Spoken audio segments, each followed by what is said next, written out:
is a death sentence for those in dire need of assistance around the world, isn't it? Hello, this is Dr. Paul Cottrell, and I'm doing the evening live stream on YouTube. Today is February 8th.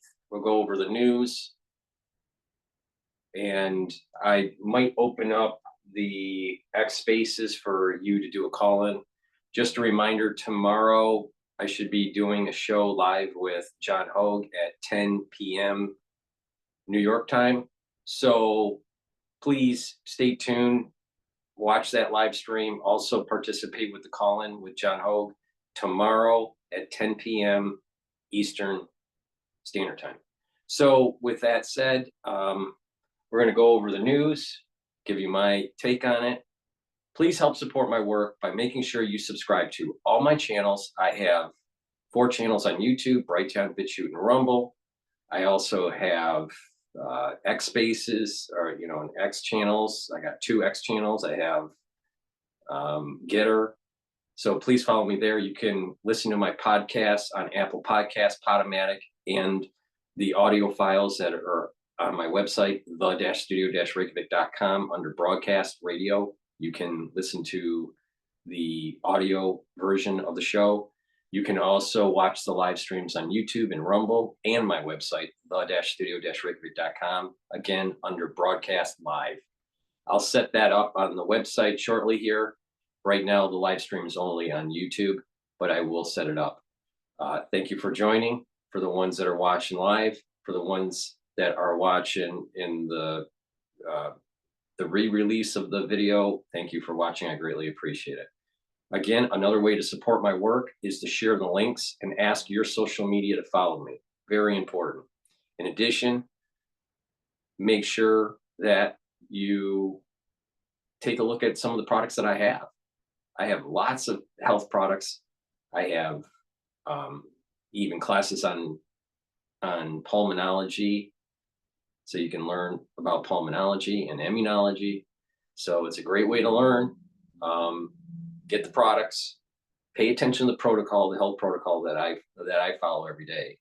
And if you listen to how I stack these things, you'll be able to help your health out too. It's a holistic approach. It's not just about supplementation. It's about proper diet and exercise and a whole bunch of other stuff. And we'll talk about that throughout the video, but it's important that you go to my store, the-studio-reykjavik.com, and take a look at the products that I offer and listen to how to stack it so you can improve your health.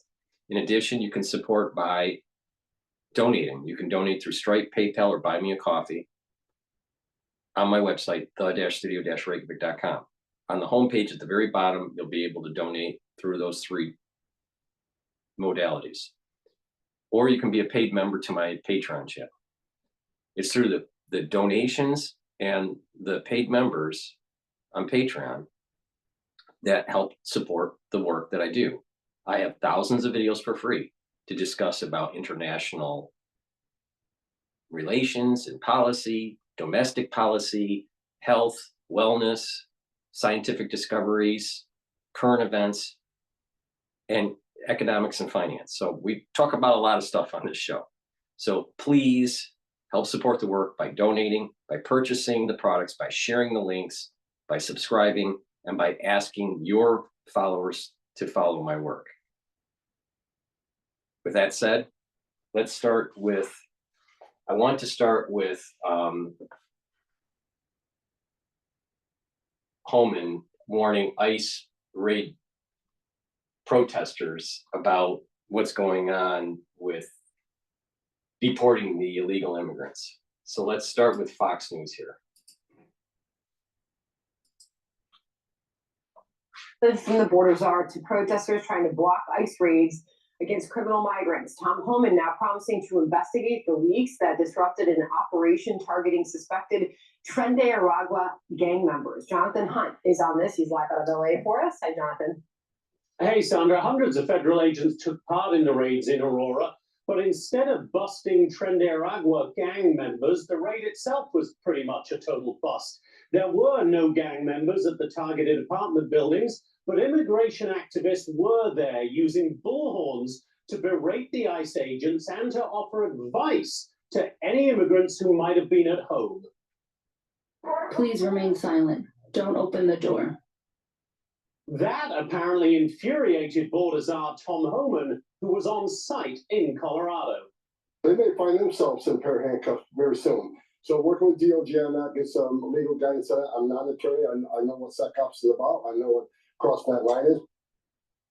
Title 8 of immigration law, quote, makes it an offense for any person who, knowing or in reckless disregard of the fact that an alien has come to, entered, or remains in the United States in violation of law, conceals, harbors, or shields from detection, or attempts to conceal, harbor, or shield from detection such alien in any place. Now, that's a tough legal standard to reach in this case, according to experts, but it's certainly possible. You have to prove that the defendant knew something about the crime they were committing. One of the elements of the offense is always knowledge. Here, though, the statute specifically says the person can either know they are harboring or shielding an illegal alien or be in reckless disregard of the fact that they are. Now, leaking of information about the raid was also clearly a problem in Aurora. If this was supposed to be shock and awe immigration enforcement, the ICE agents clearly lost the shock part of that combination. Sandra? Jonathan, on that for us. Jonathan, thank you. John? Sandra, joining us now to dig deeper on this is the president of the National Border Patrol Council, Paul Perez. Paul, great to see you again. So Tom Homan, after what happened in Aurora, Colorado, where they only came away with one Tren de Aragua member, as opposed to the expected 100, said that he's basically fed up with the locals trying to help these people hide out. Here's what he said. Listen here. This isn't a game. When operations get leaked like that, puts our officers at great risk. It's already a dangerous job to us. We don't treat it dangerous. Everybody can agree to that. But when they get a heads up we're coming, it's only a matter of time before our officers are ambushed. And their job's dangerous enough. So we're going to address this very seriously. You know, this involved joint operations. ICE, Border Patrol was there, CBP, HSI, DEA. You had a lot of agencies coordinating with each other, and then you had activists on the ground who are actively trying to thwart this. Homan is threatening to put anybody in jail who interferes with operations in the future. Is that the way to go? Yeah, I mean, so these people are putting our agents and officers at risk by tipping them off or by being out there and interfering and impeding. So absolutely, with Department of Justice under Pam Bondi now, we know that we're going to have the support that we need from the DOJ to make sure that we can go after these criminals and lock them up. And it's unfortunate that these activists are out there putting these people, these illegal alien criminals, above the safety and security of the people that are here doing what they need to do to go to work, living in these apartment complexes that are not in harm's way because of these criminals. They're interfering and they should be dealt with. Yeah, it really makes you scratch your head as to why people in the community would want to shield Tren de Aragua members who have been terrorizing the community. Doesn't seem to make a lot of sense to a lot of people. So that was what was going on in Colorado. So meantime, in Illinois, a few states over, the Department of Justice is suing both Governor J.B. Pritzker and Brandon Johnson, mayor of Chicago, for interfering in deportation operations, saying in part in the lawsuit, quote, the United States brings this declaratory and injunctive action to prohibit the state of Illinois and its subdivisions from enforcing several state and local laws that are designed to and in fact interfere with and discriminate against the federal government's enforcement of federal immigration law in violation of the Supremacy Clause of the United States Constitution. Pritzker insists that he's just following the law, but what Immigration and Customs Enforcement, what the Border Patrol czar have been saying is, look, if the local officials would just honor ICE detainers, they'd never have to go into the community with these raids. But the local officials refuse to do it. That's absolutely correct. Our officers, our agents can go into these jails in a secure environment, take custody of these dangerous felons, and get them out of there. But what they're doing by not honoring these detainers is they're allowing those people to go into the community, and then our agents and officers have to go in there into the communities and chase them, apprehend them, and that puts other people at risk because a lot of these criminals, they know right now, especially with Gitmo being open, they know they're going to be removed. They know they're going to be deported, so it's more likely they're going to put up fight, which our agents and officers are trained for, but it's unnecessarily putting innocent people at risk. Yeah. It's ridiculous that they're doing it. Yeah, that would seem to be a logical development here. So Pam Bondi is hitting some of the sanctuary jurisdictions in the wallet.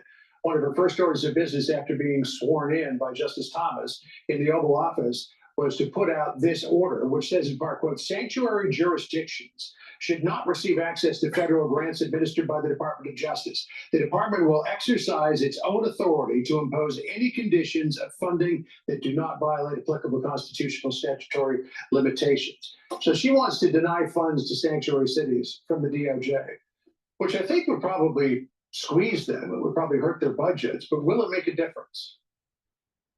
I think it will. I think it's great. Anytime that you go after funding, especially from the federal government, and we fund a lot of counties, cities, municipalities. And so when you go after the funding, that makes them have to make a hard decision between wanting to protect illegal aliens, and it's not hard, or serving the communities with the funding that we give them. It should not be a difficult decision.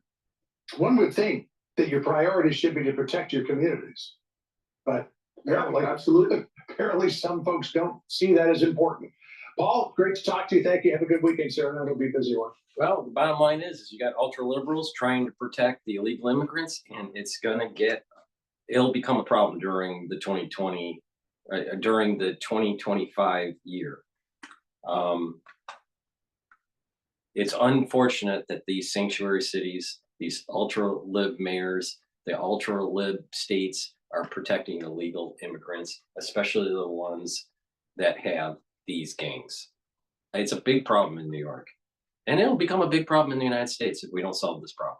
Please go to my store, the-studio-reykjavik.com, and get the structural nano silver soaps that I have. Get a couple bars of the charcoal tea tree for your household. Very high quality soaps made from structural nano silver. Please go to my store, the-studio-reykjavik.com. Use discount 5 and you get $5 off. Now, I also have structural nano silver lozenges. These lozenges are really important during the cold season and during the allergy season. So we're going to be going into the allergy season, in the spring here. So please, and there's lots of people that aren't feeling well during the cold season this year, especially in dense areas. So I have elderberry zinc, and I also have Manuka honey. Both are 60 parts per million structural nanosilver. Great to mitigate irritation. So once you have that irritation in your throat, take it right away, mitigate it, get a few bags for your household. Just be prepared. You can get it in elderberry zinc and Manuka honey. Take it right away to mitigate the issue. Please go to my store, the-studio-reykjavik.com, and you can use discount 5 to get $5 off. These are very high quality lozenges, very important for the cold season and for the allergy season. All right, with that said, let's continue on here on the news.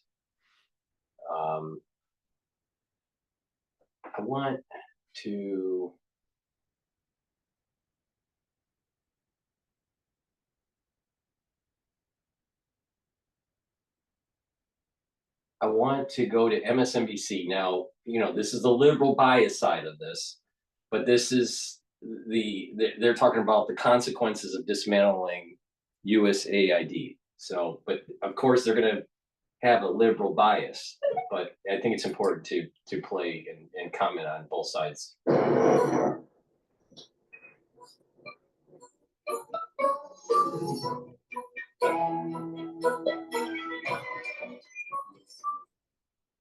Finding ways that LinkedIn knows how. Joining me now is Defense One technology editor Patrick Tucker. Good to see you, Patrick. So USAID provides billions of dollars in humanitarian assistance to countries around the world, but you write shutting down this agency will hurt U.S. interests and be a gift to China and Russia. And here's former USAID Administrator Samantha Power on how the attacks are being cheered by Moscow and Beijing. Take a listen to what she said. They see the value of gaining this political capital and winning hearts and minds in this way. What we have seen is, prior to President Trump taking over, is attacks, sustained attacks by the PRC on USAID's reputation to try to denigrate the agency in the eyes of the publics in the countries in which USAID works. And since the dismantling of USAID began a couple weeks ago, we have seen the PRC. So is it really humanitarian, or is it more a conduit for the CIA to do international operations, and maybe a conduit for lobbying groups to give some aid to a country, coupled with aid by the IMF and the World Bank, to force that country to start giving away some of its state assets to multinational corporations? Because that does happen. See, if a region is in need, then the USAID comes in. But then there's also, well, we'll find money for you too through the IMF and loans and through the World Bank to stabilize your economy. But your state owns some mineral rights. Your state owns some oil, or your state has agriculture or whatever. And what happens is that that country borrows the money, has a problem paying it back, and it has to sell its assets on the open market. It's called conditionality, all right, by the IMF or the World Bank. So what happens here is that is Samantha more worried about helping people, which is what we're being told in the mainstream media. That's what USAID does. But that's only part of what they do. The biggest part of what they do is to try to get themselves tentacles into that country. So it's not about helping the country. It's really to fleece the country or to align them for some sort of geopolitical play. That can also happen with the USAID. So she's more worried about the international affairs with China. But the thing is that there's a lot of nefarious things that go on with USAID. Not only just the corruption and the poor management of giving the aid, but this coupling between the IMF and the World Bank and the conditionality of it. But let's see if she brings that up, because she is 100% deep state. The strategic opening that this offers them. So can you explain how shutting down the foreign aid agency then plays into China and Russia's hands? Sure. Well, where do you want to start? Anywhere around the world. We take a little bit of a brief tour in Ukraine. USAID provides not only critical medical aid, which does get its way to frontline soldiers, because all of Ukraine is a battlefield. USAID support was instrumental in helping them stand up a power military-industrial complex. Remember what I said? CIA is embedded with the USAID. To keep the lights on, energy resilience. It also allowed them to rebuild a digital economy, really important for their continued economic growth, to keep the government basically run and funding frontline workers. Let's go to Moldova. In Moldova, documented Russian interference efforts targeting election. USAID was there providing cybersecurity and critical attribution of Russian election interference methods. I thought they gave soybeans and corn, but they're also given McAfee, protection for computers. Amazing. Let's go to Africa, where the U.S. operates continuously against ISIS targets and other terrorism threats. There, the U.S. was operating out of a base in Nigeria until last year. Why? The Nigerian new government that took over in a coup kicked them out. What supported that? Russian disinformation efforts. USAID supports independent journalism all across these places to highlight some of those interference efforts. Let's go to Latin and South America, where again, the People's Republic of China is attempting to curry influence, corrupt public institutions, corrupt public officials in order to decimate U.S. influence in the region. USAID supports independent journalism and fact-finding that reveals those efforts to the people of those countries. So there's really not a part of the globe that you can. So for the ones that are listening on X, because the live stream to YouTube died, right when I start talking about USAID USAID, my live stream on YouTube cut off. Isn't that amazing? Isn't that amazing? My live stream on YouTube was cut off because what I'm saying about USAID and the conditionality between the IMF and the World Bank. So I have to reset up the live stream to see if it continues. But this is what I mean about the censorship. I am extremely censored about some of the things that I say, especially on YouTube. Now, most of that censorship was because of the things that I was trying to present to the world at large about what was going on with the crisis of 2020. Now, I say certain words carefully because I don't want strikes. But the thing is, it is shocking. It is absolutely shocking that every time that I say something that puts a little bit of a thorn in the national security state, I get censored. And we just saw it happen just now. 14 minutes into the live stream and boom, shut down. Amazing. So for the ones that are listening on X, I will continue on with the play of this video, but I have to set up a new live stream on YouTube. I appreciate the ones that are listening on X. Thank you very much. And pick where USAID isn't having an effect that is direct to national security, and that is what Chinese and Russian Kremlin and PRC media outlets are today so excited about. So, and you haven't even touched on the topics. Let me go to malaria and tuberculosis outbreaks, medicines for 500,000 children living with HIV, a bird flu outbreak happening right now in at least 49 countries. These are just some of the global health emergencies USAID works to combat. What are the real-world consequences of shuttering this agency, Patrick? Well, yes, just in terms of medical health and the short-term effects, interruption of important medical services, AIDS relief in all sorts of places, halted disease prevention initiatives, halted food security challenges, initiatives to deal with food security challenges, long-term effects, potential resurgence of infectious diseases in places where we had thought that we had turned the table on those, and those will eventually affect the United States population one way or another, because we are in a globalized world right now. People travel very freely, and so there's not an infectious disease outbreak that's not going to have an effect on the American population. There's also the long-term effect of the deterioration of health infrastructure, hospitals, disease monitoring all over the world. And USAID plays a critical role in that. So there's some short-term terrible effects, and there's some long-term terrible health effects. So you have Secretary of State Marco Rubio who said the U.S. is... Well, I'm still setting up the live stream for the ones on X Spaces. You know, the reality of the situation here is USAID does do some help. The problem is it's also a conduit for corruption and the national security state. And a lot of things that the national security state does is not in our best interest. And in a lot of ways, they're an existential threat of our constitutional freedoms. We continue to provide foreign aid, but only if it aligns with our national interest.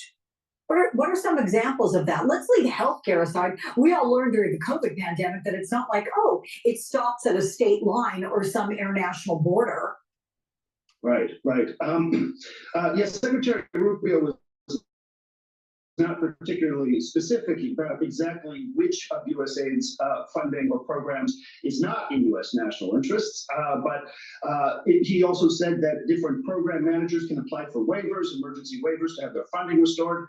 As you pointed out, and some others have pointed out, that decimated staff, 10,000 down to about 611 operationally. I've talked to some of them, and they don't have the means or the capacity to write all of the waivers that need to be written, and there's not a clear process for doing that. So it's unclear at this point how that would happen. But really importantly, if you look back to what Senator Rubio said about USAID, if you look back to what Senator Lindsey Graham and other U.S. lawmakers were saying about USAID just before this, and what senior military commanders have said about it, you will find universal support, gratitude, and appreciation for their work. So it's a sudden and dramatic reversal of tone instigated by political events and, I guess, certain people's vendettas. Let me just remind folks that both Melania Trump and Ivanka Trump worked with USAID. So now they're gonna try to blame it on Ivanka Trump, Ivanka. Now, you know, the thing is that when Ivanka was in the White House, she was naive. Very naive. I don't think she was doing anything nefarious, but she's just a naive person when it came to big government. All right, let me reset up this live stream on YouTube. But this is, I'll tell you, I'm so pissed off with YouTube. Say everything about them is just so. But you know, the bottom line, you know, the sad thing is that stupid Americans, all the eyeballs are on YouTube. They don't move. They don't move away from YouTube. YouTube should die. That's what it should do. I mean, it's just, but people keep on using it. So you know, people like myself have to publish on there because most of Americans are idiots.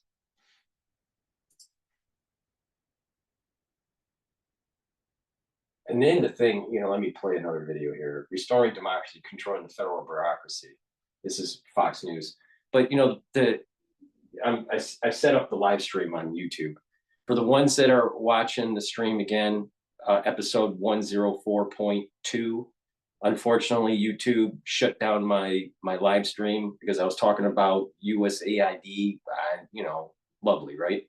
So thank you for joining again. Again, this is Telemetry 104.2. What was I saying? I forgot. I went off on a tangent. All right, let me just play this. Buenas noticias para los clientes de Spectrum Internet. Ahora puedes probar Spectrum Mobile por todo un año sin costo alguno.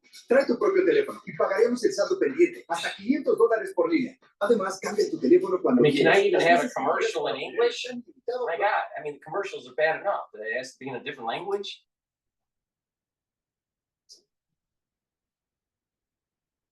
With the help of Xero's small business accounting software, I've got the right information at my fingertips. So business is a breeze. And I've got bigger plans.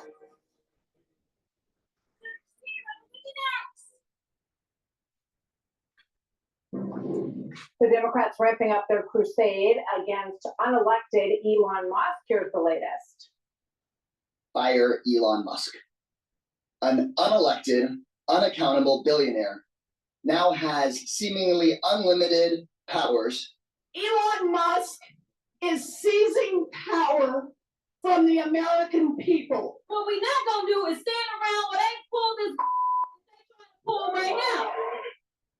Okay, Time Magazine putting Musk on its new cover, sitting behind the Resolute desk in the Oval Office. President Trump was asked about this image a short time ago and thought about it for a second, and then he said, is Time Magazine still in business? Let's bring in Stephen Miller, White House Deputy Chief of Staff for Policy and Homeland Security Advisor. Stephen, welcome back. Good to have you here. Thank you. You know, with regard to this yelling and screaming about Elon Musk and the fact that he is unelected, explain how you see the legal basis for him to have the right to do everything that he is doing in asking these different agencies to open up their books. The Democrat use of the term unelected is really quite remarkable here. Donald Trump was elected in an overwhelming landslide. These are Donald Trump staffers. In the sense, like saying that Mike Walls, the National Security Advisor, is unelected, or Susie Wiles, the Chief of Staff, is unelected, or Donald Trump's communications team is unelected. This is presidential staff that serves at the pleasure and for the president, just as I do. I am a staffer for the President of the United States. He is elected. He is the one the American people have chosen to implement his agenda. This is the agenda the American people voted for, that he is asking his staff, his subordinates, his employees to implement. The unelected power in this country is the rogue bureaucracy. USAID is unelected. The FBI, that persecuted President Trump for 8 years, is unelected. The CIA and those who have laundered intelligence to try to change the foreign policy of the United States are unelected. President Trump is restoring democracy by controlling the federal bureaucracy. There's one man in the country who is elected by the whole American people to implement an agenda they support. That is the president. Every other officer in this country, Yep. members of Congress and senators, are elected at the state or local level. Let me ask you, The let me ask you Constitution something puts too. one man in charge of the federal executive branch, and that's the president. I understood, and all of these people serve at his behest and have been appointed. With regard to where the DOGE effort goes next, tell me what you think the plan is for the Pentagon and for Medicaid, which we know does have a lot of waste in it. Does the president intend to go after Medicaid and find waste there and cut it? Well, the president is going to direct his staff, which includes DOGE, which includes me, which includes the Domestic Policy Council, to go and look for waste, fraud, and abuse in every part of the federal government. I mean, for example, we have Medicaid going to illegal aliens. Illegal aliens. Who the heck wants federal taxpayer dollars to subsidize free healthcare for illegals? Yeah, that's got to be shut down. And if we have foreign nationals who don't belong here stealing federal benefits, or scammers stealing federal benefits, of course you want that shut down. And as far as the Pentagon is concerned, we want the most lethal and effective fighting force in the world. We certainly don't want any graft. We certainly don't want any corruption. We certainly don't want anyone inflating contracts or taking 10 years to do something that should happen in 1 year. We want maximum value for the taxpayer.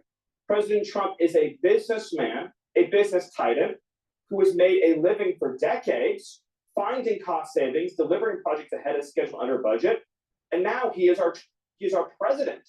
He is the leader of this country, and he is going to deliver radical cost savings for the American people, which is what they voted for. Yeah, and how many campaign speeches did he say he was going to cut federal spending? About seeing how worked up Democrats are about protecting, for example, the Department of Education, which has been a failure, an abject failure in its mission, which was to help kids at the lower end of the academic range to catch up. And they spent $1 trillion doing that, as we just said in the prior segment. And that would be considered, I think, by anyone's measure, a failure. Let me ask you a specific question, Stephen, about, so the number, we're seeing 45,000 have accepted the package to leave federal government employment. You can tell me if that number has increased. After this expires at midnight on Monday, this offer for 8 months of paid vacation at the end of this term, of their term, will it go to layoffs if people refuse to come back to the office? What comes next? Well, of course, if people refuse to come back to the office, they're going to be laid off. I mean, why would federal taxpayers be subsidizing Netflix watching at home for so-called federal workers? In other words, how can you call yourself a federal worker if you never show up at the office? We have these giant cavernous office buildings in Washington, D.C., carved out of marble, stone, and granite in the Greek classical style, some of the most gorgeous buildings on earth. The taxpayers fund it, they pay for it, they upkeep, they provide electricity to, and no one's showing up. And It's not just that. It's not just that they're not showing up. You got people not even dressing for work when they're working at home. They're in their pajamas. And then the problem is that even when people do go back to work, everyone looks like they're Kim Kardashian with their Lululemon stuff. It's ridiculous. People forgot how to even dress to go to work. Meanwhile, everybody's eyeballs are on YouTube, where most of the censorship is. And then they wonder why certain people don't say certain things about certain subjects.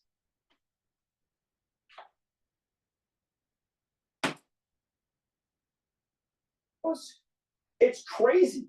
Of course they have to get back into the office because they work for everyone watching me today. Well, they've had a and very watching good you today. gig, Stephen. I mean, it's pretty tough to pull the plug on. It's going to be a real shock to the system, I think, for a lot of these people. And we know that Joe Biden tried to make sure that they could stay home through 2026. That was a public statement that he made on all of this. As you look at now, there's lawsuits that are being launched about Elon Musk. It's very interesting to me that the focus is on him. It is not on President Trump, who is instructing what DOGE is carrying out, but it's really very focused on him. How is the relationship holding up between Elon Musk and President Trump? And obviously they're trying to get under his skin when they put Elon Musk behind the Resolute desk on the cover of Time. President Trump is grateful to Elon Musk and every staffer who's implementing his orders and directives as the leader of the free world. to restore our democracy, to make the federal bureaucracy that has answered to no one for decades answer to the American people. So when Americans vote for Donald Trump, they're saying, we want to implement your policies. We want to implement your agenda. We want your agenda to be the agenda that's executed across the federal government. And so bureaucrats who say no, that's attacking democracy. Bureaucrats who refuse to follow the policies of the president are literally sabotaging the entire American system of government. There's no fourth branch called the unelected lifetime bureaucracy. Exactly. You're witnessing the salvation of democracy in real time. They're not by the Constitution. It exists in reality. The Constitution says 3 branches of government. You have the legislative, you have the judicial, you have the executive. This is schoolhouse rock. You learn this in elementary school. A lot of bureaucrats around here don't understand that.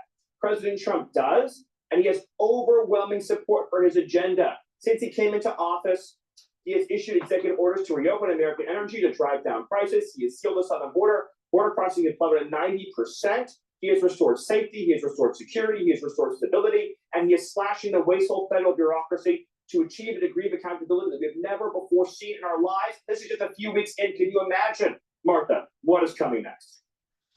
We'll be covering it. And it has been truly fascinating. I've covered 6 presidents or 6 presidential terms, and the speed and the preparedness. Please go to my store, the-studio-reykjavik.com. Help support my work. All right. It's no joke. I'm heavily censored. All right. So, I played whack-a-mole for 5 years with fucking YouTube. All right. It's time for you to support my work and tell the people that you listen to or follow you on your social media to follow me. You know what? Every time I post on YouTube, on my big channel, YouTube bleeds my subscribers. Every single time. The moment I stop posting, I don't lose subscribers. So what they have done is that they have tried to suppress freedom of reach of thoughts. Unfortunately, the community that I help save with the things that I have said and the things that I've told people to do can't reach a larger audience because of this censorship. And unfortunately, we have people that are watching over time and that have benefited from the knowledge that I have and the insight that I have. They don't have the wherewithal to actually step up to the plate and fucking help. Because guess what? When you lose people like me in terms of unique perspectives on subjects that are very important for your life and well-being, you're going to be worse off. So it behooves you to actually pay attention when I say support the work. Support the work. Get on the battlefield. Support the work. Because guess what? I'm not the only one, but there are many people like myself that are trying to help people that are being censored. And the ones that are the bigger channels that watch, that take the content and try to repackage it and make it their own and ride my coattails, why didn't you step up to the plate and actually say, you know what, we need to help repopulate these sorts of channels because of this, of the algorithm and the nefarious things that YouTube is doing to try to prevent growth of subscribers and growth of reach because of a change of an algorithm. So it's the small people that are helping, but it's also the larger channels that are taking my fucking work and repackaging it.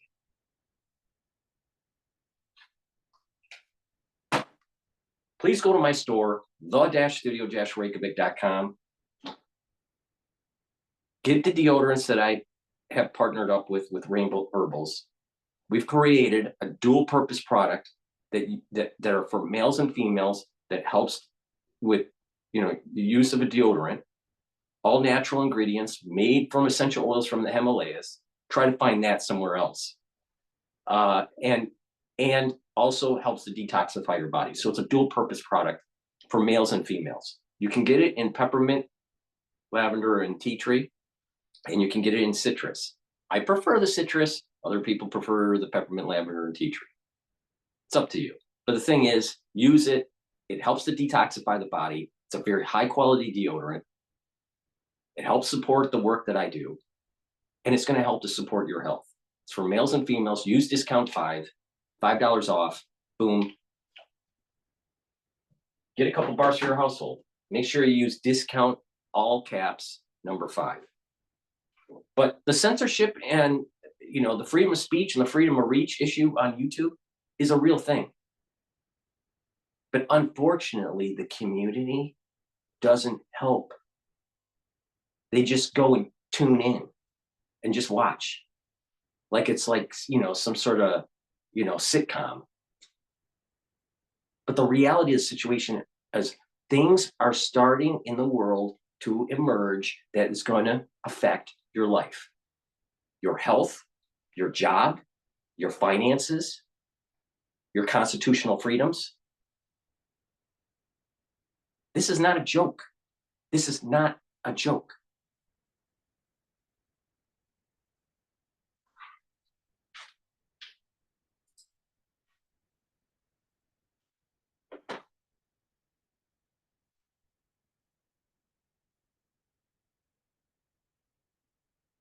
All right.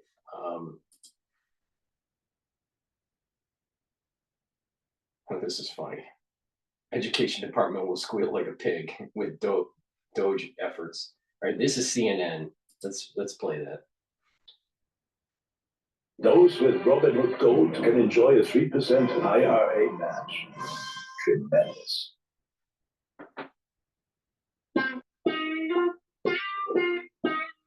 When you hear music like this, you want to take your clothes off. Mr. President, I wonder what you mean. Hold on. Please go to my store, the-studio-reykjavik.com. Also get the probiotics that I have. This is in veggie cap version and in the powdered. I prefer the powdered because I mix it with my hummus for lunch.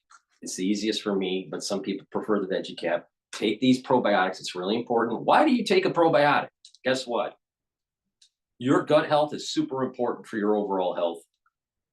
If you have a poor gut biome, you're going to have lots of problems. With taking good probiotics and eating properly, you're going to radically improve your health. You bring down inflammation at the gut level. You are able to absorb your nutrients better. You're going to have a better communication between your gut and your liver. Your liver is a major detox organ. And you're going to improve the communication between your gut and your brain. That means that you're going to have more mental acuity. You're going to have better sleep, reduced depression. Your skin's going to be better. Your nails and hair. Many of your organ systems perform better when you have a better gut biome. So please go to my store, the-studio-reykjavik.com, and get the probiotic in the veggie cap version or the powdered version. Again, I prefer the powder, but it's just the best for me because of the way I take my lunch and I add so many powders to it. So, all right, let's go to CNN. The criticism for Democrats that these staff reductions, the cuts that Elon Musk and DOGE are doing are an unlawful power grab. Is there anything you've told Elon Musk he cannot touch? Well, we haven't discussed that much. I'll tell him to go here, go there, and he does it. He's got a very capable group of people. Very, very capable. They know what they're doing. They'll ask questions and they'll see immediately as somebody gets tongue-tied that they're either crooked or don't know what they're doing. We have very smart people going in. So I've instructed him go into education, go into military, go into other things. Now, we have asked the White House for their reaction to this lawsuit as well, but they are very confident in their ability to fight these lawsuits coming at the federal government. A scheduled hearing will take place on Friday, February 14th, Jessica. All right, Betsy Klein in West Palm Beach, thank you so much. And joining us now is Republican Congressman Tim Burchett from Tennessee. He sits on the Oversight, Foreign Affairs, and Transportation Committees. Congressman, thanks so much for your time on this Saturday. We appreciate it. Thank you, ma'am. Listen, there are concerns from some Americans over Elon Musk's methods in going through these agencies, accessing what is very vulnerable data. Why are you confident this is secure? I'm confident it's secure just because the caliber of the people that they have done it. It's odd to me that the Democrats are sniping at these young folks and they're 19, 20, 21, 2-year-old folks, but you've got seniors in both parties who are inept of any cognitive skills almost and are incapable of governing. And we've seen that in the past, and they've embarrassed us in the national press. We've had them fall down. We've had them stumble and verbally in press conferences. And so I have total confidence in this group. I think that the gripes are, you're not seeing it from the old school Democrats. It's the young liberal Marxist types that don't approve of $2 million. They approve of $2 million in sex change for folks in Guatemala, or $6 million for tourism being spent in Egypt, or LGBTQ comic books being given to kids in other nations. Those are the things that America is disgusted about. You know, we've had this Hurricane Helene just ripped through our country, and the poor people in Upper East Tennessee and North Carolina basically were living in tents and didn't have electricity or water until President Trump came in, and we'd already allocated $100 million for that. Where's that money going? I think America is just fed up, ma'am, and they're tired of the overtaxing and over governmenting it, and they're seeing the results. I hear you. I mean, listen, the president was very clear when he ran on what he wanted to do with the government, and the American people voted him into office. So I get that. What I want to go back to, though, is that you acknowledge these are 19, 20, 22-year-old people who are being designated special government employees who now have access to some of the most sensitive data in this country. And I'm just curious if you would be comfortable if a Democratic administration was doing this. We don't know what any sort of vetting that these people have gone through. And I'm curious why you think that's okay.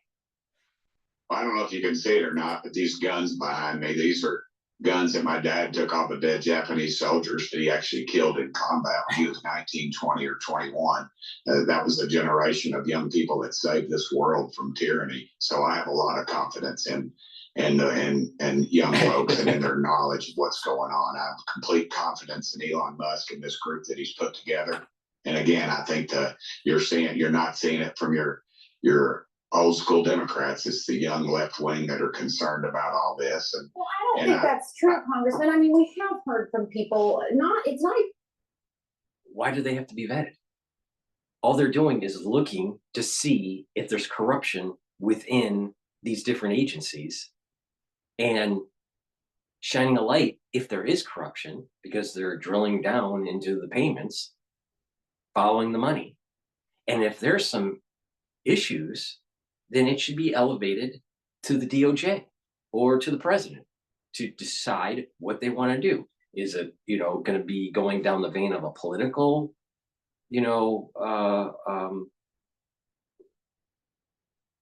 discussion about what they found, or will it go down, potentially a prosecution, or both?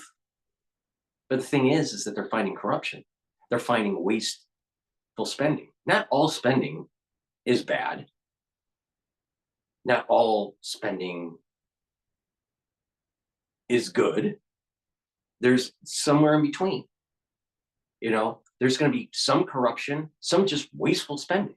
Now, if it's just wasteful spending and there's no corruption tied to it, fine. Stop the wasteful spending. No harm done. Let's fix the problem. Water under the bridge. But if it's corruption, then they need to be hunted down like it's deer season. Democrats that I want to focus on, I'm talking about American people that are worried about if they're going to get checks for Head Start programs or something like that. I mean, we saw Chuck Schumer, who is about as old school Democrat as you can get, but I'm talking about the American people who, again, I acknowledge have given the Republicans rather, and the president, they want him to do this based on voting for him. That's not at question here. I think it's about the method and who's handling this information. Well, I think Senator Schumer is basically sold out to the far left. He's done, and that's what you're seeing. Most of these folks that are raising up in righteous outrage, they're just going to plead to the very far left that keeps them in power. They know they've got midterms coming up. They're trying to make it as bad as possible. President Trump has stated we're not cutting off these funds to these groups. You know, they're playing the scare tactics. Even in my own hometown here in Knoxville, the Wheels on Meals people thought they were going to be shut down, and nothing further from the truth. Nothing further from the truth. And that's just scare tactics the left uses. It's the dirty game of politics, and they ought to be ashamed of themselves, because those people that are doing without what have been doing without, and without these cuts, I'm afraid they would continue to do without. And what we're going to see is with these cuts, we're going to free up monies that will be available to legitimate charities and legitimate people. When you are more efficient with the funds, when you cut the bureaucracy, there's going to be more that can get to the end user that needs it. If you have all this managerial deadweight, all this administrative deadweight that's costing money, taxpayer money, and you can shrink it down 50%. And let's say their budget is the same. Let's say just for 50 billion, all right? And you cut the bureaucracy down 50%, and you don't cut the budget at all. That means that $50 billion, more of that money will go to the end user. If you cut the corruption, more of that money will go to the end user. Or what you can do is that the same amount of money as before finding the inefficiencies, the same amount of money going to the end user, but the budget can shrink now. Or maybe some budgets in some areas grow after finding the inefficiencies across the board in government. Maybe some budgets shrink, maybe some budgets grow. Maybe target it. There's lots of things that you can do when you actually shrink government, make it more efficient, find the corruption, and find the wasteful spending. It's a smart idea. It's a smart idea. So why do ultra liberals have a hissy fit on this? Why? Because they want trannies doing drag queen escapades in primary school. The ultra liberal agenda has destroyed this country. Remember, God, country, and family. You erode any one of those pillars or all of them, you don't have a very viable country. And the ultra lib, they demonize family, they demonize God, they demonize country. In need, and that this country should be and can take care of. And so, to that end, you sit on the oversight committee. The name is it describes exactly what you all are supposed to be doing, which is oversight, of course. What kind of oversight are you going to have on that? Well, of course, I serve on the DOGE committee. I was appointed by Marjorie Taylor Greene, and we are going to go over everything with a fine-tooth comb. I think you're going to see Medicaid, Medicare, we're not going to cut it. We're going to get rid of the fraud so more money can be available to those folks that are in need. You're going to see exactly. There are a lot of people. You know, I have seen this with geriatric patients. All right, I have seen this with my own eyes. There are many elderly that can't afford food or the medication. They have to pick and choose. That is unacceptable. Meanwhile, there you have all this corruption that's going on and all this inefficiency in government. We need to take care of our elderly, and we need to take care of our veterans, not the trainees.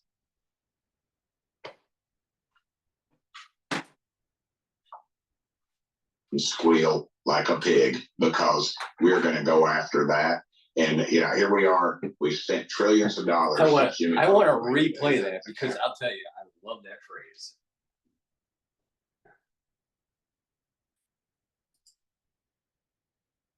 We're not going to cut it. We're going to get rid of the fraud so more money can be available to those folks that are in need. You're going to see the Department of Education squeal like a pig, because we're going to go after that.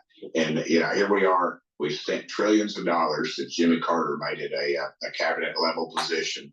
and we are now like 20 or 22nd in the world in education. And we were number one when that happened. I say the Department of Education is an abysmal failure. And not only that, it gets even worse. It's through the Department of Education providing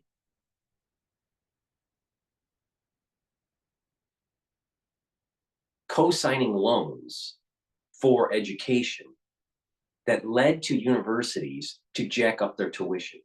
If it wasn't for the Department of Education in the easy loans to get, tuition would be much lower. See, a lot of people don't realize this, that tuition is radically gone up since the 1980s because of the Department of Education and its policies. Tuition would go down if there were less, if it wasn't as easy to get a loan. But the moment it's easy to get a loan, then the universities, private or public, adjust their tuition accordingly. It's all about supply and demand. So if there's a huge demand to go to those schools, they're going to keep on jacking up the tuition because the students can get the loans. But if you no, you need to work a little bit. Maybe you need to work and go to school. Or maybe you need to work first and then go to school. Or maybe you go to school, stop, work a little bit, and then go back.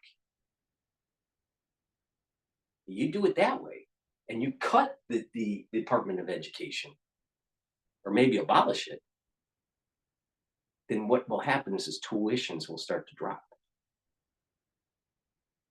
Now, people would say, well, we need to have a more educated population that will be more productive. Are we really more productive? Really? With so many people going to school? No, we're not more productive. We're less productive. Are we more really educated? No, we're not more educated. We got a lot of dumb people that have degrees. We have a lot of dumb people out there that have spent most of their academic career, if you want to call it that, academic career in certain disciplines that don't translate well into corporate, into the real economy. Do we need more philosophers? Yeah, getting a philosophy degree is cool, but can you really get a job? Getting a degree in history is pretty cool to know about all these histories, but can you really, get a job? So there's a lot of people that have gotten degrees that don't translate to high-paying jobs. But the tuition for all disciplines have been going up and up and up and up and up. So if you shed a lot of the people that shouldn't be in college, that aren't being productive, then tuitions will start to drop. And the cost-benefit ratio of getting an education becomes better. But the Department of Education sold you a bill of goods thinking this, oh, we'll co-sign for a loan if you can't get a scholarship or you can't afford your tuition. And there's lots of people, and this is a big DEI kind of thing, but lots of people flood college right after high school. Many of them shouldn't even be in college, but let's just say that all right, and they take out all these loans. And then they start having problems getting a job. And then they can't pay off the loan. It's a big problem. And you're talking about trillions of dollars in loans. This is a big, big kind of like problem that no one's really paying attention to. And there's a big percentage of the population that have taken out those loans that aren't productive citizens in terms of working in the economy relative to the loans that they took out. It's a problem. It's a problem. So what happens is that you had senators that may have bought stock in certain types of companies that service these loans. So as the loan portfolio gets larger, that company makes more money. So that senator, if that company's on the open market, that senator just made some more money because of the shares gone up. Or, individuals that are tied to certain types of universities. Their notoriety and maybe wealth increases because of money flowing through the Department of Education to that school. It's a source of corruption. It didn't make the society better. It didn't make the society more educated.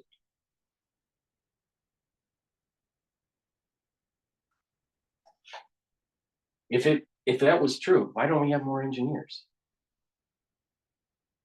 Why? We don't. We have more history majors.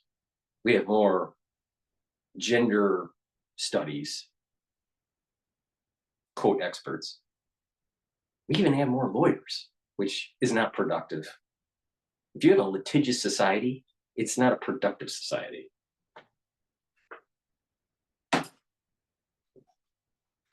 States on average get, we send that to the states in the form of block grants. I have legislation to do just that and allow the locals to do that. There's not one federal bureaucrat in Washington, D.C., man, that's taught a kid how to teach at West Hills Elementary School in Knoxville, Tennessee. And I dare say they've never caught any kids anywhere to read or write or do arithmetic. They're bureaucrats. They're like the mob. They take their cut off the top, and we can do a whole lot. I'm from Arkansas. That's where I was born and raised. And that's a very rural state. You know it well, it's your neighbor. But when you're talking about the Department of Education like that, they do submit funding for kids in those rural school districts, for special education kids. And I think, right. Right. It's not one size fits all, ma'am, and you can't. No, of course it's not. But Washington, D.C., go ahead, I'm sorry. No, please, go ahead. I'm going to say Washington, D.C. is the most heaviest funded school in the nation and has the worst test scores. And because it's not a one size fits all. What works best in Washington, D.C., Los Angeles, North Carolina, or New York does not work the same in Florida or Tennessee or Arkansas. Send that money to the states. Let the locals be held accountable. You have too much money that's tied up because of too many special programs, and nobody's talking about cutting off any programs to special needs kids or kids that are doing without. What I'm talking about doing is doing away with the fraud and abuse so that we can free up more money for them. And I think that's why you'll hear the unions against this. You would think that they would want more money for their teachers. Yep. And that's more true, money because for the students. department, what happens in public school, what happens is the teachers care more about their wage, their salary, their benefits, their fringe benefits, protecting their pension. They don't care about the student. If they cared about the student, then why is the students doing poor on their assessment? They don't care. Maybe some of them start as caring, but then they find out that it doesn't help to care because the union doesn't like it. But not just that. Because if you have students, the way the system works is that if you have failing students, you get more money. So there is a feedback loop to just keep on having your students fail. Another issue here is that a lot of kids are being raised poorly at home. They have lost discipline. So it's got to the point where certain teachers that have their heart's in the right spot, they really want to teach kids, and they, want, to, have a more productive society, and they're doing yeoman's work and all that. But then year after year, they see the kids being shuttled through, and the discipline keeps on going down and down. And sometimes in some schools, there's safety issues. So you have someone that's teaching that their heart's in the right spot, and then all of a sudden they give up. So it's a combination of things going on. The kids are being raised terribly. There's corruption. There's the union. And there's not accountability. So it's a huge problem. The Department of Education is a complete 100% failure. 100% failure.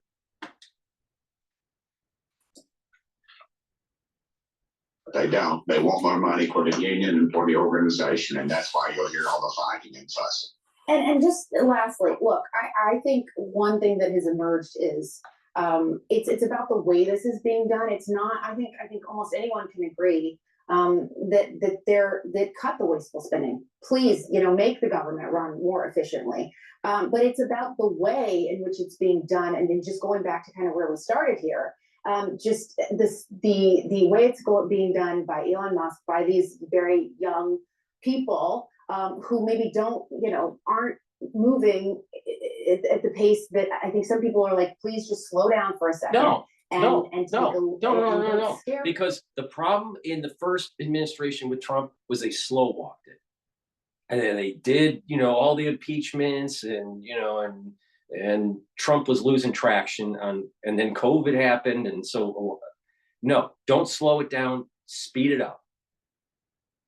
Independent of Trump and the deep state trying to slow walk stuff, the bureaucracy loves to just litigate, debate, have conferences, have, committees, just keep on talking. And then all of a sudden there's midterm elections and then there's a general election and maybe we'll get something done. And then they talk. And 4 years later, nothing gets done. And then they talk. No, tired of this bullshit. It's time to get the job done. So DOGE should definitely go, full speed ahead.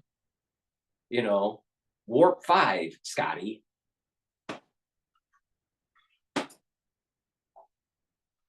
I think people are frightened. Some people are frightened by how quickly this is moving and the questions that it leaves for them, that they are worried that they're. Because they were used to being protected if you work for big government. You don't have to worry.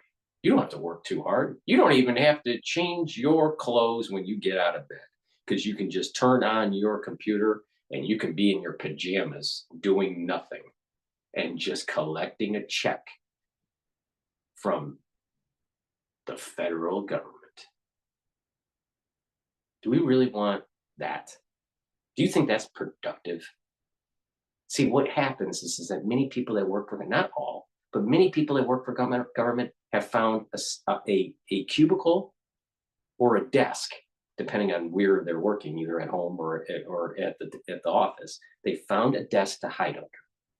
And if they're lucky, they can do that for 25 years and get a nice pension. So no, hunt them down and let them become more productive. Add some skills, upskill. You know what? This is what people working in the private sector have to go through during the boom and bust cycles of industries. So why can't the same thing happen to a government employee? Disinformation floating around. Sure, and they're worried because they're going to have to go back to work. I'm not talking about, no, but I'm not talking about the employees. I'm talking about Americans who rely on some of this funding, or the farmers, like I was just talking with an expert on USAID, who farm the wheat that goes, around the globe. People like that.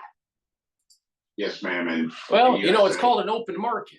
And with an open market, Adam Smith said, the invisible hand makes amazing things happen. There's an emergent property where there's prosperity. But when you have government programs manipulating the free market, then you have, based on definition, a manipulated market. So if you take away the manipulation, don't be surprised that there are winners and losers. And unfortunately, we have too many people sucking the tit of the federal government.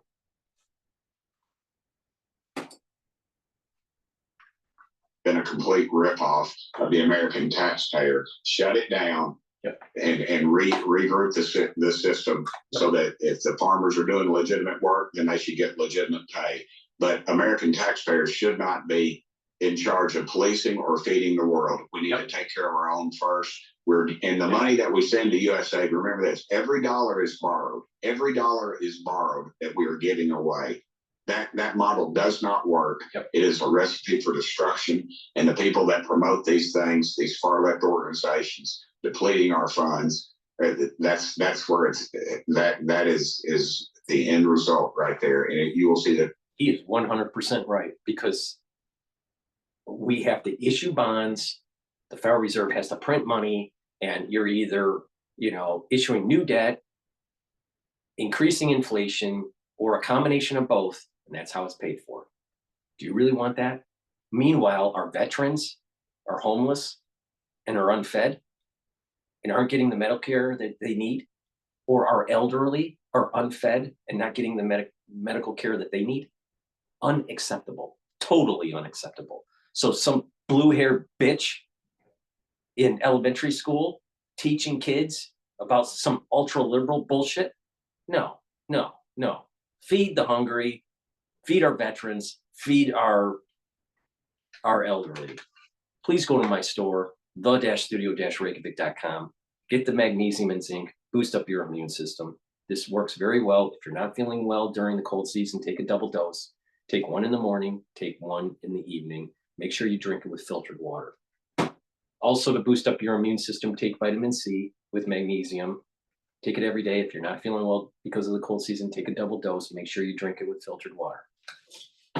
And omega-3 is very important for cardiovascular health. Why? Omega-3 helps to prevent the red blood cells from sticking, so it's preventing clots. It's reducing the chances of clots. And omega-3 also helps to improve your lipid profile. It brings down LDL levels and increases your HDL levels. That means that your total cholesterol is getting better. Please take this every day to improve your cardiovascular health. This stacks really well with natto kinase. So please go to my store, the-studio-reykjavik.com, get the omega-3, get the vitamin C, and get the magnesium and zinc. Boost up your immune system, help with your cardiovascular health. Use discount 5, all caps, number 5, and you get $5 off.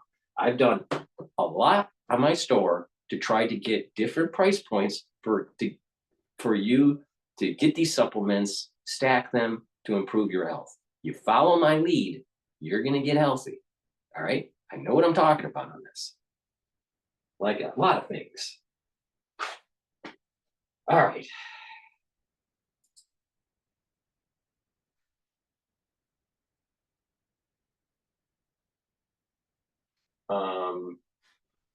But the Democrats are going to be unhinged. I mean, as Trump's doing the right thing. Trump is doing the right thing. Sometimes Forbes does some good analysis work, but sometimes it's just a deck, and there's no audio to it. So unfortunately, I can't play that one. Let me see here.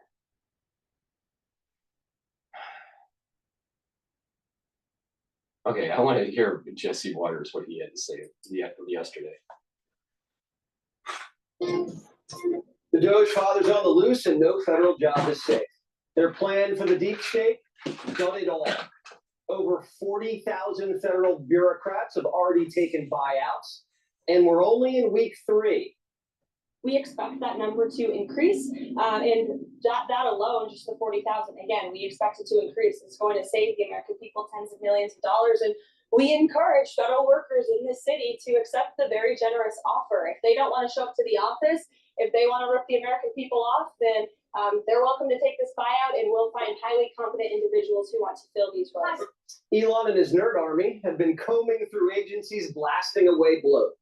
20-year-old Dozers are clashing with lazy old-timers who don't know how to use a computer and are calling them idiots.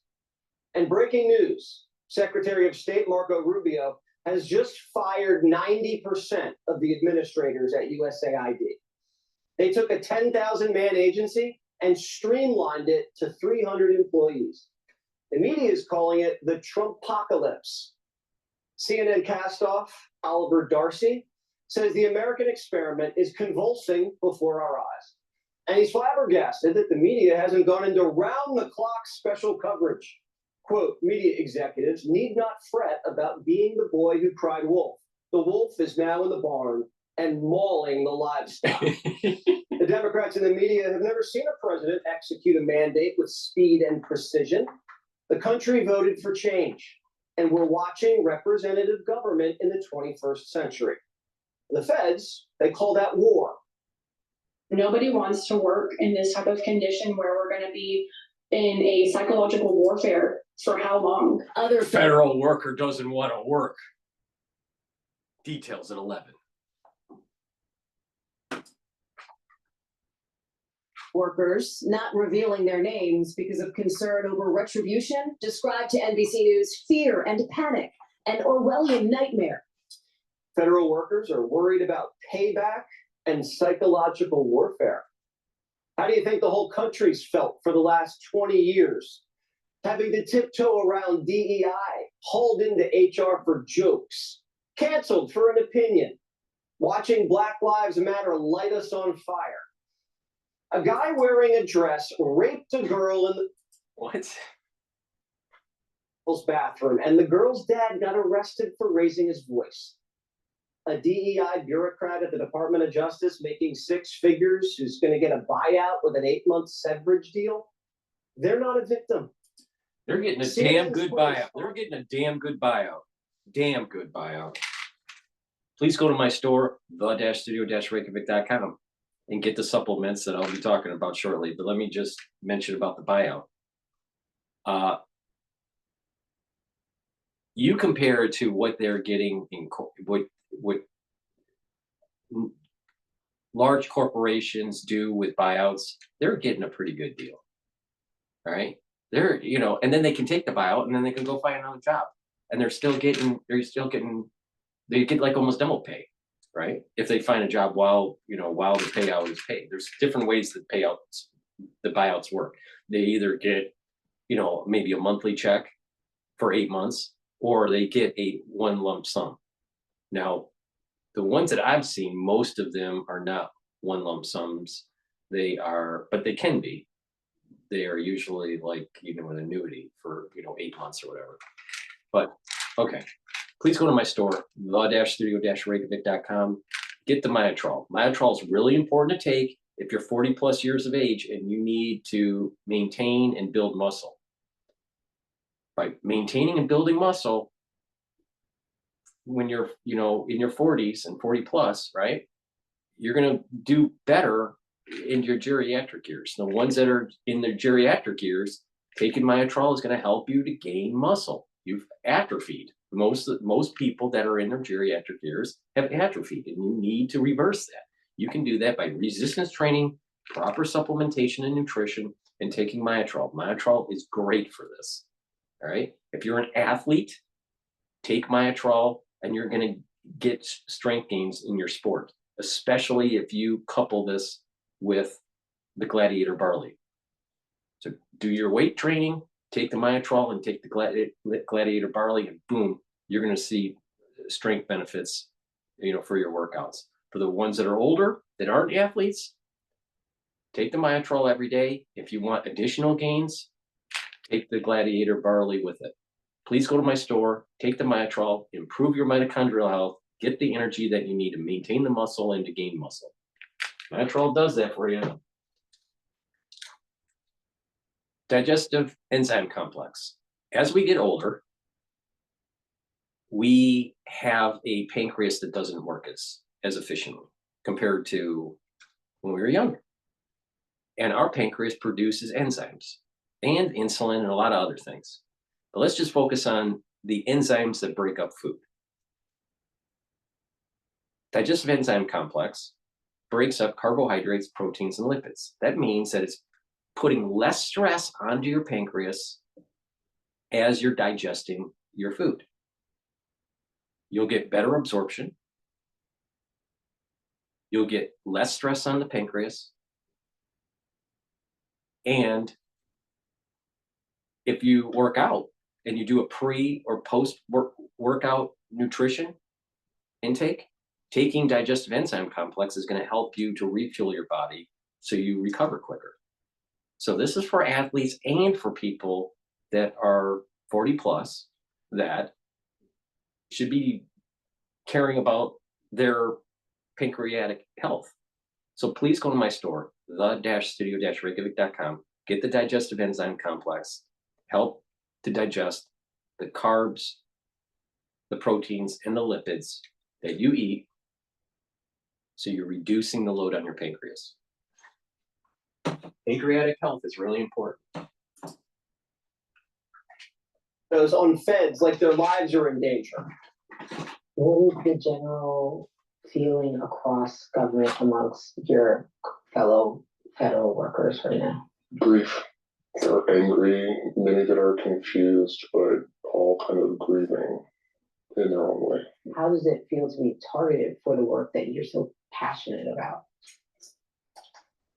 Okay, you could take your time. Incognito DEI agent weeps on CIA. Give him a coloring book and a box of Kleenex. We got a bunch of wimps working for. It actually makes me proud of the people that I've worked with and the things that we've done. CNN spot shadowing a woman who's worked from home, and now she's crying because she doesn't want to go back to the office. You know what? Let me tell you about how I felt. All right. When I found out that my mother died in the nursing home in January of 2022 during the Omicron wave. Oh, by the way, for the ones that don't know, my mother died in the nursing home because of Fauci. All right. So, I have a dog in the race here. All right. And it's sad where she wasn't able to see the benefits of my graduating from Harvard for my master's degree. And unfortunately, at the same time, my father is in a nursing home because of ischemic dementia, and he doesn't understand anything anymore. He doesn't recognize us. That's sad. Not being able to share your life with your parents because they're either dead because of Fauci or because of ischemic dementia. Not some ultra-lib whiner over in the federal government pushing DEI. So where's our priorities? What's the point, Dr. Paul Cottrell? What's your point, Dr. Paul Cottrell? My point is this.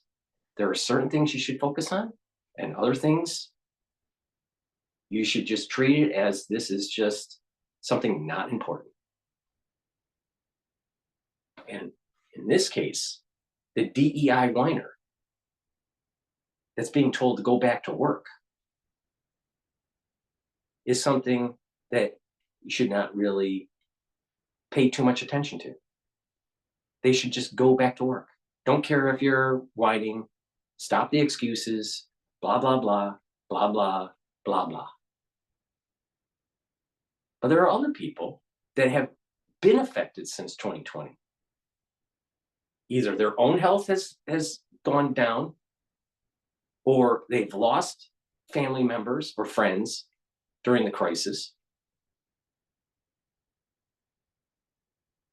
We should focus on that. We should hold these people that harmed others accountable. And our government, through the NIH, and also USAID, funded as conduits to Wuhan. Don't you love that?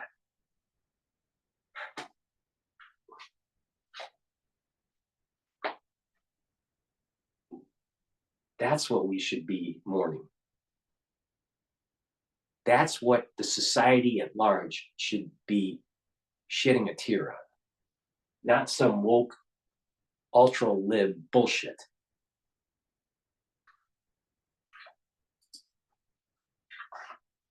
CNN just laid off hundreds of employees to cut costs because their books aren't balanced because no one's watching them.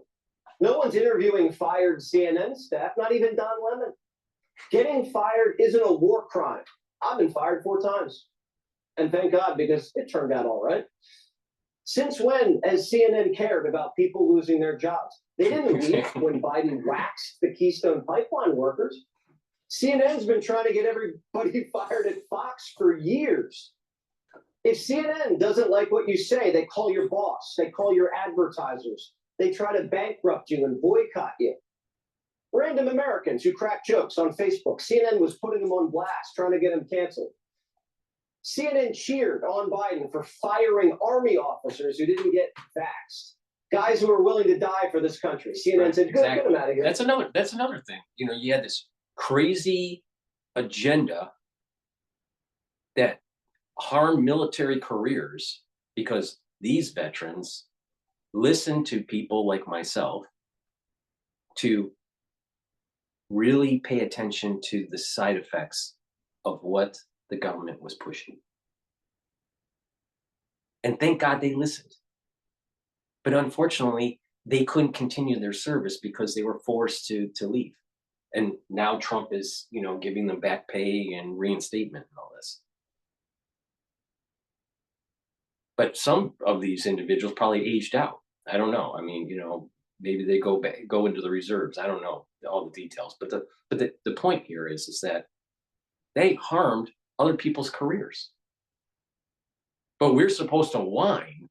We're supposed to be so concerned of individuals with blue hair pushing ultra-lib agendas. Why should we care? I mean, isn't this a cold, capitalistic country where if you can't do something for me, then why should I care? Now, you have this spectrum of ultra-lib, you know, you got to do everything, and the whole nanny state. And then you got another side of the spectrum where it's dog eat dog world, you know, where you basically, it's the jungle, the rule of the jungle, the law of the jungle, right? Anything can happen. And you got something in the middle where you have ethics and you have some sort of foundation that you hold dear, which I call these 3 pillars of God, country, and family. But built into that is an ethical framework that makes the society caring when it needs to be, but also productive when it needs to be. And call off bullshit when it needs to happen. And there's too much of this nanny state crap from the ultra-lib agenda.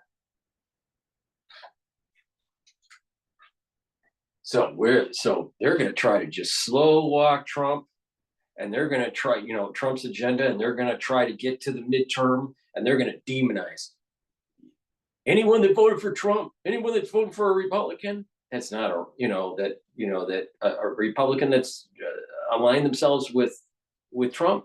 They're all evil. They're Nazis. They're this. They're that. Blah blah blah blah blah blah blah blah blah blah blah. And they want that power. That the Democrats want back that power in the House, so they can stamp impeachment day after day. I mean, literally. Can you imagine the midterm elections, and it comes out that the Democrats win the House? You will literally have impeachment of Donald J. Trump every day of the week for the last 2 years of his administration, because the libtards don't know anything but to rubber stamp impeachment. They don't want to fix a problem. They want to blame people. They want to whine. I saw this in nonprofit too. You know, these nonprofits, they grow. And if certain funds start to diminish because caseload for helping those individuals in need go down for that particular program or whatever. Or the funding is cut at the federal, state, or city level. You have these nonprofit employees that get all worried. They get all, or you start asking like the nonprofits that focus on one or two main things in the city, right? They don't think that their job should be eliminated when you solve the problem. They keep on wanting perpetuating the problem. They should be having the mindset that the nonprofit should become obsolete, because that would mean that the needs are no longer there because you solved the problem. That's not how these nonprofits work. They want to continue to get the funds from at the state, city, federal level. They want to continue to get the donor money. So the administration starts to balloon up, and then not only that, the ones that are running the nonprofits, they make more money in terms of their salary. If you have a small nonprofit, they can't make much. But if you have $100 million nonprofit, guess what? They're pulling a pretty penny. That's how the nonprofits work. They don't want to become obsolete. In theory, their mission should be, how do we become obsolete? Because that means that they've solved the need. That's not how they work. And that's not how these federal employees work. They want to just find a desk, hide under it, and hide under there for 25 years and get a pension.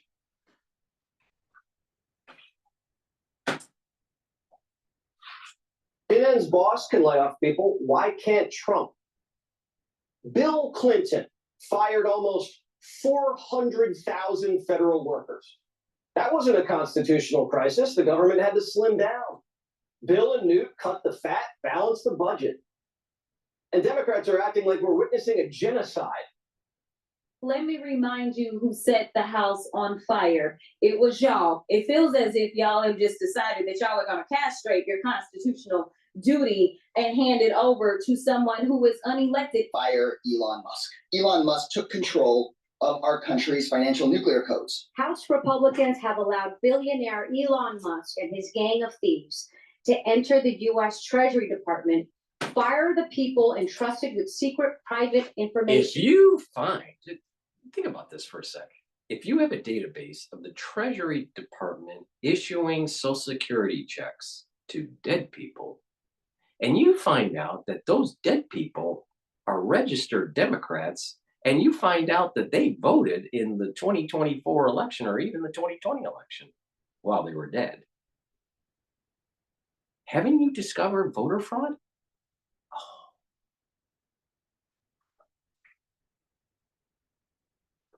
The Democrats don't want you to find the fraud. They don't want you to catch them red-handed in the cookie jar.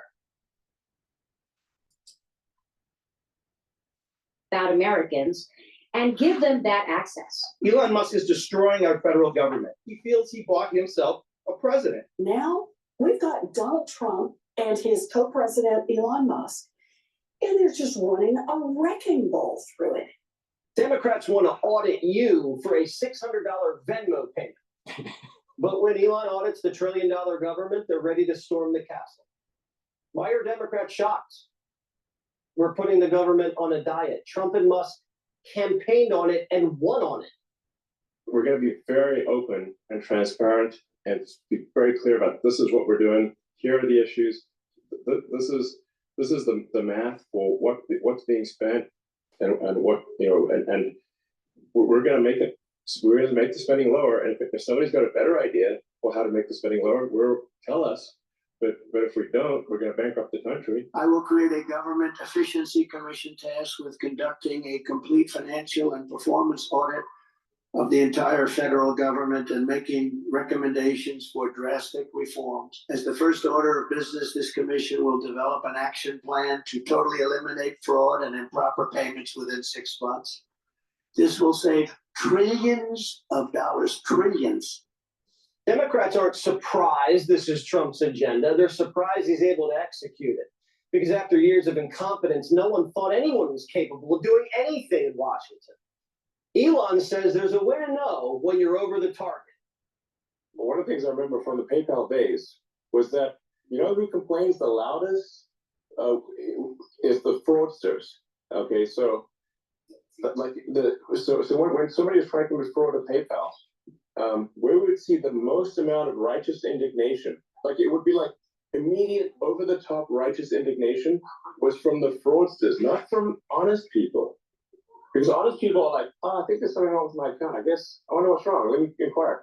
But the fraudsters will come at you immediately. This is it's like a tell that someone's actually doing fraud, because the level of sort of faux outrage is way over the top. Elon doesn't care about bad press. He's trying to save the republic. It's good cop, bad cop. Trump's the good cop.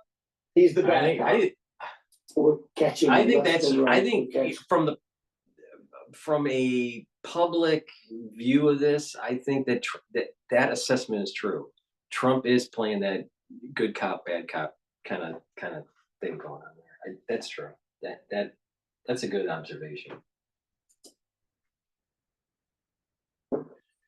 We're catching him to a point where they don't know what. I think Trump's also doing that with J.D. Vance. J.D. Vance is a little bit more of a, German Shepherd, going after, or Zeus and Apollo from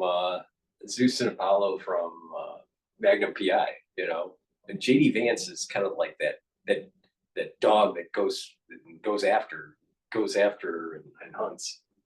So there is a good cop, bad cop thing, even with Trump and J.D. Vance. Getting caught. And I have great respect for the people that are doing it. Elon Musk is helping us on it. And he's pretty good. The government's been robbing us blind. We've been writing checks, $6 million for tourism in Egypt. Like Egypt needs help with that. They have the pyramids. We should be spending money on cleaning up California so that tourists can vacation in California. $2 million to help the BBC value the diversity of Libyan society. We're bribing the BBC to cover Libya better? Why? $1 million for a gay group in Armenia. There it is. We paid $20 million for Iraqi Sesame Street. $20 million for Sesame Street in Iraq? Really? Didn't we spend, the trillions of dollars that didn't work? Please go to my store, the-studio-reykjavik.com. Get the vitamin D3. This helps to absorb calcium. It's a gene expression cofactor. So that means that your cellular processes will perform better. And D3 helps to get rid of cells that need to go into apoptosis, really important, as anti-aging, but also to get rid of cells that have been infected. D3 couples really well with nattokinase, but also it couples well with K2. Now, with the K2, D3 combo, this is going to help with bones and also cardiovascular health. Now, with nattokinase helps to break up clots because it's fibrinolytic, but also nattokinase helps with your total cholesterol, your lipid profile. It brings down LDL levels and it helps to increase your HDL levels. So couple these together and you're going to increase the health of your cardiovascular system. When you take these two together, not only are you helping with the cardiovascular health, but you're also helping with your bone health. By taking in calcium and doing resistance training, you're going to get a higher bone density. A lot of people don't realize that your matrix, your bone matrix recycles. And if you're not depositing enough calcium and you're not doing enough weight training, then over time, your bones get more brittle. But if you do weight training, you're taking in calcium, drinking milk or taking calcium supplements and taking D3 and K2 and doing that resistance training, over time, your bone density is going to improve because your bone is remodeling the matrix. when you're taking in and you're sending signals to your bones to remodel, then it's sending signals to the osteoblasts to deposit more bone, to deposit matrix. But if you're not sending signals, then what happens is when you get older, the osteoclasts start to eat up the bone and you start to lose bone density. So what you're doing is you're signaling your body by doing the weight training, by taking in the calcium and taking in the D3 and the K2 together, you're actually sending signals to activate those osteoblasts and deposit more bone. So if you're older and you don't, you're not working out, your bone density is starting to shrink, right? Especially for women, but this happens to guys too. All right. And if you fall and you break a hip because of, poor density and your bones are brittle because of not doing weight training and not taking the proper supplementation, don't be surprised that you die, 3 weeks later after you fall. It happens a lot. There's a 70-year-old woman or, a 75-year-old man falls, breaks their hip, 3 weeks later, dead. So it behooves you to weight train, take the proper supplementation. Please go to my store, the-studio-reykjavik.com, get the K2, the D3, and to improve the stack for cardiovascular, nattokinase. Go to my store, the-studio-reykjavik.com, use discount 5, and guess what? You're gonna get $5 off. All right. What else is out there? What else is out there? All right, let's play gut field. Your adulation, it's almost getting boring. Happy Thursday, everyone. So Mitch McConnell is reportedly fine after falling down the stairs. Medical personnel credit his hard shell.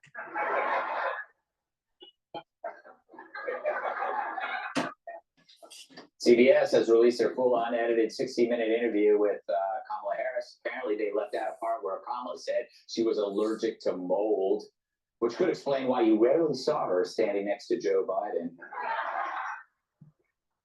Now, we're not sure how much they doctored the chat, but they left out the clip of her arriving to the interview by boat.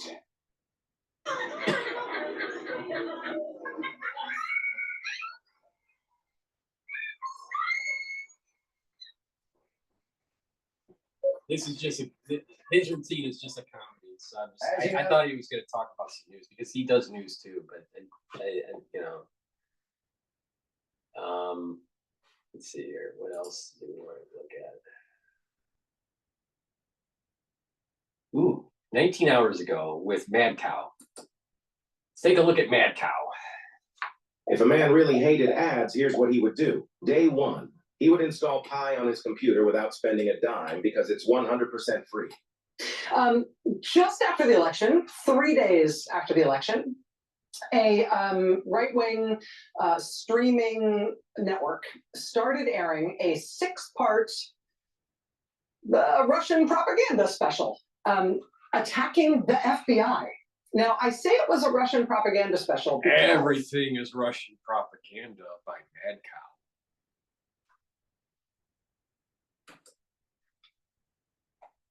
Specifically, it was made by a producer who has made a living making propaganda for the Kremlin.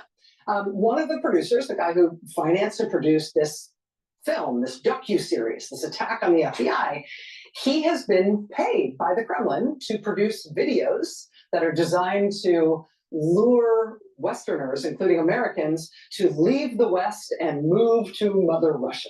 That project was funded by the Presidential Foundation for Cultural Initiatives, which is a state entity created in the Kremlin by Vladimir Putin in 2021. Does Mad Cow talk about anything that the CIA does in its publications, in its documentaries, and its way to try to program you through media? I'm just wondering.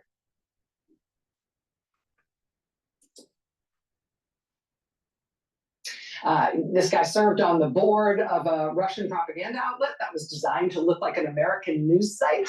It was launched in the months leading up to our 2024 election. It was full of pro-Russia and anti-Ukraine content. This guy has produced hagiographic biographies of pro-Kremlin dictators, including, I kid you not, an 8-part series singing the praises of the dictator of Kazakhstan. And that was paid for by a charity controlled by the dictator of Kazakhstan. He also created a pro-Kremlin anti-Ukraine film that was paid for by a pro-Kremlin anti-Ukraine oligarch who has been under US sanctions for more than a decade. He and his company produced another anti-Ukraine film last year that featured claims smearing President Biden that were delivered by a guy who is under indictment in this country and sanctioned by the US government as a Russian agent. So this is kind of their over. This is what these folks do. But their newest, this multi-part anti-FBI documentary that came out 3 days after our election in November. It was directed by a former host from Russian state TV, which is sanctioned in this country as a vehicle for Kremlin-sponsored disinformation and disruption efforts targeting the American people in our elections. Now, at this point, you're thinking, okay, dog bites man, right? Some streaming outlet is running a pro-Russia, anti-US government thing, okay, right? I know you're thinking, this sounds very familiar. There's a lot of things like this. We know Russia runs all sorts of psychological and disinformation campaigns against us. A big, slick, Kremlin-affiliated propaganda operation Get to the point. Against the FBI, something designed to smear the FBI. Yeah, that tracks. We know the kind of stuff that they do to try to mess with us as a country. The FBI probably knows to expect it. They probably know how to handle these kinds of operations and threats from Russia, as long as they're from Russia. Senate financial disclosure forms show that President Donald Trump's nominee to lead the FBI was paid $25,000 by the company with the producer who has made the Russian propaganda for the Kremlin, who made this new film. So she wants to demonize nominees. See, this is the whole hoax. This is that whole Russia hoax stuff all over again, replaying it and replaying it. It's amazing. All right, what's Global Tree Pictures? All right. So they were interviewed, and he's getting paid for the interview. Kash Patel was paid $25,000 by that production company, apparently for his participation in the anti-FBI film. So what's wrong? Mr. Patel appears in the film. He's in episode 4. He also got an executive producer credit on the film as well. What's wrong? What's wrong with someone that's doing a film showing the nefarious activities of our national security state? Oh, the national security state doesn't like that. So they find out who the people that are doing the film are, and maybe they happen to be Russian or Ukrainian or whoever. Doesn't matter. Maybe they're sympathetic to Russian, they're Russian. Not everyone in Russia is pro-Putin. Newsflash, not just that. What's wrong, even our quote enemies, doing a documentary about the nefarious activities of our national security state? What's wrong with that? Oh, see, what it is Mad Cow is trying to protect the national security state and preventing you from paying attention to the nefarious activities of the national security state. And by the way, the national security state was a big part of the problem that we had in 2020. Not the only, but a big part of it. Today by the excellent investigative reporter David Korn at Mother Jones. All right, Mother Jones. But we can show. Mother Jones, lovely. Kash Patel took $25K from Russia-linked firm to appear on an anti-FBI TV series. I didn't watch it, but I'm sure he said something on the order of the FBI is out of control. The leadership of the FBI needs to be investigated, or the leadership of the FBI needs to be removed and restructured or whatever. But he also believes that many agents within the FBI are doing their job, and they should continue on doing what they're doing. So not everyone is an enemy of the state, right? But to say that there's not nefarious actors within the FBI or the CIA, people aren't paying attention. So what is wrong with someone that wants to restructure the FBI to make it more accountable to we the people and to be more effective in what they do? Because you got to remember, the FBI tried to hide the Hunter laptop during an election cycle. So that was election interference by the FBI. What's wrong with Patel getting $25K doing an interview for a documentary saying that the federal government, in this case, the FBI, needs to be restructured? What's wrong with that? What's wrong? We would applaud if some filmmaker did something on the order of, well, maybe the KGB needs to be restructured and be, take out nefarious actors. Mad Cow wants you to think that everyone at the FBI is a good guy or a gal. That's not true. That is not true. There are many that aren't. There are ones that went after conservative women that cared about their child and their education in public school.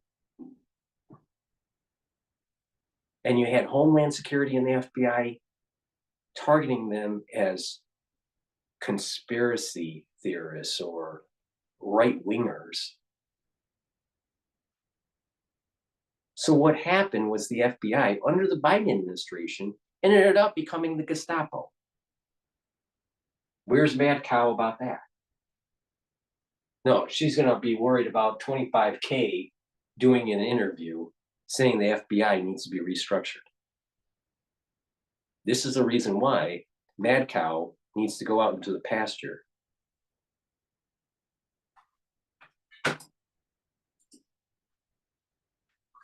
This is from Kash Patel's required financial disclosure form to the Office of Government Ethics as part of his nomination to be the director of the FBI. Global Tree Productions. That's this production company. She literally makes close to 20 million or something like that. I'm not sure if she took a pay cut because MSNBC is hemorrhaging. But, she makes around 20 million. Or used to make 20 million saying this kind of crap. Don't you want to make 20 million saying this kind of crap? But they only give that to a lesbian on MSNBC. A Mad Cow lesbian, which are the worst.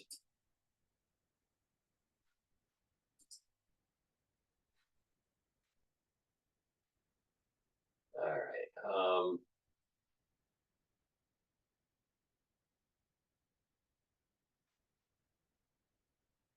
Okay, this is 9 minutes ago dealing with Israeli hostages. So this was just, I'm not sure when this was, it was published 9 minutes ago. All right, let's play this. Looking for the ultimate destination for fun? Well, look no further. Bolero is the perfect place to bowl, party, eat, and and the condition of the. For more on this, Israeli ambassador to the United Nations, Danny Danon, joins me live. Mr. Ambassador, thank you for joining us this afternoon. The Prime Minister, Benjamin Netanyahu, said the condition of the hostages who have returned will not go unanswered and that the appropriate actions will be taken. What can we expect from the Israeli government in response? Thank you for having me, Rich.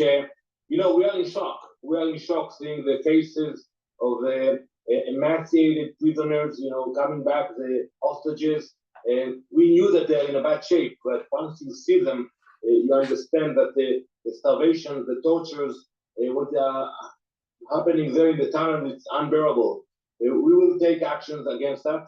We will not accept it. We allow thousands of trucks to enter Gaza with humanitarian aid, with food, with water, with medical supply, and look at what they're doing to the hostages. We are dealing with evil, and I think today most Israelis realize that we will not stop. We will go all the way until we will bring back the hostages, and we will eliminate those monsters. We will eliminate them. We will not allow them to stay alive. Think only about, Eli Sharabi. He came today from captivity after 14 months, and he found that his wife was massacred. His 2 teenage daughters were massacred as well. His brother was massacred. Those are animals, and we will take actions against them. Do you have a sense of the condition of the remaining hostages? We can only imagine, we can only imagine the conditions, and unfortunately, we are not optimistic. Once we see the faces of the hostages coming back, we hear the testimonies about starvation, sexual assault, tortures, and I think that the world is And not and speaking and the enough thing about is that when you look at someone and they've gone through an extended period of time of nutrition deprivation, you will see that facial muscles and facial fat change radically. And it's not something that you can get back easily. And then obviously the evidence of, issues with, cervix or, vaginal, evidence to show, torture of some sort with the hostages. But the thing is that, it goes back to what I was saying before. Jacob and Esau battling each other out ever since they were born. And the lineage of the ones coming from Jacob, the lineage that came from Esau, right? Throughout human history, current and deep history, all right, thousands of years or just 100 years, there's been this battle that's been going on between Jacob and Esau. Now, a big part of the last 2,000 years, Esau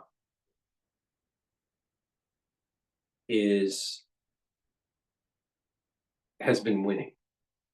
But as we approach the Messianic age, get closer and closer to 216 years from now, which is the 6,000th year, Esau starts to weaken. All right? And Esau as a emotional individual, if you look at the emotional profile of Esau, all right, that's written in the Bible, it gives you the impression that it's a person that is a hunter, a person that is good with using their hands, athletic, cunning, a good, very good hunter, swordsmanship and using the bow. So warfare, a person that is easily angry, in red. So there's a lot of it's a person that has a lot of fire in them. Not a calm person, a fiery person. Now, look at what's going on with what we call Islamic terrorism. All right? It's these kinds of traits that are in Islamic terrorism that's in ESA. Now, ESA is not just Islamic terrorism. That's not the point I'm making. There's a lot of ESA in the United States. A lot of people that live in the United States are from the soul root of ESA, and they're not Semitic. They're actually European. All right? But their soul root comes from ESA. This is why you have to be, the United States is heavily weighted to Jacob, but it has a decent amount of percentage of Esau.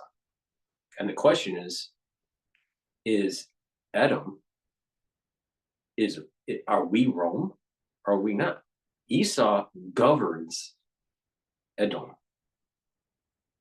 Now, religious individuals say that the United States is the modern day Rome. And you would hear this in also from scholars in history. But the Torah scholars, there's a debate. Is the United States Rome or is Russia Rome? And the reason why is the color red. So red is tied to Esau. Rome is tied to red. So how much of red is really in the ethos of the United States? Now, you got to remember our founding fathers, they were Freemasons and they knew occultic kind of stuff about the temple and, and their version of what King David, King David and Solomon's temple and all this stuff. They had their own version of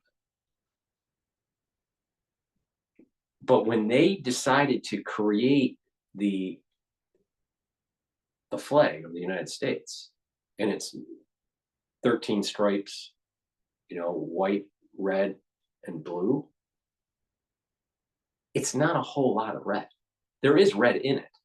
So this is the point I'm making is that if you take the percentage of color in the flag,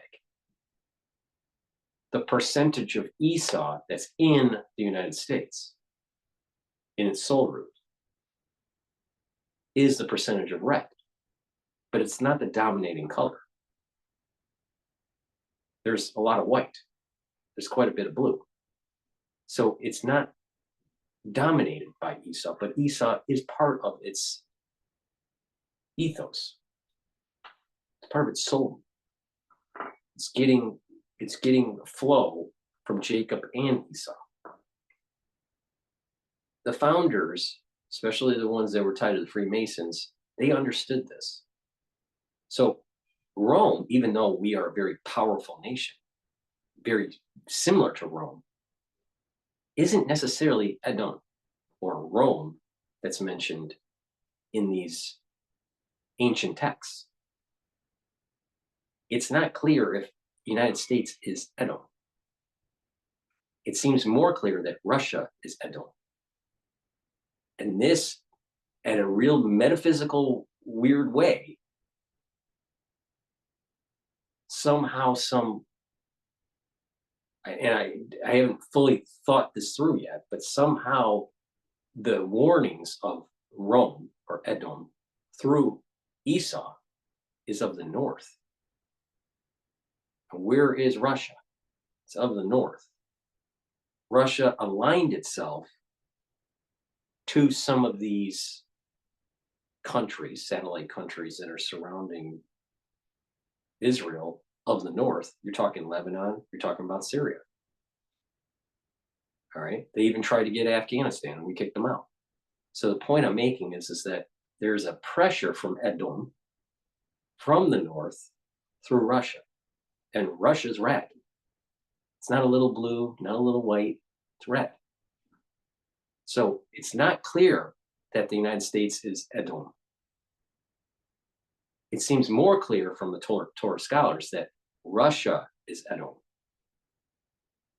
But Esau, there's elements of energy in the United States that flows through red, and that's the soul root of Esau in the United States. And that's the reason why there's going to be I keep on talking about the positive and negative of Esau. There's going to be conflict in the United States where the positive Esau and the negative Esau splits. The head, the intellect, splits from the body, the animalistic instincts. And the negative is the animalistic instincts. The positive, the intellect, aligns itself with Ishmael and Jacob to fight Edom and help Israel. So if the Torah scholars are right, something weird is going to be happening with Russia. Now, what does that mean with what's been going on with Ukraine? We may actually be seeing in what's, and I'm against, let me just make a caveat here.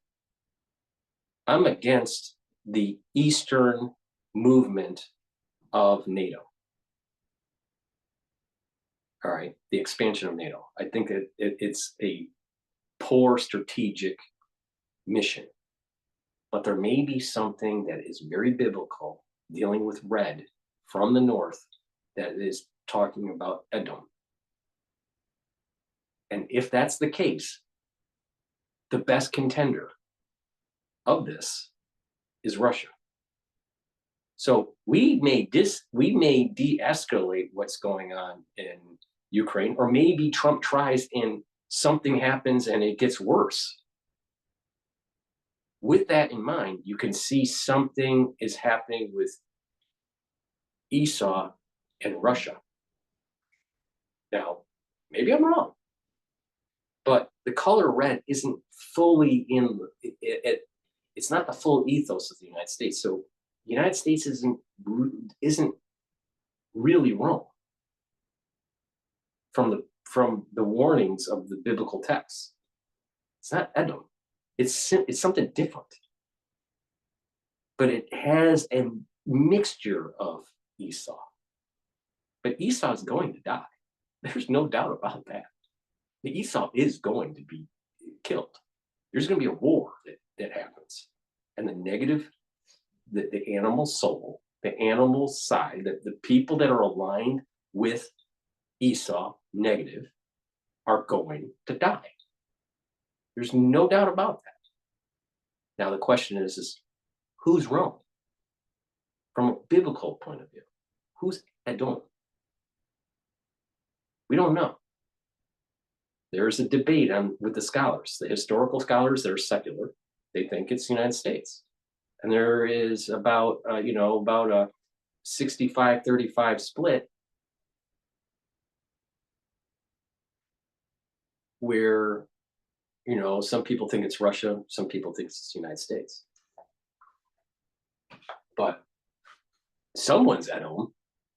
Who is it? Now, if we look at the Freemason perspective with the colors, we're not Edom. If we look at Russia, it fits some of the criteria from the north, the color red, their influence in the Middle East. That seems to fall in line. So maybe the Torah scholars are right. I don't know. But the United States, the key here is the United States does have a significant piece of energy flow from Esau, but it has more energy flow from Jacob. So we're going to see turmoil on the streets, turmoil in politics, turmoil, in the media, even in homes. Some people in your house, some people may be more Esau positive, some people may be more Esau negative, some people may be Jacob. You don't have to be Jewish to have the soul, to have the soul energy that's flowing. It's something different. I don't have a good term for it yet. But the soul roots of individuals and the soul roots of countries, that's a very real thing. And the whole 70 countries 70 nations, I should say 70 nations. There are more countries, but they are amalgamated in these different nations. There's 70 nations, and that's Esau. And the negative of Esau, the ones that don't repent, they're going to die. So that means there's going to be an awful lot of death. And it's not just in the Middle East. It's going to be everywhere in the world.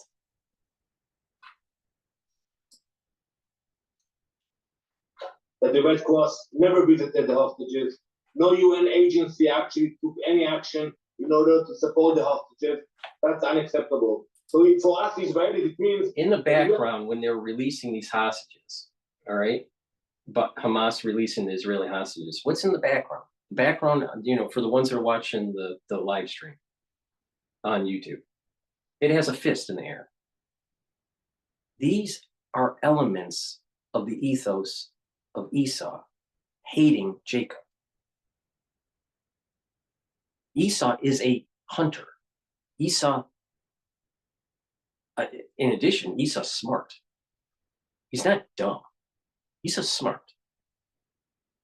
But he has anger. There's a lot of anger. He's a hunter. He knows how to kill. He knows how to be conniving. He's clever.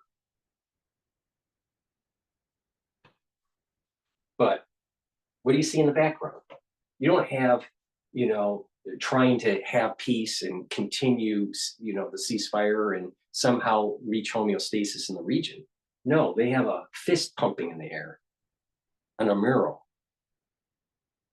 Does that seem like something that's going to be lasting peace in the region? So all these Torah scholars have been saying for thousands of years, you cannot negotiate with Esau. It's something that will eventually lead to the splitting of the positive and the negative, the intellect and the body dies. It's what's going to happen. Now the question is, how bloody is it going to get? But do you think that the way that they're presenting these hostages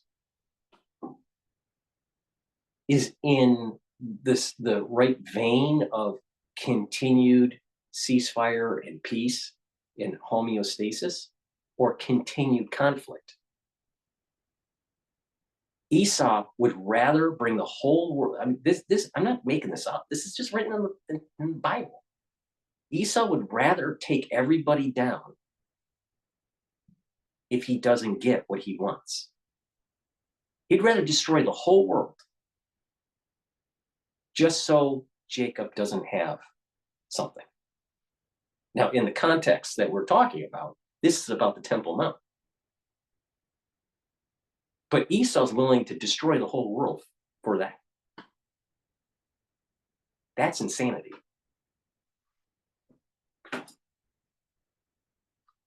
Determined to do it ourselves. We will go back if we have to. We will get back into the war zone in order to bring them back. Do you expect that this war could restart again soon? I know there's more negotiations that are upcoming when it comes to extending the ceasefire, getting more hostages back, releasing more prisoners. What are the next steps and what do you expect to come after that? So the negotiations will resume in Doha, Qatar, and our goals are very clear: is to bring back the hostages and not to allow to remain in power. If we can achieve it through negotiations, you know, everything can move very fast. But if Hamas will insist to stay in power, I don't think it will happen, because it will mean that there will be no future for the people of Israel and no future for the Palestinians as well with Hamas in power. So we will have to wait a few more weeks in order to know where we're heading, but we are determined. I'll pass on the mic in a few minutes here. Let me finish the video. We are determined. We realize that we have to fight back, and we are willing to do it. The Biden administration worked right to the very end on these issues, handing over to the Trump administration. How was that handoff? Has it been pretty seamless when it comes to United States involvement? Well, I would say that on the issue of the hostages, both administrations wanted to see progress, and we appreciate the effort. No doubt President Trump, with his approach, was able to bring the deal into maturity and to realize it. But in terms of support, unfortunately, the previous administration held ammunition when we needed it. And this administration is saying out loud, we stand with Israel. I was with the Prime Minister a few days in DC, and the fact that President Trump invited him to be the first foreign leader to step into the White House, it shows the bond we have with the US. Yeah, the president caused quite a stir with his announcement about redeveloping Gaza. Have there been any follow-on discussions between what President Trump said a couple of nights ago in that press conference and the Israeli government in how exactly you're going to do that? Not yet. We know we have to be focused on the goal of eliminating Hamas, because you cannot think about future plans if Hamas is still there.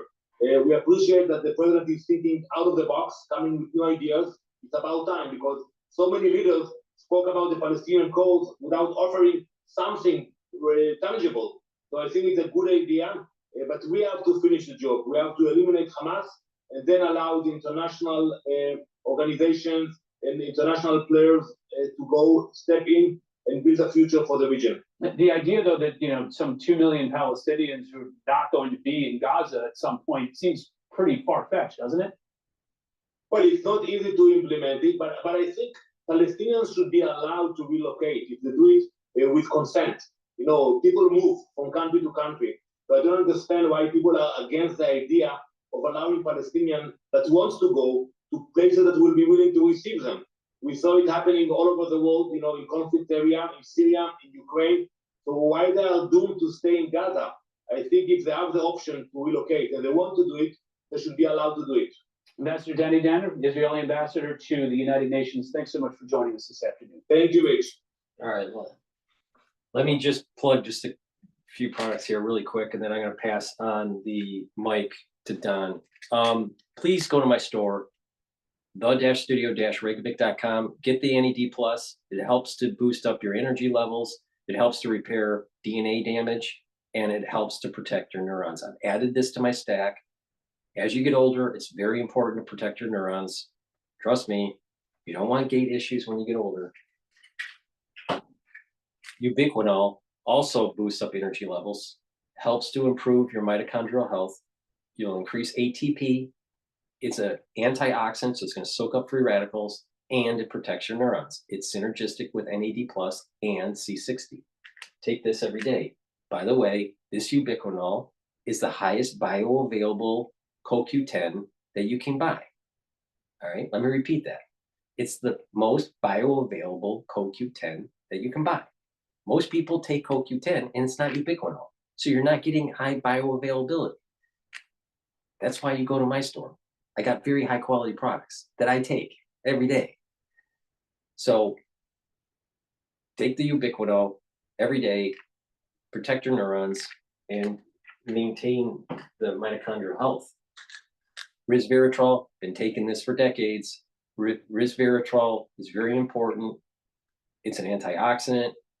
It helps to get rid of cells that have gone into senescence.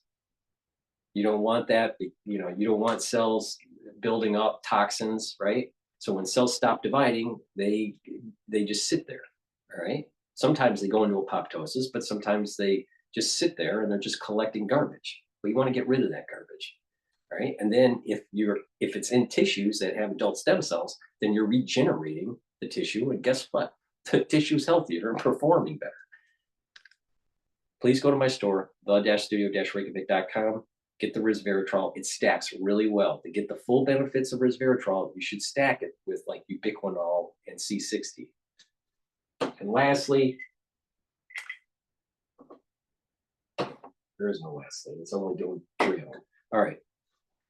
Let me pass the mic on to Don. I appreciate everyone listening on X Spaces. For the ones that are watching the live stream on YouTube, I have X Spaces opened on my X channel, the large version, the large channel on X. You can do a call-in. These shows are supposed to be interactive, so I greatly appreciate people calling in. So let me pass on the mic here. Hello? You there? Yep, here. Hi. Paul, question. When you're mentioning red, And you're saying it's symbolic of what again? Red represents Rome. Edom. Edom in the Bible is Rome. And Edom is associated with red. And if you look at the Roman Empire, it was about red. Right. So what about the idea then, because it's funny in the Marvel movies, right? They call about the red shield and the red, they always talk about the Rothschilds. Too, Yeah, it's red. It's red. It's right. So, Edom. And here's another, let me just interrupt just real quick. A lot of people make this mistake that all Jews are Jacob and all non-Jews are not Jacob. And the Rothschild, you're making a great point here. The Rothschilds are tied to Edom. They're tied to Edom. And it seems like they're doing it through a mechanism of which most people probably don't understand the power that the banking system can have as a parasitic mechanism to take over the capital of a free country or any empire or whatever it is. Right. And so to dive this a little bit deeper with the insight that I have with this, there are individuals that are trying to demonize the Jewish people because because of what the term Zionism. All right, a lot of Jews are against Zionism, but the idea of a state that's not tied to biblical precepts for law and order, that's not really what that building a state that's not tied to that, that's an illegitimate state from the Torah perspective. And I see and the Rothschilds set that up, and the Rothschilds set up the banking. So when this all goes down with the splitting of Esau, the banking industry, the banking cabal dies with Esau. It's hard to describe what I'm saying, but even though the Rothschilds were tied to helping with Zionism and the building of Israel as a state, not as a religious institution, but as a state. And that state tried to shed religiosity and promote secularism. What will happen in the end is that banking system will melt like wax. The mountains will fall because there's a crash, and that anyone that's aligned with Edom is going to die. And Paul, the one interesting thing that I found, like you mentioned, you didn't mention another red flag, which is the Chinese. But they're not from the north; they're from the east. Remember, with Edom, it's the north. It's red and north from the north. I don't even go like check in magnetic pole shifts and all those things. So I mean, how you determine what is the north and south? I'm just saying that it gets into complicated as you describe what it was. But one of the things like you talked about that I thought was an interesting insight. If you look at the Russians, who are they aligned with? This is again would have been the Romanovs. Their enemy at that point in time was the Redcoats, which would have been the British Empire. Right. And you could argue as to who exactly was controlling the British Empire. And we know about the story of the Battle of Waterloo and the fact that the use of carrier pigeons that was used by the Rothschilds to short the bond market of the English government, and basically creating a false signal that Napoleon had won, and of course then having a crash in the bonds and then picking them up for pennies on the dollar. But and that was a known piece of history of how intelligence was used and technology at that point, which carrier pigeons have advanced knowledge and using that information to say manipulate the markets and create a false signal. Well, like I said, Esau is cunning.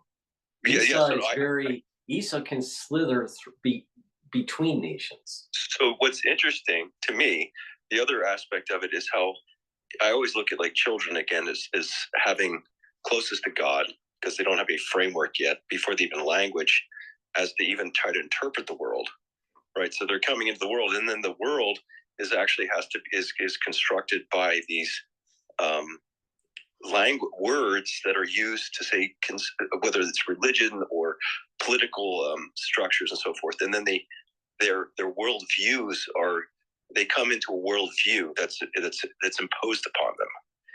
And to the point about what is the world, what are these different world views, and we're sort of have these Overton windows in which we have to operate.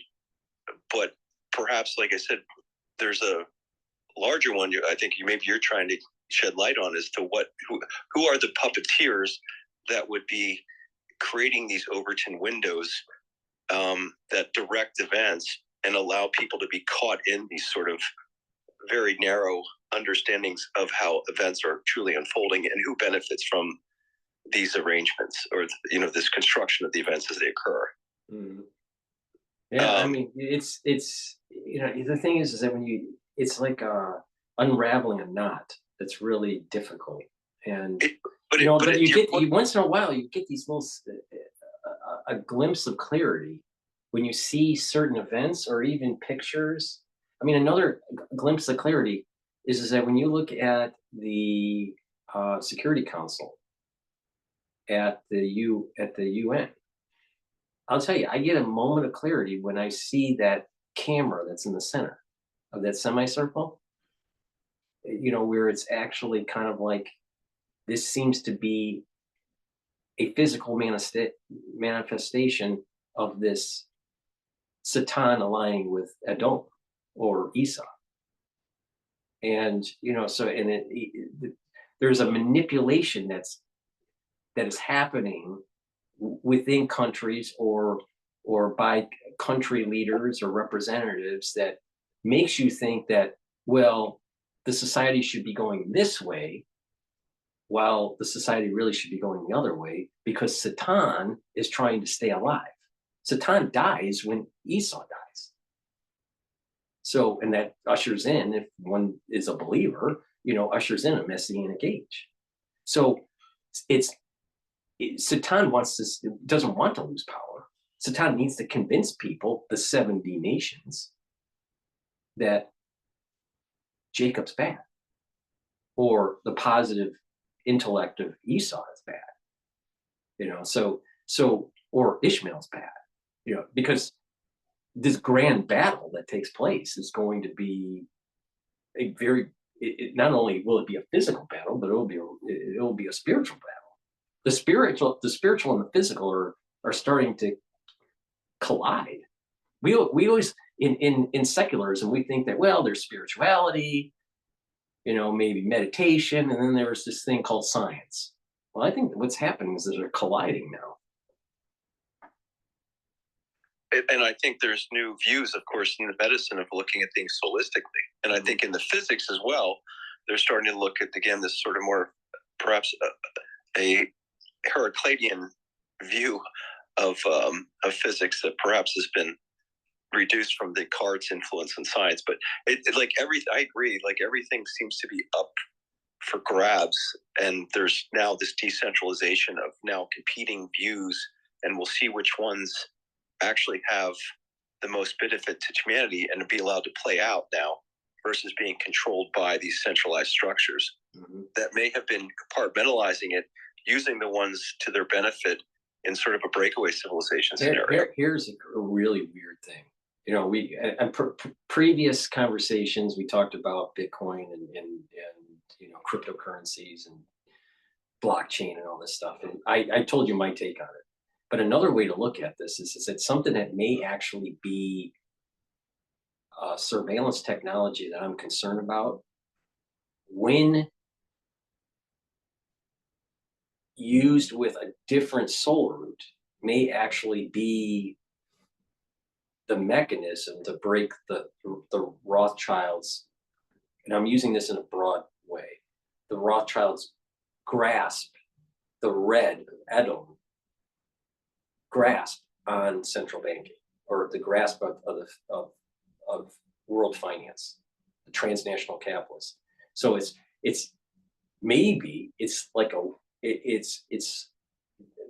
crypto is like a sword, but in the right hands it can protect, but in the wrong hands it could cause devastation. That's I just had a conversation about that last night. The same thing. That they're seeing it as a way to help with the decentralization of knowledge and some type of validating system as well. Our structure, our social structures are going to radically change when mankind reaches the Messianic age. Radically. This idea that because when that happens, then when people do things that are antithetical to biblical teachings, they can't hide saying that they're just a secular society, because it's the realization at the global level that the way people conduct themselves in society, when they harm people, when they steal, it causes a disharmony at a very high level spiritually. And so there's going to be this push to prevent that from happening. So people, would say, well, I'm a secularist. That secularism, this concept of secularism is going to radically change. I see it, Paul, like this idea of transparency, but at the same time protecting privacy. There's this like tension, like this sort of paradox. In order to basically have a high trust society, you need a highly transparent system, but at the same time, you have to protect privacy.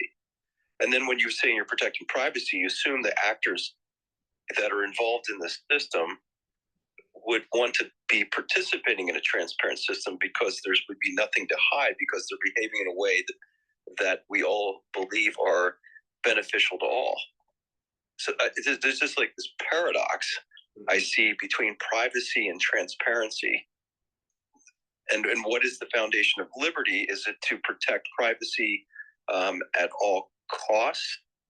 But at the same time, you assume then the people involved in the transactions are acting in a moral fashion, in the sense that they're doing something where they will not harm others. Well, I think that at least in U.S. law, it's better to not imprison a guilty individual than to imprison a person that is not guilty. And maybe the idea is so it's really an issue of erring on conservative, where liberties would reign, not transparency. And the because case you could all right, go ahead. Yeah. Maybe the idea of what we're seeing with DOGE is that the government, this is one of the things that perhaps we didn't have, is a high level of transparency on the government transactions. At the private individual level, what type of restraints have we had on government? We talked about term limits. They've never been implemented, because it seems now we're finding out almost all the politicians might on the payroll of USAID. So there's this sort of incentive system to keep the system going. So there's no inherent incentive for these politicians to reform the system of which they're dependent upon. So, but if we now implement, say, a blockchain on the government, but then have some type of privacy on the individual, it's a restraint on these what the founding fathers were concerned about, the restraint on government. It seems like now the technology could be used as a restraint on government. Well, I think that we need to restrain government. I mean, they've been out of control. My take on DOGE at this moment in time, I am not worried about them crossing the line and stepping on the civil liberties of individuals. I think that there's safeguards there. I think their method is basically follow the money and find the waste and find the corruption. It's pretty simple. I mean, I'm sure that it's a little bit more sophisticated, but it's basically they're doing a download of data. They're throwing it into a spreadsheet and they're filtering it out. Now, maybe they use a different type of program. Maybe it's not a spreadsheet, but basically they're filtering transactions and using word searches, maybe using a little bit of AI on top of it to find and follow the money. Paul, you might find this interesting. I don't know if this is going to happen, but someone said that Elon may be taking ads out that would show the corruption that he's finding within the transaction? He should. There's nothing wrong with that. For the Super Bowl.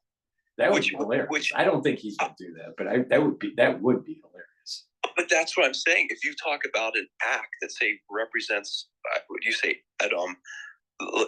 This idea of the satanic do what thou will, what feels good is right, which goes maybe perhaps against this idea of divine laws, that you take the event of the American people, which has always seemed to have some type of satanic ritual. It would be hilarious. It would be hilarious. Halftime, rather than having some type of satanic ritual, you all of a sudden say, this corruption does exist, and here's examples of it. And it's almost, it just changes. It's like a shock to the system where people are forced to deal with this reality. It's like that they would be talking about the next verse is the commercial and the Doritos, and oh my God, how clever the Doritos commercial was, or Beyonce performing some whatever the hell they perform. Right. It would be very fun because he's Gen X. All right.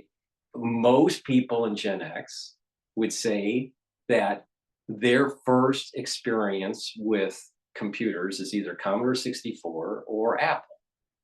All right. Now there are a few other things, out there. The Atari had a PC too, but and then eventually they, what hit the market was 286 and 386, all right, for PCs, PC clones. Now, the reason why I'm saying this is that it was the football commercial in 1984 by Apple to try to warn people that if you let if you let Microsoft and IBM take over, then you're going to have Big Brother watching you. All right. It would be hilarious if he took that motif that Steve Jobs did in 1984 to show the corruption that DOGE is finding, to show that we are in a 1984 and that we are able to break out of it, smash the screen, and become free. That would be hilarious. And Paul, to your point, I think this isn't like informational warfare because you have the court system and you have the court of public opinion, and really in an experiment in self-government, it's the people need to take back the rights. So it's a waking up the people, and so it's not all the things you can do to say that maybe the executive orders it doesn't matter. The American people have to reach a certain critical mass that they realize they need to take back their rights. Mm-hmm. Mm-hmm. And it's a fascinating, and you can see the frustration the founding fathers must have had in these deliberations between the states, which have their own vested interests, and they're saying, guys, we're fighting for an idea here, and I know that's hard to wrap your head around. And let me ask you a question, all right, and tell me your gut feeling. Now, it's during January 6th, all right, during January 6th, if there wasn't the storming of the Capitol, but just peaceful protests in the mall, do you think that there would have been a certification, or do you think it would have been pushed back to the states? I think the people weren't ready. My general feeling it's like talking to your neighbors. And if they're if they're fixated on who's going to win the Super Bowl versus trying to figure out what the hell is this power structure that currently exists, and we seem to be funding with our own dollars. There's no outrage yet, and it's funny. I don't know if that's a foundation of where we are currently, of how they sort of inured us to have because they've gotten rid of all the rituals. I think you're hitting on a good point here. The timing thing. I find it's all about timing, and we haven't hit that critical mass yet where people are like, this is absolutely nuts, and how did we get here? And we need to figure this out very quickly, and we need to correct course. And if we correct course, then the current trajectory that humanity's on will change dramatically, and maybe this Novus Seclorum that they keep, that Elon's referencing, is truly something that is truly a golden age for humanity. I don't have an answer yet. I do see a lot of people just aren't engaged yet. Well, I mean, what John Hogue has mentioned on my shows, and you've been a part of them, you know, he keeps on referencing, well, you know, we've done one full cycle with Pluto. So the United States is moving into this next cycle, the next age. It's going to be under Trump where we have the 250th anniversary. So these are all in line with what you're saying, that we're moving into a new age. Unfortunately, I'm a little pessimistic with Americans at times. You know, I go back and forth. But the thing is that I'm pessimistic at the moment because I just feel as though the masses are too focused on the bread and the circus. And because of that, they're not going to pay attention to this golden opportunity that's never going to happen again. We're never going to have an Elon Musk working with an administration as closely as with Trump. We're never going to have another Trump.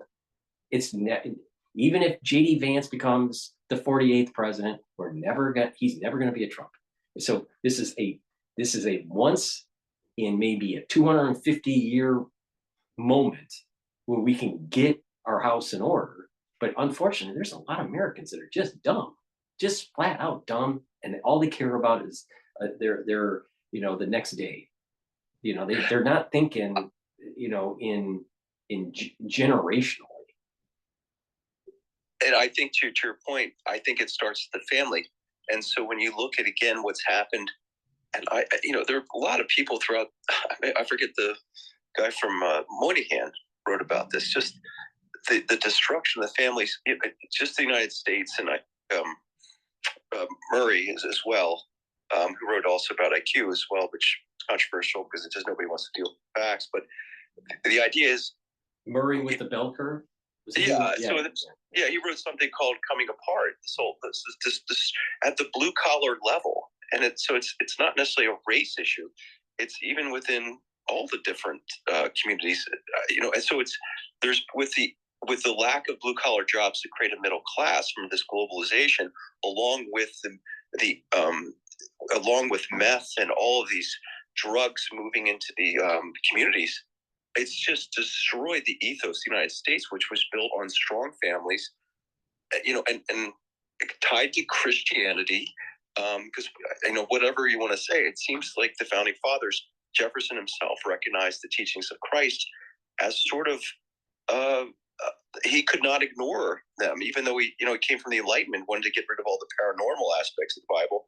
Wrote the Jefferson Bible because he said this is wisdom, and most of Americans early on, the Bible was the book where they looked for wisdom. And so you had this moral code, for all you want to argue about, that was based on Christ's teachings. That's sort of the foundation of morality of a people in experiment and self-rule in which government's to be limited, that we've forgotten. And I think we're now at that point where we seem to be now understanding the importance of the, whatever you want to call this, Christ's teachings and the wisdoms from it, we need to really, really quickly. Yeah, let me just dive into what you said there, just at a personal level. So for me, we were raised conservative Jews. All right, our household was conservative Jews, and when my brother died, I was really questioning, like,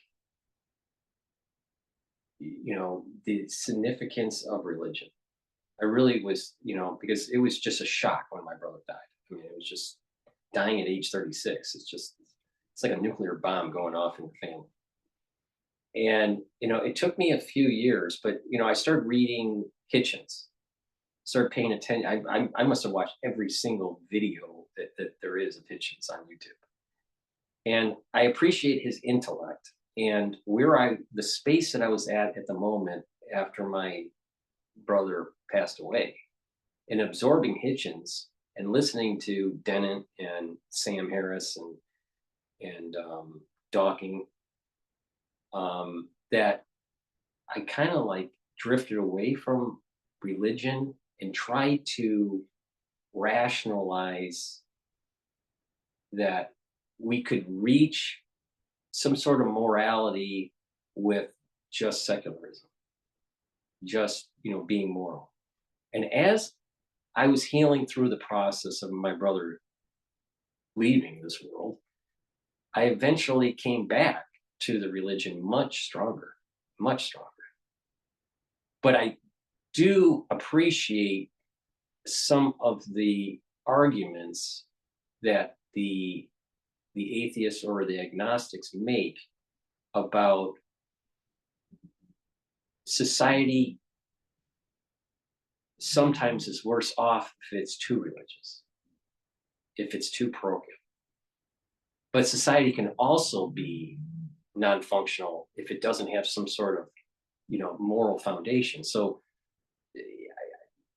that group, the four horsemen were more focused on that you could reach this Nash equilibrium, through just realizing your own self-interest. And there's something more, there seems to be something more to religious teachings that lets society go forward. Now, at that time, I didn't know, all of this more esoteric stuff that I pontificate on now, but I can understand where Hitchens was. I get what, technically he was Jewish. His mother was Jewish. But he wasn't raised Jewish at all. But the thing is that he was, one hell of an atheist, but he had an intellect to try to ask these serious questions, because some people, when they're religious, they just follow the dogma and they're not really listening to the other side of the argument. And sometimes you have to have a nuclear bomb go off in your life to see both sides of the argument. But that was the kind of the weird journey that I had. And it's funny, Paul, you mentioned that, because it seems like this is where the arguments continue to get stuck. But to put it back in a manufacturing, because I know you're a came from a manufacturing background, think of like the Japanese, the Toyota system, production system. There are rules, right? So there's, called a traditionalism in which they operate within, but they're allowed to pull the line if they see a quality issue when it occurs. So there's this individual ability to enact, to change. That's that Kaizen. They had the Kaizen. The Kaizen as well, continuous improvement. But there was this idea, there's improvement in the system that's allowed in a system that has a pretty rigid structure with the rules in which they operate. And I think that's the founding fathers trying to construct this Constitution along the same lines, that over time there may be arguments based on the development of, say, science. In the case of, say, Kaizens, in the sense of looking at a system and trying to improve upon it, where you may have to look at the rules and maybe reformat them, but you still need sort of these rules and where they're maintained, and there's constant deliberation on those rules that still go back, that they have to pass a test. Almost like I talk about first order principles, because you can say, well, we're going to make a change here. Well, that's fine. We'll make the change. We'll see how it plays out. Allow it to play out, and if it fails, well, that obviously violated the initial one, the initial first order principle, because we didn't see a benefit from that. And it seems like with politics and these narratives in the educational system, they can use language in a trickster way to manipulate the feedback loop of the cause and effect of the rule that they implemented, versus saying it failed. Well, no, it didn't really fail. Well, this is unfair because we believe in, say, Marxism, and we'll play this out over time. And even though it's failed, there's this almost like a lack of recognition of looking at the facts in a rational manner, to say, this failed, guys, it doesn't work, we need to move on, and they continue with it, and it just it creates a cycle. Right. This is exactly what my observation with CNN is. CNN keeps on trying to demonize DOGE and Elon Musk, but the thing is that he's finding the corruption. He's finding the wasteful spending. How can that be bad? Because they're going, literally the rule, what they're going is saying, tell me what you do, And if they say, if it doesn't pass a certain test criteria, because it does, you're not adding value to the system, and then this job needs to be shut down. And it's a very rational one. But if you look at it and you throw it into the political realm, you have Maxine Waters sitting there, and you have this weaponized empathy, and empathy is part of that animalistic nature you're talking about that is not using and is breaking apart. And now people get to say, am I aligning with the animal spirit of Maxine Waters, or am I aligning with the rational aspect of Elon? Exactly. And what's interesting is Elon, I need to talk to someone that's like, more religious than I am, but I think his name means something. Elon is either with gematria or something. There's something special about this guy. No, Elohim and Elon. Elohim were the gods, and Elon, you could say, was a god. Yeah. I mean, maybe it could be. I think. I mean, like I said, it seems to be a lot of symbolism going on. Or if you like on Musk. Like I said, Daniel, Gabriel. I mean, they all seem to L. There's definitely something there. I mean, that's something I probably would enjoy talking more about. Some of the stuff that I've read, about. So like Israel is broken up to three. It's what I've seen is like ISIS, Ra, and then Elohim. It seems to be right. So Elon, if you're right, Elon is like this last part of Israel. So Elon is is almost like helping Jacob. Paul, I think you could even go. The more I look at, when I look at DNA, I just think there's a lot there. When you start looking at these breakaway civilization, perhaps they're doing things that we don't have access to do. That if I were to have a child, I would want it to have the best eugenics. I would have the best genes. So I don't know what they're doing. I would assume that they do have access to this type of technology. Just my opinion. I don't know. I don't know if we're there yet in terms of like genetic manipulation to be able to have superhuman, or they have some sort of more psychic ability. I mean, I think you've heard me say these things, and I think that if someone has been watching me for years and the things that pop in my head, it's like, where'd that come from, right? But the thing is that I would say that if someone asked me the question, Paul, are you psychic? I would say kind of like sorta, because I get these flows of thought that sometimes is in my sleep, or sometimes it happens during these shows. But what has to happen is I have to be in a stressful situation, or I have to be bombarded by information for me to get the flow. And one point here is that I knew someone in my family was going to die when my brother died. I thought it was going to be my mother. He died in 2010. And I kept on dreaming like 30 times. I kept on dreaming a month before he died, right? A countdown. And it kept on counting down like, 9, 8. And I'd wake up at like 1 or 2 in the countdown. But I automatically thought it was my mother because she was the worst in terms of health in the whole family. So what happens is you get this flow of energy or flow of knowledge that you don't necessarily know what to do with until after the fact, because it's foggy. It's hard to discern it. So it's hard to like say, oh, let's go right instead of left. But you definitely know that something's happening. All right. Now, something similar happened with my mother. All right. Within 48 hours before she died, and I've said this on shows 2 years ago. Within 48 hours before she died, I dreamt that she was on The Price is Right. She was called up for The Price is Right, and she, was on the show, and she felt so happy. All right. Now, she always, she was always watching TV shows like The Price is Right and all that. But I was talking with Stephen Molyneux. He called me when he found out that my mother passed away from COVID. And I don't know if you know Stephen Molyneux, but he called me and we had a long conversation. And I said, I had this weird dream before he died, or before she died. And he said, well, and it was perfect with the interpretation. The price of life, she's on The Price of Right.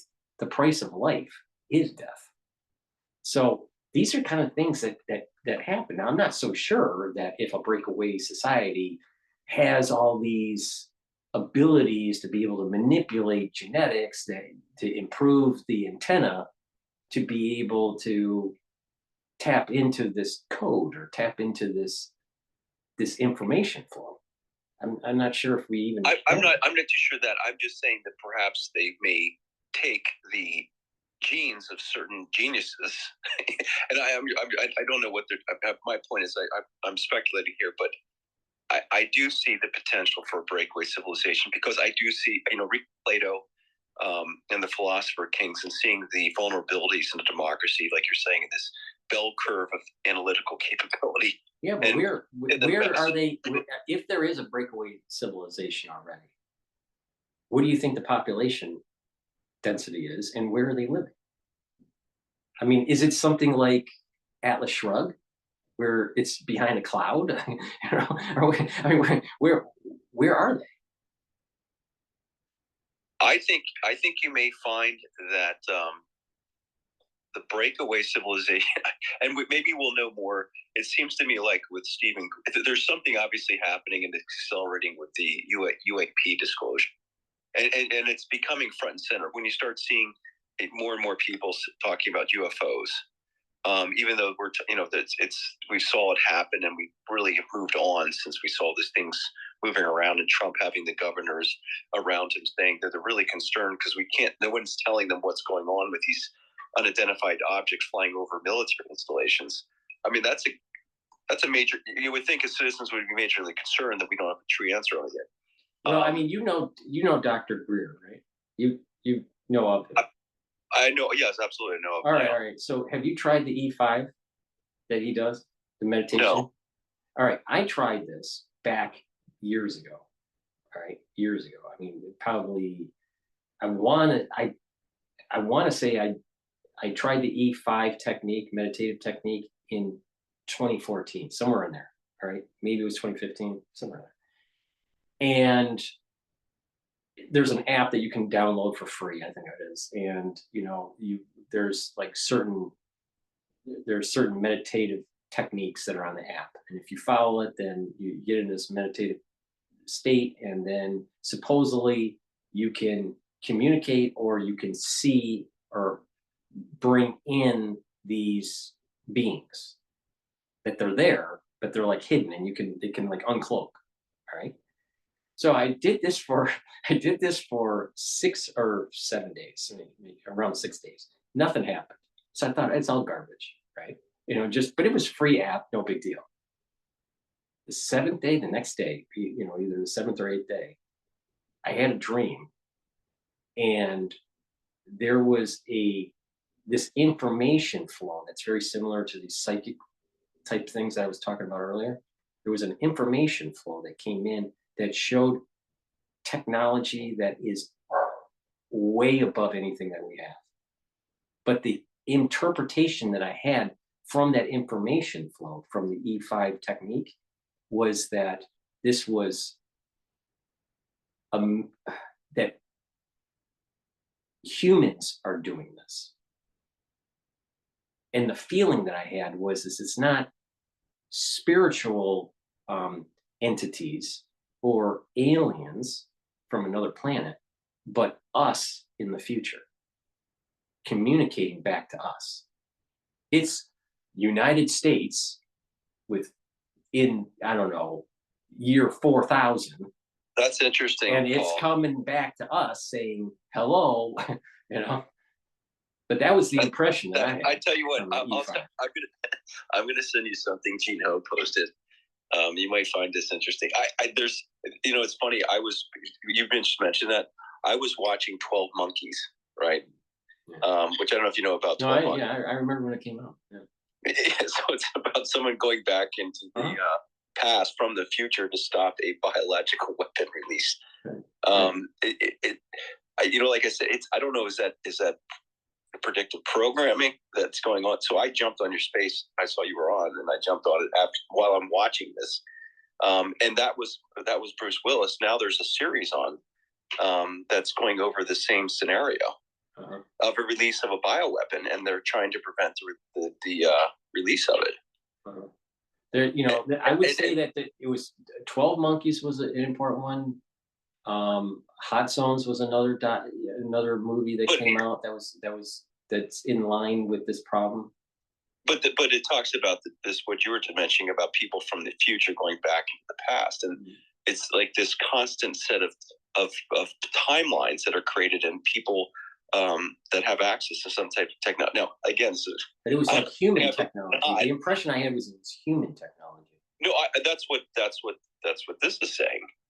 That's exactly right. It is human technology. That it's.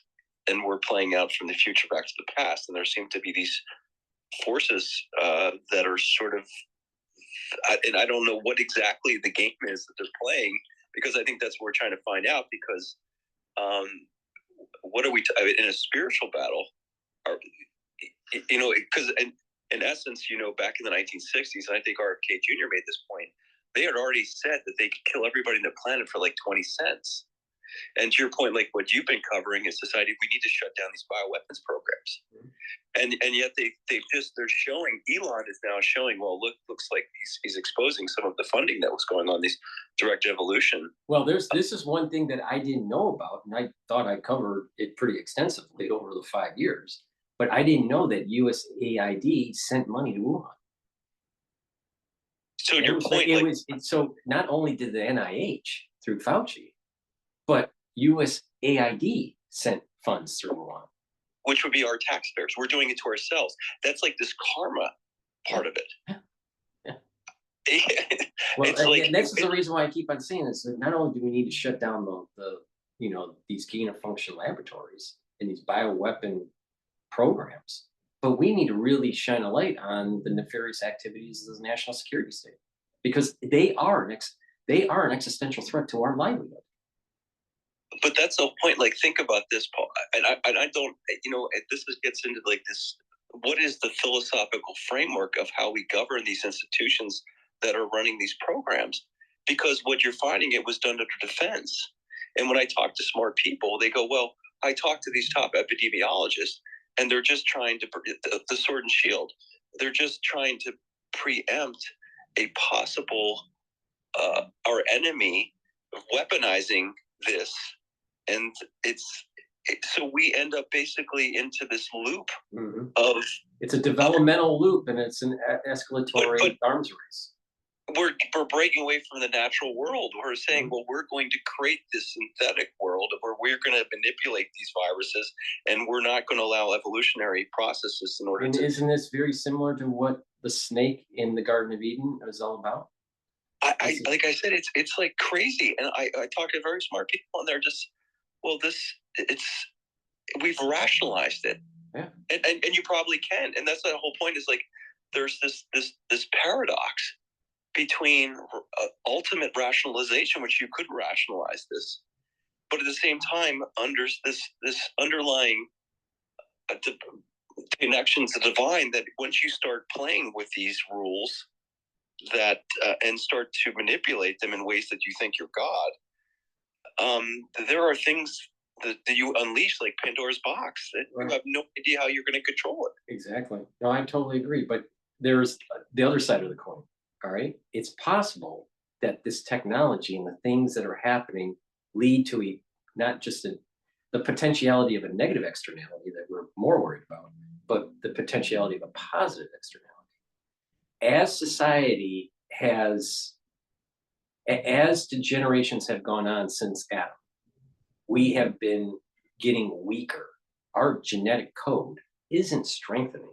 Our genetic code is weakening. If you go from a strict interpretation of the Bible, all right? Because life expectancies from Adam were 1,000 years, or just under 1,000 years. 930 was Adam, and then Noah lived for a long time. And but Paul, so what has happened is that there's been a decline in the point I'm making is our genetic code over time has diminished because we've been out of the Garden of Eden.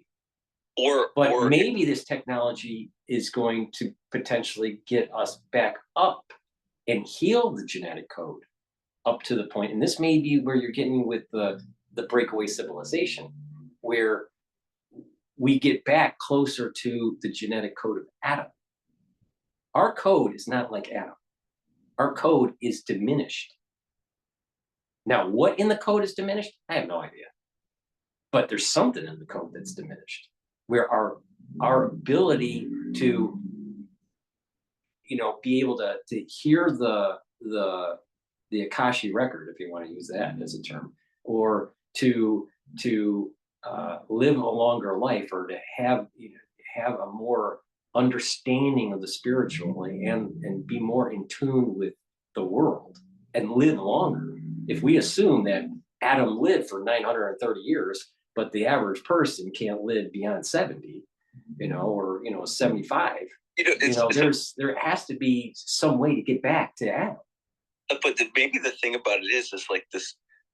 Maybe like you talked about the part of the DNA that we consider to be junk is all just kind of and the fact that we have 5 senses, but maybe we have 12 senses, whoever it is like all of those things were turned off. And whatever this cycle that we're going through, we're uncovering this group that's have turned this off for some reason that doesn't allow us to get back to this higher spiritual state. Right. And I think the Gnostic, I'm sort of now starting to move towards the Gnostic's interpretation of what we're living through right now. Is that we have to experience this duality of evil and good in order to come back. That's interesting you say that, because in Kabbalistic thought, that's the entanglement, where good and evil is entangled because of the expulsion from the Garden of Eden. And it's through us becoming more spiritual where we slowly untangle this one generation after another. And then during the Messianic age, the full disentanglement happens. Satan dies, the negative soul root of Esau is dead, and this long life and higher level of spirituality comes to the fore. That's kind of what I'm seeing. That's kind of what I'm thinking is happening. I've just surrounded all the time with people coming to grips. They're hitting rock bottom, and it's a lot of the things that have happened from some of the policies and the people. They don't know where to turn, and when they're hitting, and it seems to me those that continue down the same like dark path, they haven't hit that rock bottom yet. Well, some of them, as it's predicted, some of them will never switch course. They will stay tied to the negative soul root of Esau. They will die. There will be people in this world, spiritually and physically, that's going to die because they're not willing to repent. Now, some people would say, well, some people will use different terminology that may be more associated with Christianity, but I'm trying to just frame it in Kabbalistic thought. And the whole idea here is that there are people that are tied to Esau and that they're given a chance to move towards the intellect of Esau, or they'll stay with the animalistic body of Esau. But that's their choice. And when they make that choice, at a certain point in time, they can't go back. And if they're in the body of Esau, they die.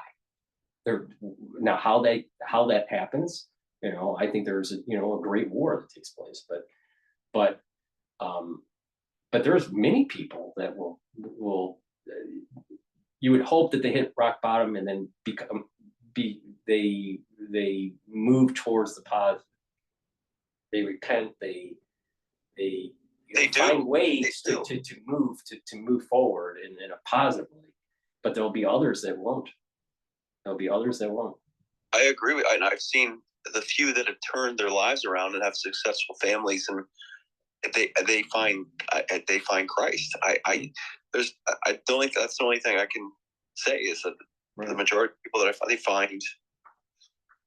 Yeah, I mean, it resonates with them, and I use that word again. I think it seems to me, the Sheldrick, when he talks about morphic resonance, about where the habit of species are stored, it's sort of in this ephemeral realm that I don't quite understand exactly, what the physics is behind it, but there's something that he mentions as a resonance field, and I'm seeing that this Akashic records thing.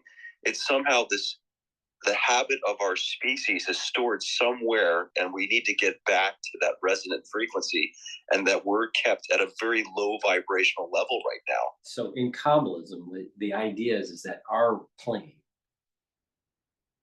gets a flow of energy, all right? A continuous flow of energy. That if that flow of energy left, then everything would cease to exist. Now, some people, maybe you could tie that to string theory, and that as long as, at the very subatomic level, as long as there's vibration and energy that's happening, then matter exists, all right? That's maybe another way to interpret it. But also with that flow of energy, that continuous flow of energy, there is information. Now, societies way back in biblical time were able to get that information. They had an antenna that was on. We still have the antenna. It's off though. So the information's still there. It's just very few people, once in a while, their antenna sparks, and they get a little bit of information and it stops again. It's not continuous. It's just the question that people keep coming back to me asking is like, what is the reason someone would have turned this off? Like what? Well, from a Kabbalistic point of view, it's people have become less in line with following the mitzvahs, following God's edicts.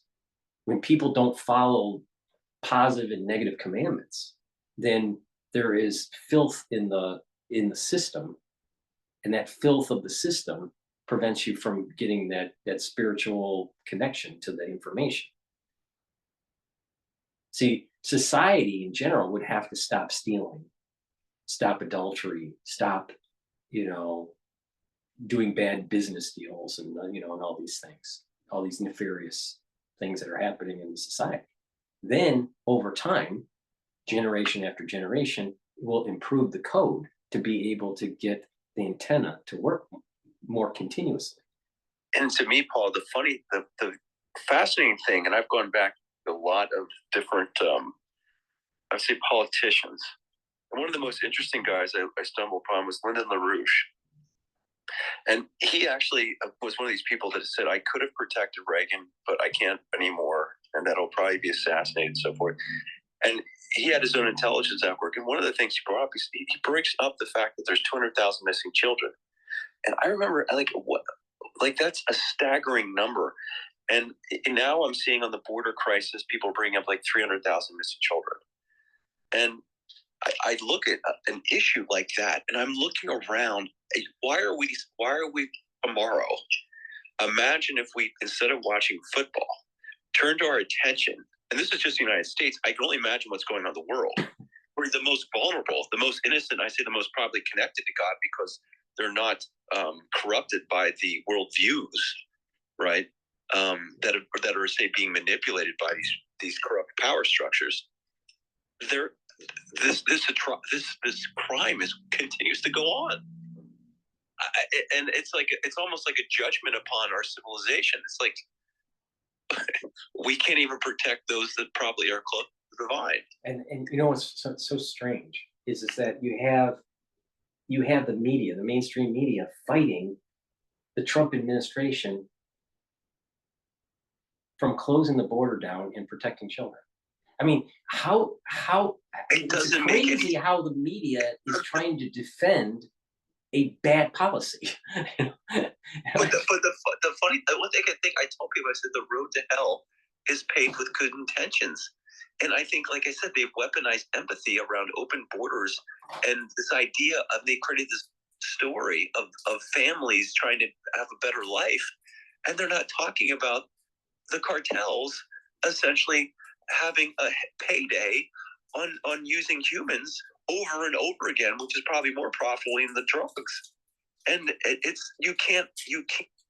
they've managed to change the story. That it's almost as if someone powerful told them to do this, or else they lose their job. Because if you just use logic, if someone just is a run-of-the-mill anchor at a news organization, right? How can they defend these bad border policies of prior years and not want to save children? I mean, how can you go against that? It's amazing to me. There's no logical reasoning unless someone is waving money in front of them saying you have to toe the line. And that has to, and if that's the case, who's the money bags? Who's, Uncle Penny? Something's weird about them trying to defend child trafficking. And the only other thing that I would say is that these people haven't experienced it, and therefore they don't see it firsthand. So therefore they can't fathom the fact that there's a counter argument to the things that they're being paid to do. So there's this like virtue signal and righteousness coming out of this group because they haven't had the capacity. They haven't dealt with, I think Jung's the shadow work, that there is a capacity to do this type of horrible crap. Right. So that's what I'm finding is like Epstein Island. Oh, we all knew what was happening on Epstein Island. What does that mean? You all knew. Right. This is the reason why I get so upset with the truthers, what I call the truthers, why the truthers who seem to know a lot and they post a lot and maybe even do, YouTube shows. It's only about talk and no action. It's all talk. And then it gets even worse, Don. They found a way to monetize it. So they build up a little community, a little tribe, and that's all they talk about for months on end. But it doesn't solve the problem. I mean, this is why I keep on saying the information war, yes, it's important to inform people. But unless it goes kinetic somehow, unless there's real action that's kinetic, then you don't solve the problem. And Paul, talking about child trafficking doesn't solve the problem. It informs certain people, but a lot of people have cognitive dissonance, Don. I mean, people just don't want to do anything. And I think, but to your point, I think it's not only they don't want to, because I'm at that stage where I have tried to do things, to talk to politicians. You run into it. And I think I'm to the point where I think I've seen, and I know firsthand people's capacity to do evil. I talked with a guy who basically shot 4 people and killed them. You meet these people, and I know what they're capable. I'm getting a lot of horrible stories from people lately. So I understand even my own capacity to do evil. Right? It's almost as if we're like the people that are watching the Super Bowl. They're like Labradors. Like they just don't interrupt my entertainment. I don't want to be burdened by this responsibility to look into my own capacity evil and therefore the capacity for others to do evil, because I just don't want to be burdened with that type of thought. Yeah, I'm right with you. I mean, you've plugged out of the bread and circus. I mean, that's good. But unfortunately, a lot of Americans have not. They still want their Doritos and they still want their Pepsi or Coca-Cola and they want to be watching their football game. The thing is that, with Super Bowl, all right, I like football. I like collegiate football more than professional football. But the thing is that back in the 70s and the 80s, watching the Super Bowl was different than today. These players are making way more money now than ever before. They're commercialized more than ever before. it's gotten to the point when they're walking into the locker room or walking out of the locker room, they got all these, fancy clothes. That wasn't the way it was in the 70s or the 80s or even the 90s. So there's this frivolousness with the players now. And then the halftime shows are nothing but virtue signaling. No, it's worse. They're satanic rituals. Well, yeah. That too. That too. They literally are. But you watching the Olympics. I mean, it was just insane. It's like a I'll tell you, out of all the, when I was a kid, I loved watching the Olympics. I even had dreams of being an Olympian, which never happened. But the thing is that as a little kid, you look up to that kind of thing. But sadly, I would say this Olympics was, for me, the least watched out of them all. And you're right. There is this.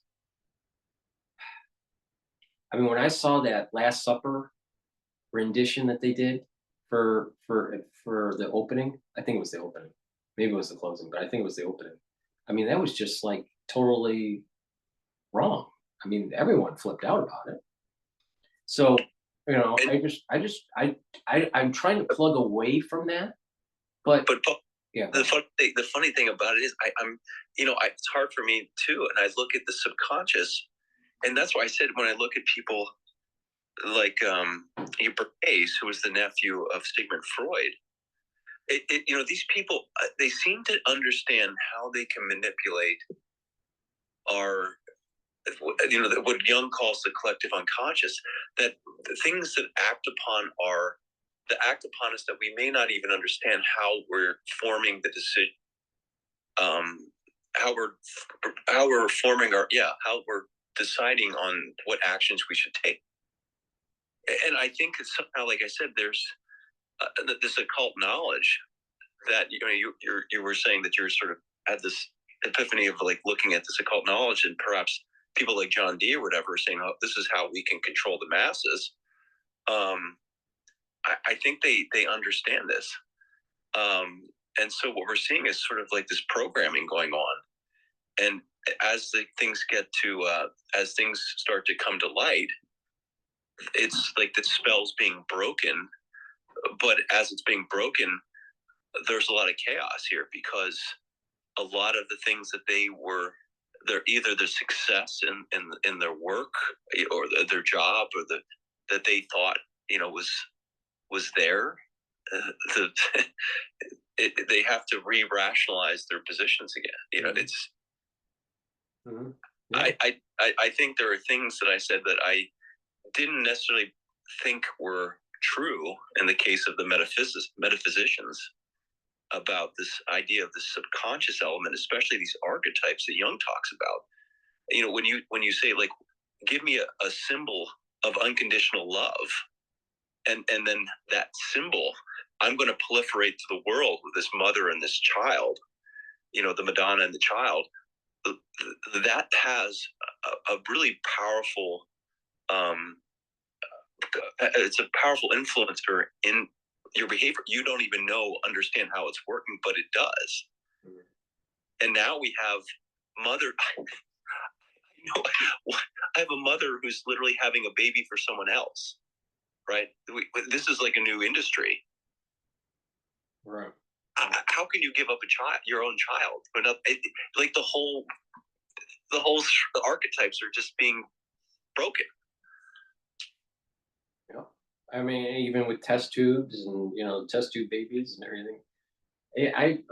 No, you're right. You're right. See, when these people realize that their life was predicated on a falsehood, then things start crashing. Now you're going to have a group of people that will pick up the pieces and say, okay, there's a better way. And that's usually some sort of spiritual journey that takes time. Or are you going to have others that are kicking and screaming that wants to burn down the whole society? And those are the negative Esau. So Esau wants to burn everything down if he can't get what he wants. And so, there's going to be a battle. There's going to be a lot of destruction.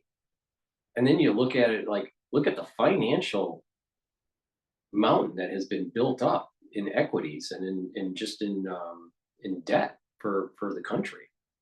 How is that all going to be unwound in a new era? Does it just collapse? Does our financial system just collapse? You know, I have no idea. I still am pondering on the decoupling of labor and capital with AI.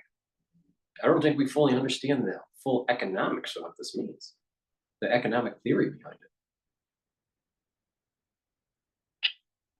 Yeah, I think it may come down, like you said, the things that are real will become apparent very quickly. There's a quick yeah.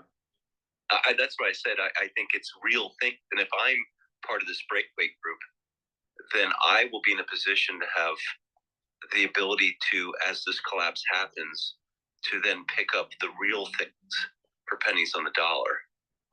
And that's why I said, when I look at these cycles that we're going through now, perhaps can we break the cycle where they know these things happen and that the civilizations like the Roman Empire have a lifespan, and that we will collapse it on our own timing so that we can capture the resource and then even move it to the next host. So I see it as a parasitic class. And when I look at the parasitic class and I see how they're they're basically giving excessive adoration to China, I look at China as now the next host. And so the empire, whatever the host, the parasitic class moves from the British Empire to the American Empire, and then it just moves to China. Yeah, but that's under the understanding of when the temple is not built. But when the temple is rebuilt, then these concepts seem to wash away. Our history is predicated, most of our history that we learn in school and read about is a post Second Temple destruction history. So when the Third Temple is rebuilt, why do we assume that it's going to be this same old, same old? I don't think it will be. I think it's going to be radically different.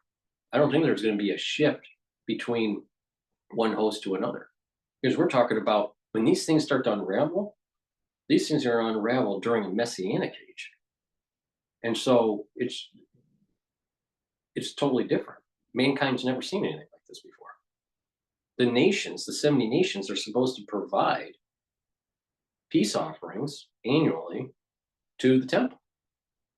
So there's not going to be a parasite. That Satan is dead. Satan would be, if Satan is still alive, then I would agree with you. But the thing is that Satan isn't alive during the Third Temple. And this is the reason why the negative Esau has to die. This parasitic aspect that you're talking about, that's during the diaspora. But when is that messianic date? I don't know. Is it tomorrow? Maybe we wake up and on CNN it says the Messiah is here. I don't know. Or is it the guaranteed date of about 216 years from now, in the year 6000? Who knows? But when the temple does get rebuilt and we're in that messianic age, there's no parasite anymore. That parasite's dead. And is that the Novo Seclorum that say Elon is talking about? I'm not really sure what he's referencing. I'm not sure. Why did he type that in? What was the context? I'm not sure. He could be. I would have to look into it more. There's this interesting reference I saw with Billy Graham. I don't know the tapes, of course, with Nixon, where he talks about the synagogue of Satan. That it seems to be like the Antichrist has been trying to infiltrate all these structures. And that's what I'm saying about this parasitic class he's describing with Adam as representations of the synagogue of Satan. That is the opposite of Christ's teachings. See, I think that we're the in the Venn diagram, the common theme between this period of time between Judaism and Christianity is that as Satan is kicking and screaming and trying to change the inevitable, it's Satan that's doing it through Esau negative, potentially in Edom. Now, the Christians use the term, this is the term Antichrist. Well, Antichrist, Christ, the messianic person, right? Well, Satan is, through conduits, through intermediaries, is the Antichrist. It's just the death of Satan is the death of the Antichrist. When we say positive, negative, usually, if we assume that the messianic age is positive, which I think is a safe assumption, then the negative of that would be Satan. So the Antichrist is Satan. The death of Satan is the death of Esau, negative. So it's not going to be that Satan dies and then some sort of Antichrist comes in to try to convince people that the messianic age, no, when that's happening, Satan's still alive. Satan dies, and then my understanding of Christianity, which is a small understanding, but the thing is that it just seems to me that whole Antichrist thing is what Kabbalists have been saying for a long time, even before Christianity, that Satan dies, and during that period of time, this allows for the messianic age to be born and to flourish. And now, all the small details of that, I'd have to research on, but I would say that's a broad brush of what's going to happen. Satan dies. That is the Antichrist. Do you have any interpretations of this idea of the coming age, moving from Pisces to Aquarius? Because I have one person that I follow who actually used it. I know it's factored into their economic model. Right. And this is getting kind of scary because we hear a lot of news about birds lately and planes falling out of the sky, right? Species, either mechanical or biological, that fly, right? Now, Judaism is tied to Ram, all right? That was the age before Pisces, all right? So Aries, right? So Aries, then Pisces, then Aquarius. So the age of Judaism that transitioned to the age of Pisces, which is Christianity, and then the age of Aquarius is tied to the age of the bird. Now, birds are also associated in the Zohar of being kind of like angels that kind of go back up, to the upper world and go down to the lower world, and sometimes depart knowledge. But you got these UAPs, you got the planes, you got the birds, we got the bird flu here and the bird flu there and the bird flu everywhere. There seems to be a lot of things that are tied to birds. And I think that we're moving into this age where how do I want to phrase this? I got to be careful the way I phrase this. I don't want to offend anybody, but I'm going to offend people. Old Judaism, old era Judaism in Aries is going to be different than Aquarius Judaism. And the same thing with Christianity. Christianity in Pisces is going to be different in Aquarius. We're moving. It's almost like the merger of the two, and there's going to be something different during the Messianic age. Now, many of the precepts, many of the teachings, many of the rituals are going to be the same in those eras. But there's something that changes. It's not going to be 100%. And it has something to do, and this is going to sound kind of weird, but it has something to do with birds and some sort of bird influence that teaches us things. Can I throw something out here? Just as part of also this, I don't know, this is the woo part of just the fun that I have with trying to interpret events and so forth. But the idea of Satan and Lucifer being this fallen angel and losing his wings, and the idea that we have the potential to become angelic, that we're searching for our wings during this time. And I don't know what wings is a metaphor for this higher spiritual state. I think what it is it's a metaphor for the three souls. You got the nefesh, ruach, and neshama, and the ruach and the neshama can move away from the body and move to the Gan Eden, which is the Jewish term for Garden of Eden, and the neshama goes even higher than that. And that it's the elevation of the three souls. Now the neshama, the neshama goes to the highest level, the ruach goes to kind of a middle level, and then the nefesh stays by the body.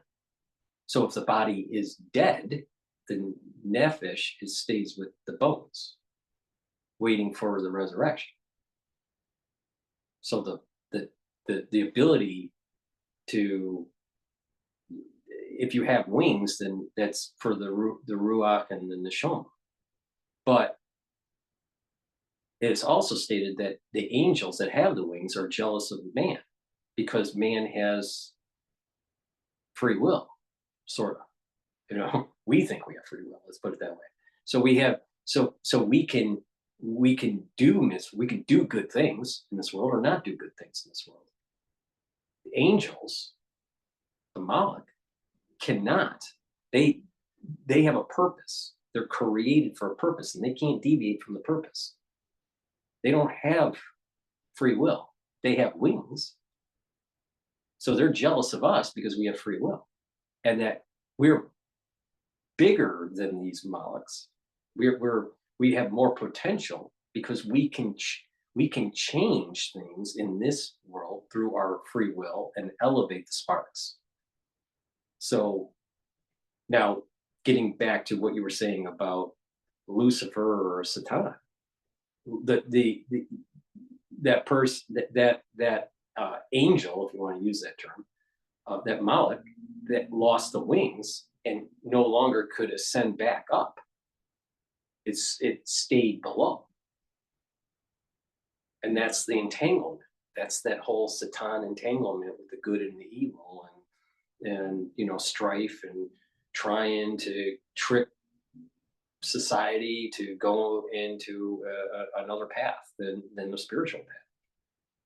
Do you see like this fallen angel metaphor represented in Lucifer or the Satan, whatever it is, like going against God, as a sense that it's going against the divine order of things. Yeah, but that took place. That entanglement took place in the expulsion from God Eden, from the Garden of Eden, which is during Adam's generation. Adam was the one that was expelled, but not just was Adam and Eve expelled, so was the snake, which was Satan. So this is a period. This is way before Aries. This is in an age way before Aries, way before the full codification of Judaism, way before Noah. So the fall of the angel is not an Aquarius issue. The fall of the angel that you're talking about, of Satan, is going all the way back to Adam and Eve. That age, whatever that age is, I'm not sure how that falls into the astrology. And that's one of the things I just recently saw was the idea that the snake would represent this person that's stripped of their wings, starting again almost.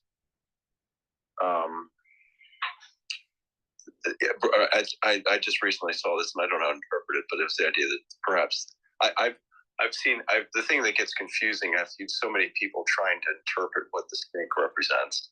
Well, I mean, I think the snake represents Satan, and Satan lost his legs, so he had to slither on dust and eat dust. Well, what is that? Of this world. He's in our plane. He's in our physical plane, while the other Molochs cannot. They can traverse up and down, but a snake can't try. It just slithers on the dirt. It's the low. It's stuck in the physical.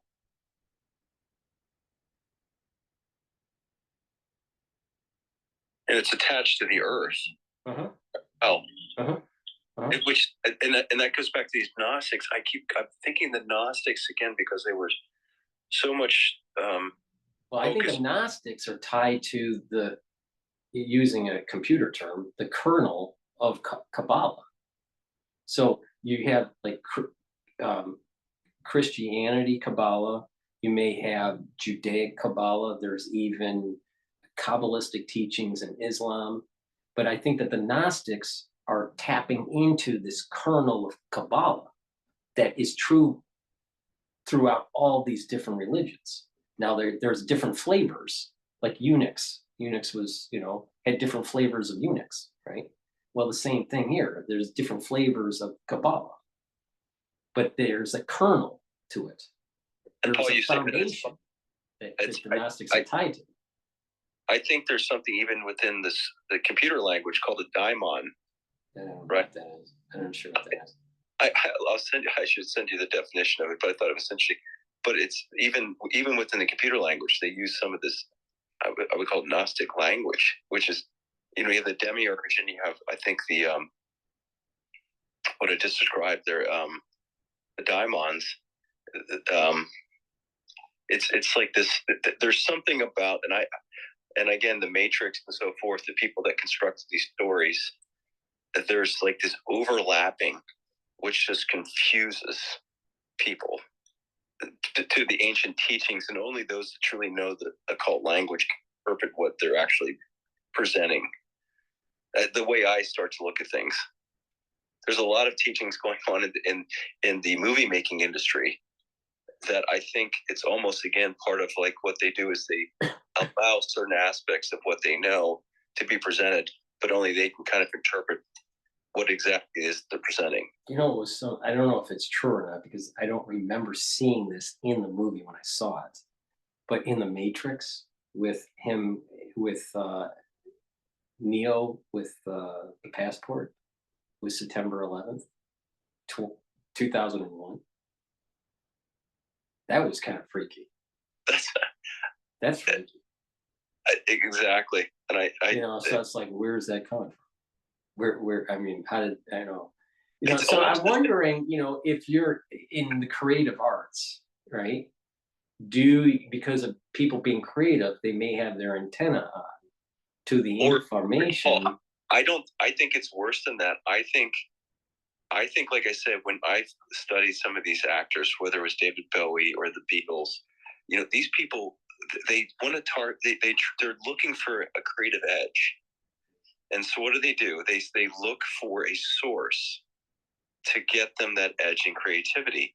And you had someone like Dylan in a 60 Minutes interview, and he said, well, I made a deal with the big man. I made a deal with the devil. So they reference this time and time again. And you had somebody who was the guitarist for Led Zeppelin. They bought Aleister Crowley's mansion in Scotland because they were trying to tap into this dark magic that they believe allows for ultimate creativity. And so there's this allure towards that aspect of creativity that sort of challenges this love notion that they think perhaps is they conceive as boring. So when you look at the sort of the some of the artists, they start to play with these different chords and so forth that I would say are cacophonous and are sort of not connected to sort of these divine frequencies. And the whole idea is to sort of keep us in a state that it gives us a quick, what do you want to say, short fix, but it's not connected to this sort of divine spiritual aspect of being. I mean, I get that feeling with Eddie Van Halen back in the early days in the 80s. You know, Run with the Devil with his guitar.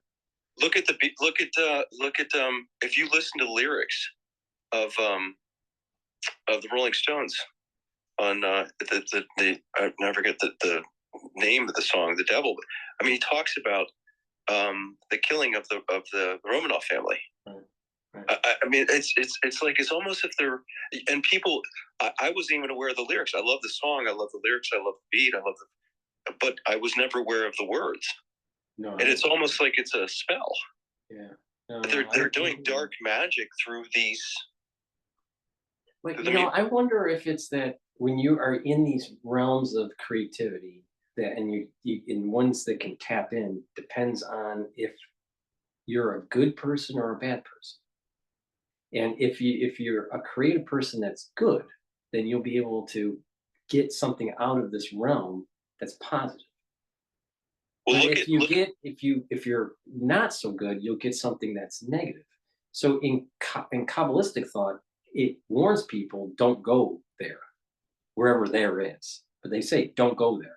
But if you are there, you have to make sure that you go there in peace and you come out in peace so you can survive it. And I look at like someone like Pythagoras, right?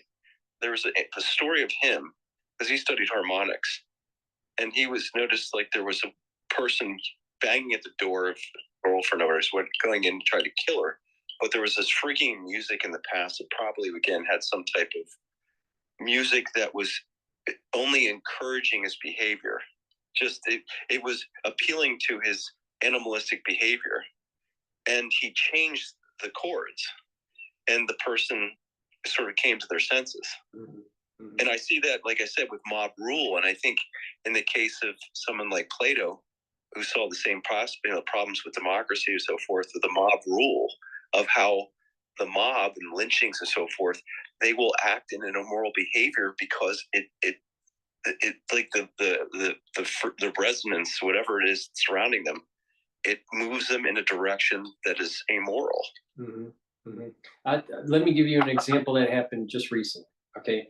I was a big fan of music, 80s, music. I was a big fan of The Cure when I was young, when I was in high school, and saw them in concert a few times and all this stuff. So they came out with a new album. I think it's the Lost Songs or something like that. And I'm a lot older now than when I was in high school, but I'm more attached spiritually, especially after my mother passed away. But I'm much more spiritual person, right? And when I went and listened to the new album that they released, which is a good album, but the problem is that genre is very negative. I don't see light. I see darkness with the music. And when I was listening to it, I listened to the album a few times and stuck to like a few songs that I thought were really good.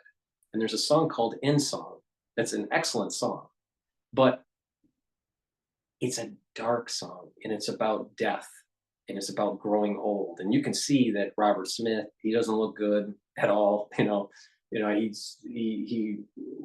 He weathered really poorly, but he's still a great guitar player. But the thing is that the music, hearing it, that kind of music in my 50s compared to when I was 15 is totally different. And I don't even want to hear it, even though I was really big into music and, that was one of my favorite bands at the time.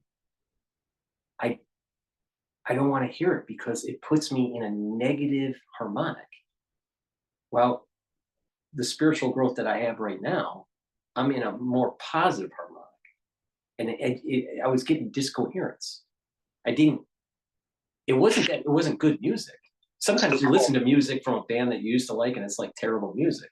This was good, constructed music, but the ambiance of it was dark. So think about, like I said, if you're looking to raise this resonant frequency, imagine how it used to be where people on Sunday would go to church. And I go to these, I'm starting to go to some of these churches now. And every neighborhood, especially within my own city, I like, these are like gorgeous structures. I'm like, who built these things? And when you hear like some of the songs, especially with done well, with everybody participating, I mean, you can think you can change the world in some cases. Like you question, like, why is it that anybody would try to want to kill one another? It just, and that would have been happening every Sunday. Going into this beautiful building, you escape your, like, whatever the problems you've had during your time, during the week, the drudgery of the work, whatever it was, and you get elevated. Right. No, I that's the feeling that I had when I was watching the reopening of Notre Dame, and they did that live stream. But yeah,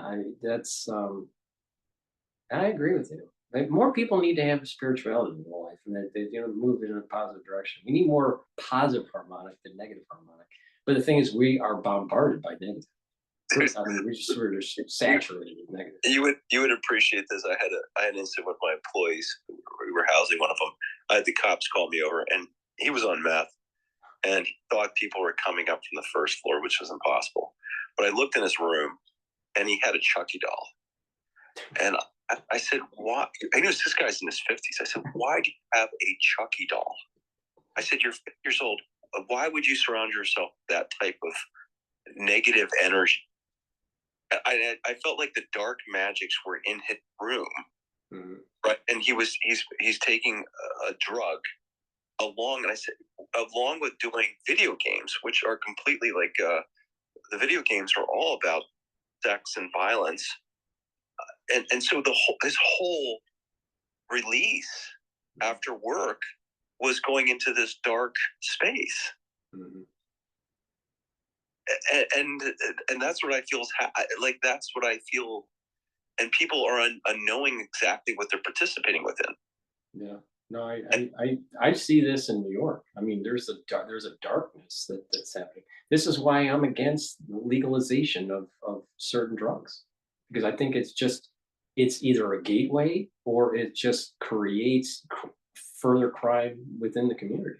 And not only that, you have these individuals that are not productive. Eventually, they're not productive.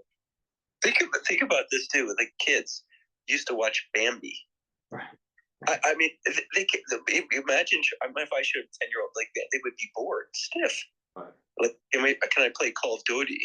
I mean, they're playing Call of Duty in now versus watching Bambi. Right. And they continue to push the sexualization of they just further and further and further down. Right. And I think that's the reason. I think that's the reason why they want to promote the gender dysphoria, this over sexualization of children during Pride Month or even Pride Week in New York is crazy. It's just. Oh, that's worse. We had someone who came to one of the colleges, to a local college. Their idea was how families are anti-liberal because they don't allow children to express themselves. Right. So they were pushing this idea of parenting as being a restriction on liberty. Like I'm saying, this is what they were pushing. This is the problem. Is that if children aren't raised in a healthy environment, they're not going to get the ethics that they need when they're adults. I mean, raising the child is really important. And so when you have a state trying to push an agenda, the kids are going to be confused. They're not going to know what's right and wrong. We're going to have a society that is less productive. This is the reason why I keep on saying it's about God, country, and family. It's that simple. It's that simple. So this is what the problem is when you tell people this is happening. The idea is, okay, let's play this out. Like, let's assume like this is the correct, your position's correct, and that the kids should be allowed at 9 years old to decide their gender, or whatever it is they want to do. Let's play this out. It probably looks really bad. And so at some point it collapses. Right. So what happens is I think that many of these kids that have experienced this gender dysphoria and then ended up having gender reassignment, I think many of them are going to be severely depressed as adults and or kill themselves. Suicides are going to go up.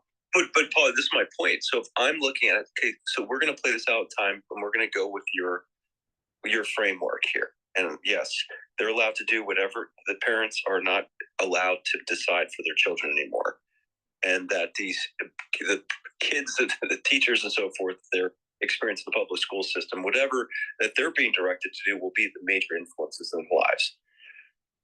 You play that over time, like you're saying, we have a less productive workforce. And so therefore it looks like to me, it's a controlled demolition of the States of America.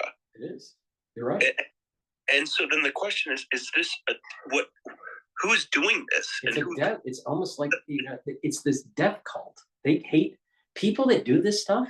They hate humans. They hate life. But this is the thing that I try to wrap my head around.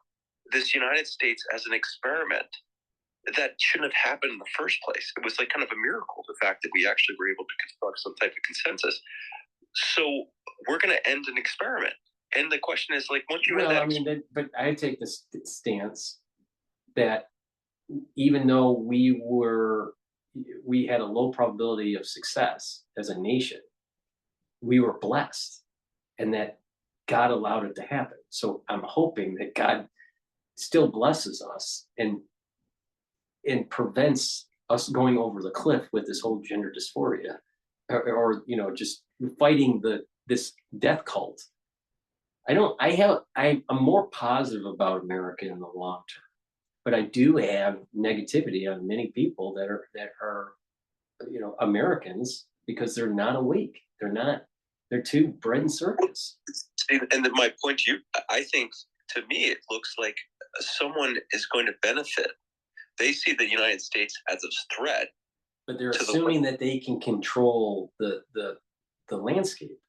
And I'm saying they may be winning short term, but long term, there is divine intervention, because our soul root, as I was saying earlier, our soul root is more aligned with Jacob. The country's soul root is more aligned with Jacob. And because of that, there's going to be a blessing through that soul root for the country. That's why we are so prosperous, even though we have all of these failings that are taking place. We still get this positive flow of blessing because of our alignment with the soul root of Jacob.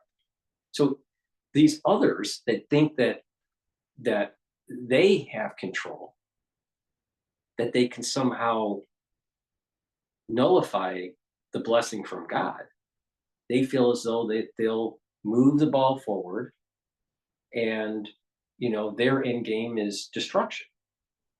But the thing is that's not what's really going to happen.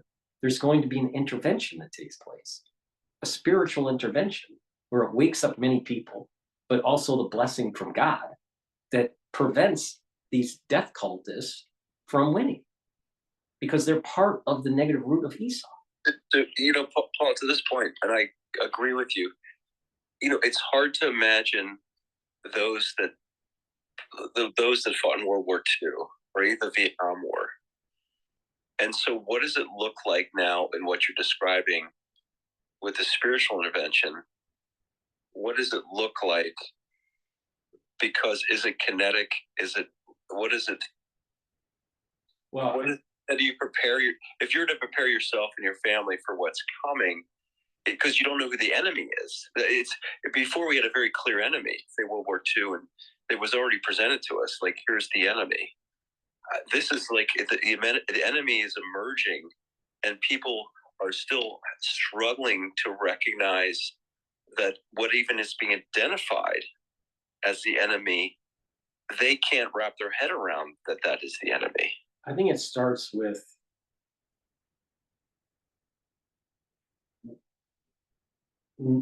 having the mindset that not to fear anything but God.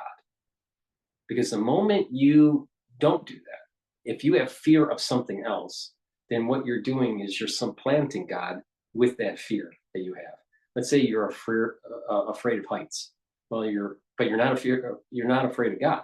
Well, that would mean that that's like an idol. Heights is an idol to God, right? It's supplanting God in your mind. Or if you're fear of, food poisoning, right? So it starts with fear God, don't fear anything else. Once you have that, then you no longer have an idol. And once you don't have an idol and you only fear God, then that allows for the energy flow to come in to bless you or a society when you need it. Okay, it starts there. Then the next step is to start looking at what's the landscape, what's really happening. This is the information war, all right? What's really happening? Okay, once we have that information, like what DOGE is doing, right? Once we have that information, then it is, how do we rectify it? Now, there's a peaceful way to rectify it, but then you're going to have people that are powerful that will want to prevent you from rectifying the issue. And that's when it might have to go to kinetic. So there are sometimes you have to go to war, just like what happened during World War II. I'm sure my grandfather didn't want to kill Japanese in the Pacific, but he had to, right? I'm sure that my great uncle that was airborne in the European theater, all right, didn't want to jump out of airplanes shooting Nazis. He probably preferred to be, on a farm somewhere or wherever. All right. But Paul, the thing is they did it because they had to. But that's is what I'm saying. This, if you go back, like even the Nazi was a child that was brought up in a framework that influenced their behavior then take up a gun to go. But the thing is but during that period of time, what did they do? They basically. My point is, like, I get the sense, like, I don't think that's the natural state of being for someone you don't even know to go pick up an arm and go kill that person. You have to be motivated to do it based on some type of framework. Well, in the case of World War II, the big catalyst was obviously Pearl Harbor, not the Nazis. So something has to happen to galvanize the nation. Exactly. But then that is more of moving the society forward. In this, there can be manipulation depending on how the events. Which is why I think the founding fathers said, "Do not get involved in foreign entanglements," because the righteousness of what this country was founded on will be tainted and will be corrupted, and it's because they can construct the narratives to move people in a direction that goes against but what happens when that's foreign entanglements. What happens when the entanglements are domestic? That's what we're talking about here with the national security state. The national security state is a domestic problem. Correct.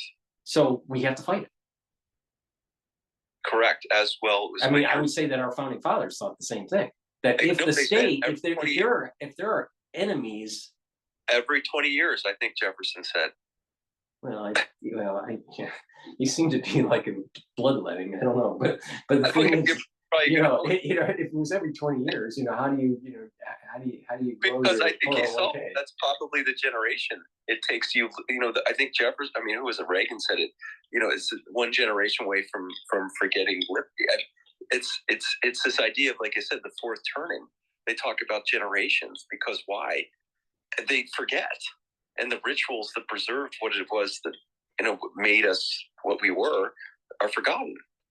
And when we're talking about very powerful spiritual elements like Satan and the negative side of Esau, and this whole alignment with Jacob and Ishmael and the positive side of Esau, all right, These are very powerful things that we're talking about here. Oh, to your point, Satan is not going to give up, and this will have to be bloody. It will have to be bloody. but to your point, how do people like that can pull us back from the madness? You know, from Wait, when you say pull us back from the madness, what do you mean? I'm saying pull us back from this sort of this weaponization of using this animalistic instinct within us to act impulsively. That we're given an enemy in front of us, but we don't know. I think that, well, you got a good point, because I think that's exactly what happened with the weapons of mass destruction issue with Iraq.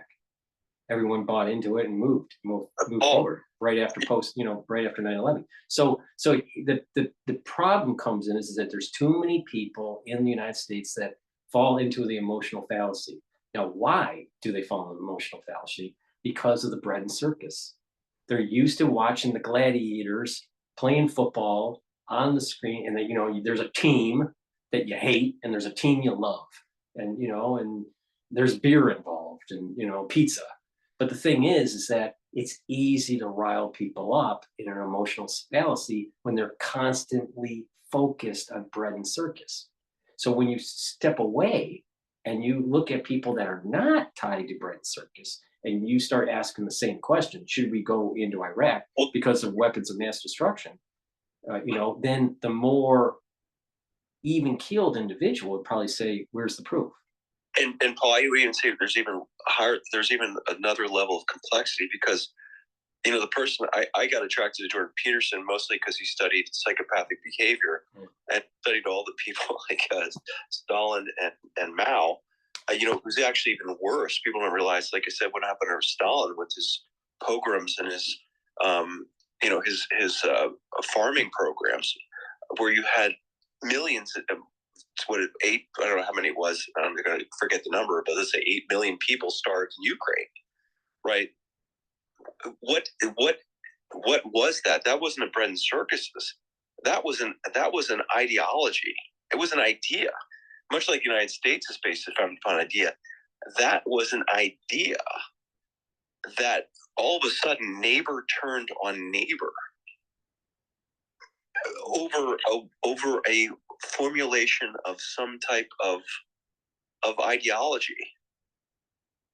It like a belief system that crept into the mind, and it was, and the guy who lived it, this guy Solzhenitsyn in the Gulag Archipelago, was asked the question of what would have prevented it. To your point, is the only thing he saw was the fear of God, because you literally had neighbor turning on neighbor, and we've run this experiment over and over again, the Hutu and the Tutsis, and that's why I'm saying it's not the Jews or what's happening in Israel between Islam and Judaism. It's literally Hutus and Tutsis. Another example, they have this interview with this woman before the conflict even happened. They knew their neighbor, and as soon as it broke out, they came over and they killed her husband and her son in front of her. And then after that stopped, they had a dinner together, and she was forgiving them.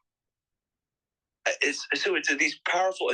Another one I just saw, Yom Kippur, like where you see a Sadat sitting with Golda, and they're talking about their grandchildren, and you're like, what the fuck is going on here? Where they literally, thousands of people are dying needlessly, and yet we have these stories afterwards where we regain our sense of humanity.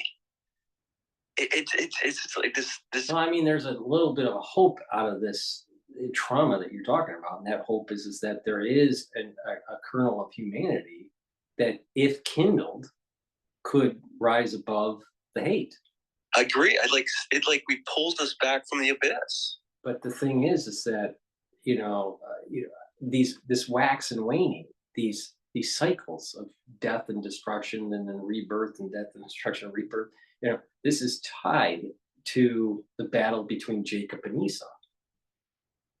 That's in a biblical context, but the thing is that these soul roots, these energy forces, if you just want to look at it from an energy force point of view, There is a positive energy force and a negative energy force. And both of them want to dominate, because if they are too close together, they cross cancel and there's a non-existence. It's like matter and antimatter. All right. So one has to try to overpower the other to get dominance. And so it's waxing and waning, you know, and they're going back and forth. All right. But for us to have permanent peace, Esau has to die. There has to be death. There has to be the death of Satan. Satan can't. I mean, we can't assume that we can have the Messianic era and Satan roaming the world, roaming around in the dust. That seems to be, you know, unless there is some major religious concept that we've been missing. Or Paul, is there this idea, because it's funny, I've been watching some of these movies, when you talk about folklore, I think the modern folklore is probably in movies these days. And I think the Marvel movies probably are trying to convey some of these things, but because it guides humanity where we're going, because people go to the movies and it acts again, in my mind, subconsciously. But the idea, maybe the problem is because we don't recognize this, I'm going to call it the evil within us, the Satan. If we do recognize it, it's suppressed, it's there all the time, and that we do know that we go through these cycles, but the cycles are mitigated. We never go through these major darkness of the dark ages, because we can mitigate it because we recognize spiritually this capacity for our potential to do that. And so it's not necessarily, so what we're doing is we're mitigating the cycles. The power of Satan over time is diminishing. He knows that, and that he, like you take something away from a child, the child screams and throws a fit. And that's what we're starting to see in our age. But in ages long ago, Satan was stronger. So there was more misery that lasted longer. So you're right. Can we mitigate a dark age, you know, with modern technology and modern medicine and my point is, but the thing is that if we lost, you know, one side is that if we lost our energy source, if we lost, you know, like the infrastructure of our energy that gives us the technologies that we have today, we would snap back to the 17th century, like really quick. So, you know, we are fragile in a way, but as long as we keep on getting that kav of energy flow from God, a blessing, then we'll be okay. And that the way this is supposed to play out is that over time, we get stronger, mankind gets stronger, while Satan gets weaker. But remember, Satan has to attach itself to the negative side of Esau to cause havoc. But to prevent this havoc from continuing, Esau negative has to die, and therefore the host for Satan is no longer there, and Satan dies. And then now we're in the Messianic age. So we still have to have, there still has to be some major thing that happens where there's a lot of death and destruction. Because there's an awful lot. I don't know the number. There's an awful lot of people that are negative Esau, that are in all of these 70 nations, that are the biblical 70 nations. And we have more countries out there, right? The 148 or whatever it is, 180, whatever it is. But they add up to the 70 nations that are tied to Esau. The negative Esau within those nations, they're going to have to die. So what's that percentage? I don't know. Do we go to the what are they called? Those stones that were blown up during COVID. What are they called? They had the 500 million population on it. What's the stones called? Oh God, this is so bad. You know what I'm talking about. Yeah, absolutely. All right, so the Georgia Guidestones. Right, the Georgia Guidestones. Let's assume that the Georgia Guidestones was right. 500 million. maybe that's Jacob and positive Esau and Ishmael. I'm just throwing that out there. Maybe it's a billion. Maybe it's 3 billion, not 8 billion. But the point is a lot of people have to die because a lot of people are negative Esau. Because I have a hard time believing that these people that are their energy force and their soul root is from the negative side of Esau, they're going to truly repent and move to the positive end. There's going to be many that do repent, but there's a big percentage of the world that is going to have to die. Now, take it one step further. What if, I'm not saying I believe this, I'm just throwing this out there. What if there is a group of people that think like you and I, that's saying that, you know what, the world is moving towards the Messianic age. There are some evil forces that have to be, fought, all right? But what happens if they're on the good side, but they develop technologies to actually try to do mass die-off, mass killing? And this is where the whole nuclear, biologic, chemicalogical warfare is tied to. So if you somehow know how to target negative Esau, then you can implement that. Or do something where you're protecting Jacob, positive Esau and Ishmael, and then something happens, and because they're protected, negative Esau dies. But something has to happen that's in mass casualties. I don't see any other way, because there's an awful lot of evil. And to your point, like I'm getting more and more information coming in that's starting to recognize the die-offs, whatever, from this bioweapons programs, whatever it is. Mm-hmm. And I don't know. I just, you see information coming at me. I get a sense that it's real. But then if it does turn out to real and it does gain consensus, then and it turns out to be true, and we're seeing essentially a die-off happening, then the reaction of those that were fooled by Satan or whatever it is, this evil force, that trusted in the credential authorities, which we say we run that Milgram experiment here, and we had that mass formation experiment. How do they react, and do they react to a base level? Again, because that's the way he would expect, the Satan would expect them to behave, ends up completely eroding any type of rule of law, and then so it's a natural consequence of this, again, base level, because the expectations of how they react have already been simulated. Mm-hmm. They know how humans will behave in large groups. Mm-hmm. I mean, one way to take it is one path to take is, well, you have a group of people that implemented some sort of mass die-off program that is attached to Satan. Another way to take this is that perhaps there's a group that's actually doing a mass die-off program that is trying to kill Satan, kill off Esau negative. Maybe the good guys, for lack of a better term, the white hats, tried to implement something and it bit them in the ass because it didn't work.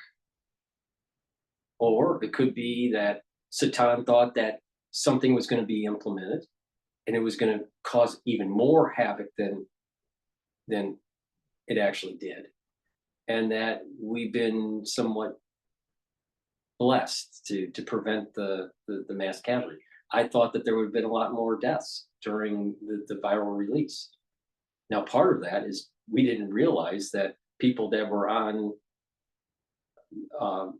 diabetic medication mitigated the passage of the virus. I mean, that was a totally unknown thing, right? Everyone thought that there was going to be a lot of deaths, but it was mitigated. So people's comorbidities, even though in one context hurt certain cohorts, other comorbidities actually helped them to survive it if they were medicated for certain types of diseases. So if you were taking drugs that blocked certain receptors for certain comorbidities, it didn't spread as much. So that's, there was a positive externality out of a major crisis that took place.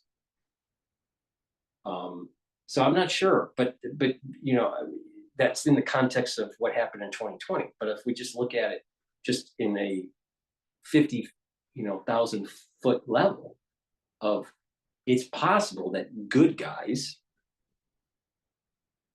make a decision to do the mass die-off against negative ESOP. How they do that, I don't know. And there's also this concept that you could have the negative, the bad guys, the ones that are aligned with Satan, that release something to try to kill off Jacob, the Jacob's soul root.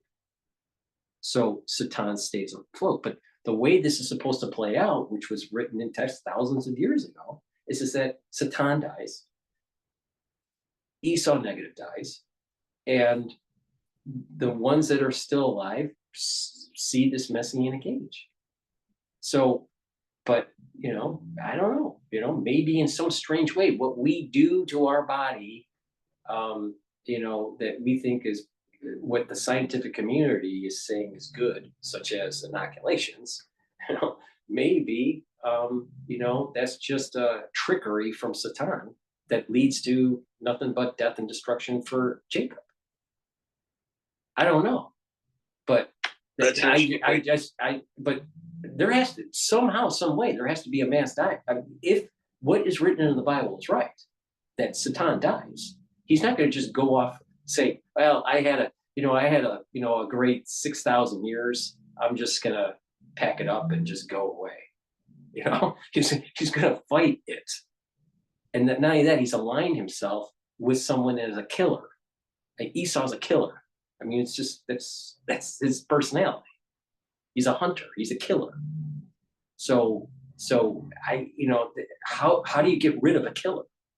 You think the killer is going to say, you know what? I've been around a long time. Satan and I are going to go to the pub and just drink a bunch of beers for the next 3,000 years. I don't think that's the case. I think Esau negative and Satan are gonna give us a lot of activity during this transition period. Now, when that transition period happens, I don't know.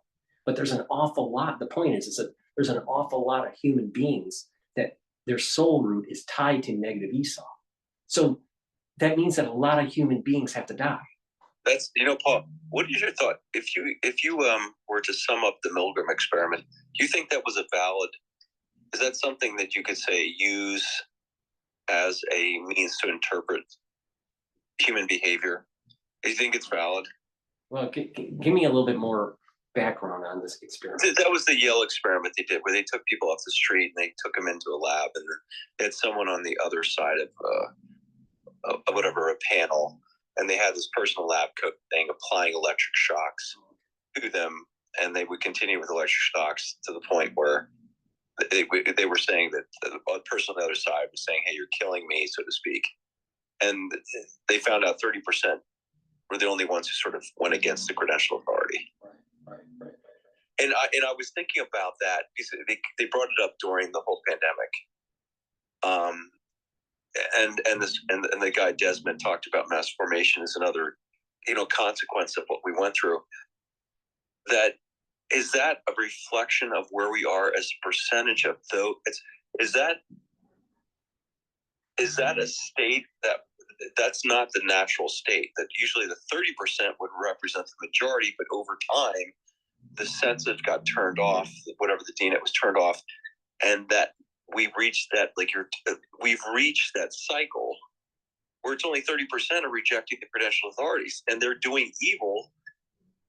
And they know they're doing evil, but they're basically doing it because the credential authorities telling them that it's okay to do the evil. My observation with in medicine, all right, during this whole COVID period was that there's a few variables involved here. There are people that know that these inoculations were going to harm or potentially could harm because of inadequate testing. Specifically, the problem is that they may have known, but they were afraid to lose their credentials, lose their licensing. So you had that problem. Then you have another group of people that really bought into hook, line, and sinker of faulty science that are in the profession because they have a hubris that because they passed the test and that they have a lot of patience over the years that they must know about immunology, even though most of them that are practicing don't know much about immunology, and it was all pre-genomic when they were given their licensure. So a lot of these doctors that were telling the population what to do that was in line with the CDC and the FDA, most of them believed in the science because of their hubrisness. So there's these. I don't know if we can completely compare what happened during the COVID years to that Yale experiment. Now, the point that you're making is, okay, you shock people, you harm people, and there's only 30% that are willing to say, stop it, we need to save people, all right? I would say that's about true still today in other contexts. We're going with it. Then the Georgia Guidestones, if I take the 500 million and apply that to, at that point in time when they were constructed, is at 30%.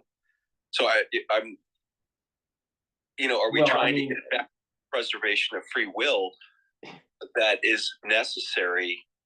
Well, it may be hinting something a little deeper, Don.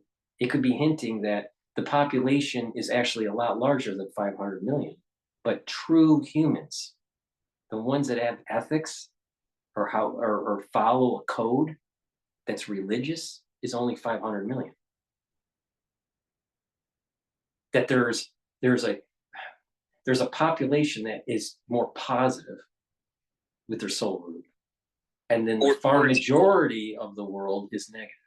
Now, so this is a factor into that, because a lot of spaces people get frustrated with, because when you come in and bring in Abrahamic religions, they just turn off, and these are these poets.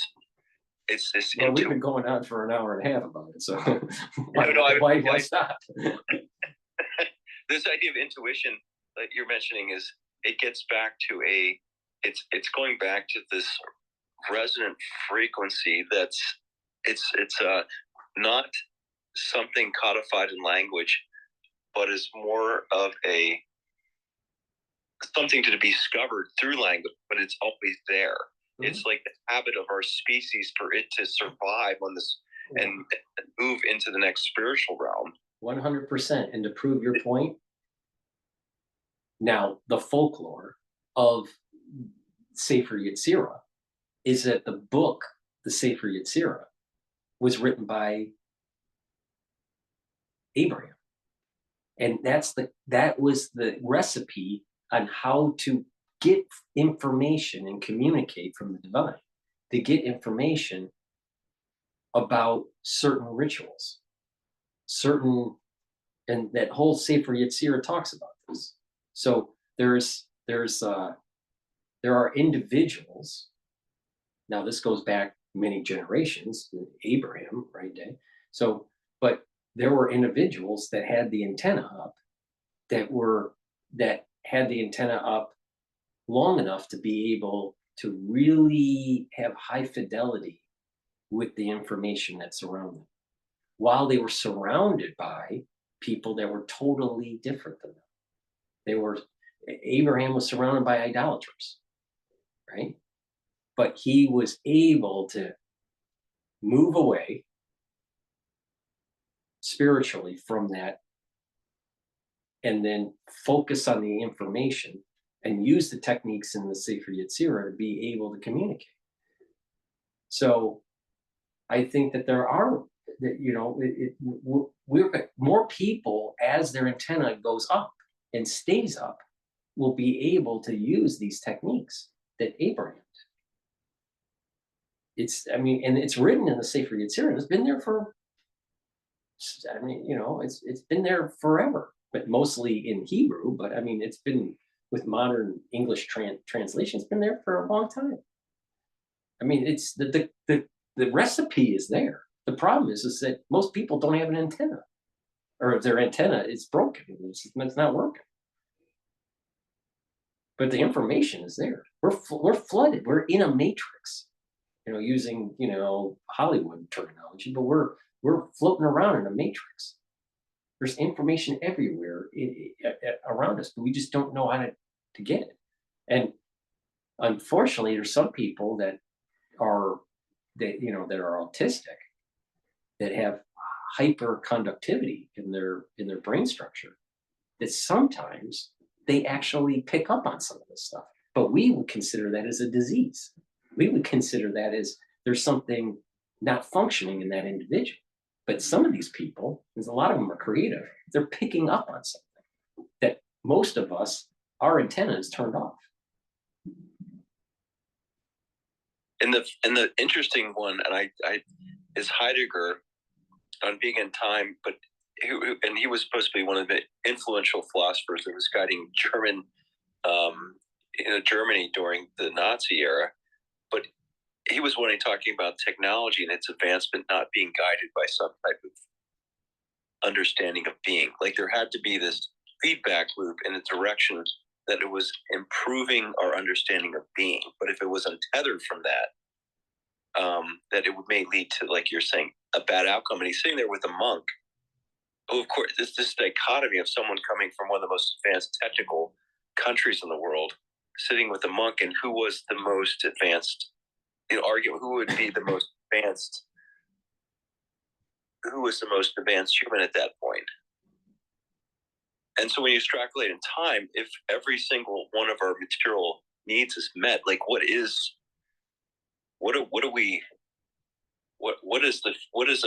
a highly advanced civilization truly look like? Well, Kabbalistically, the where mankind's going is completely spiritual. There's literally we lose. It's like we lose our physicality and we become angelic. That's what I'm saying. So it's like this. It collapses, like it collapses, so that we rediscover what truly is the meaning of being. Is that? But you're talking about an age way beyond the Messianic age.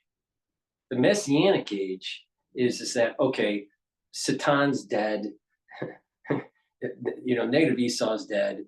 We have a temple. There's more peace and prosperity. We still are in a physical body, but we have our antennas on now, and that because of that, we are more cognizant of our actions, and we realize that the little things that we do, how that affects other people. What about the idea that we trap Satan on this material matrix that we're within here, which say that this idea of like the Gnostics is this that's controlled by the demiurge. Our idea is that it's an experiment for here in duality, that we understand what's between right and wrong, and we trap them. Our goal is to trap them here so he never moves beyond. No. You gotta kill him. You gotta kill him. Because the thing is, you trap, eventually the trap doesn't work anymore. You don't want that. You want death. The whole idea is to kill Satan. Because if you trap it, you may be for 1,000 years in peace, but eventually something happens and the cage just opens up for some reason.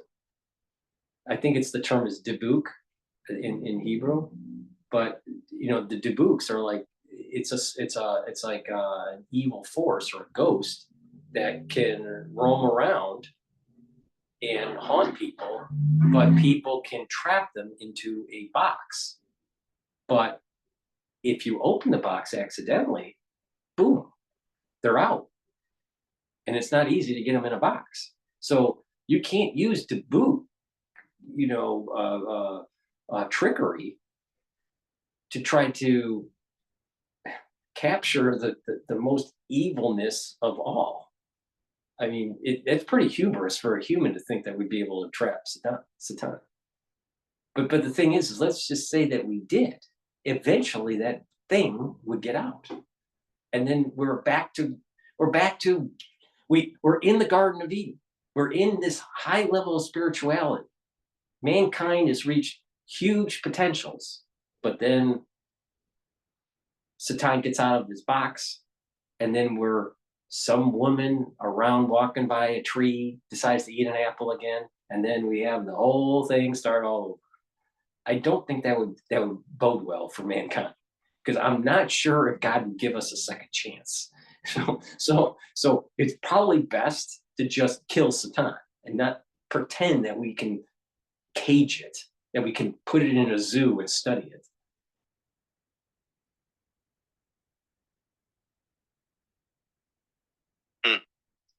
I just don't. I think that's a bad idea. I think it's a very bad idea. Because the thing is that by definition, if you cage Satan, that means you're not killing Esau negative.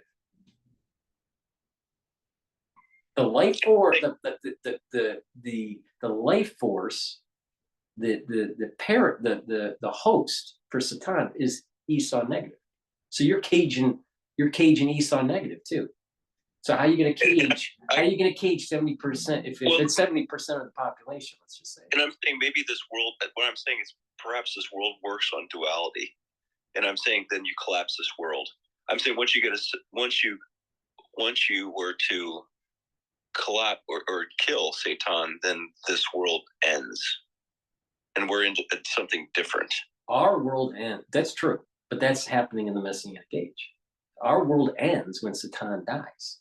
Our world ends, and a new world begins. But when we say world, we're still in our body. We still have this plane. But what's different is that the temple is rebuilt. You have a messianic leader. The Davidic dynasty starts again, and then a high level of spirituality and intellect for the people that are alive during that period of time. Then my understanding is that several hundred years later, or maybe 1,000 years later, I'm not sure, but then there's also the resurrection that takes place. There's a resurrection of the dead. So the ones that have died, their bones materialize somehow, and a new body is formed, and they live the Messianic age, but near the end of the Messianic age, not the beginning or the middle. So you have the resurrection that takes place. You're still in the body. Now, when this is happening, it's like 1,000 years, okay, in the Messianic age, and just extrapolate 1,000 years of technology, especially when, we don't do stupid stuff, right? We could probably be pretty advanced, probably be interstellar. But the thing is that at that point in time, there is a resurrection. They're living the Messianic age. And then after that, I'm not sure that we're actually physical beings. I think we're more spiritual beings. That we're no longer, it's like we're like uploaded into the cloud in a way. We're still alive, but we don't die. We can't die, but we're not physical either. And see, that's what I'm saying. So I think we turn into angels. I guess the best way to describe it is we turn into angels. And to your point, I think maybe this is the divine, whatever this God source is, would never allow us to leave the earth without us having to come to some type of final outcome with Satan. Because if that were to leave this earth, and the only reason we would be able to leave this earth is with the advances, like you're saying, in technology, which we start to become like gods in many ways, because you could argue that we perhaps are moving, as we're from a standpoint of us spiraling around the sun will die at some point. We're heading what will allow us, the species, to survive will probably be some type of technology that we would have that we could then program to allow it to. So there's two. During this period of time, there's going to be two groups. One are the lineage of the Jewish lineage, we'll call it that, and then the other group is the lineage of Noah and Noahide laws. Both of them can be Sadiqs. Sadiqs are righteous, holy people. All right. The Sadiqs, either Noahide Sadiq or Judaic Sadiq. My understanding is that there are 310 worlds that the soul, this spiritual entity that we're talking about post-Messianic age, is able to inhabit. So it seems to me that somehow we transport to 310 worlds. Now, why the 310? And I don't know. There's some Kabbalistic thing going on there. But the thing is that there are people that are Sadiqs end up transporting to other worlds. So that sounds that sounds like interdimensional, maybe even interstellar, something like that. And that somehow to traverse space, you have to be some sort of like spiritual energy, so you can instantaneously go to the 310 worlds. Maybe your spirit separates. Maybe it divides up evenly into 310, and then you're inhabited in these different worlds. But something like that is happening in the post-Messianic age, that we become super spiritual, that we no longer die. We no longer need the body. We no longer cleave to needing to have food or needing to drink water or whatever. The bodily needs are no longer there. It's all spiritual. But that's way beyond the Messianic age. That's like, because now what you're saying is these people aren't going to be following Torah principles or biblical principles, because these biblical and Torah principles were for this world, for this physicality. That's right. But when the physicality is gone and we're more spiritual, something else happens. But that's not going to be happening in our lifetime. I mean, what we're talking about is after the Messianic age. I mean, that, it's as far away as, just imagine Adam talking. Let's say Adam was talking to one of his sons, like you and I are talking, all right? And they were talking about what would it be like in 2025? Well, maybe there would be a guy named Trump in the White House, and, but it would be interesting what their conversation is. But it would be so far away from their world that they couldn't really fully understand what's going on here. The same thing, we can't fully understand. We can sort of understand the Messianic age, how we're going to get there and what it would be. But beyond that, it's like super sci-fi that it's hard to really grasp what this means when we're no longer a physical body and we're pure energy or pure spirit. It's so out there that it's hard to grasp it because it's beyond our experience.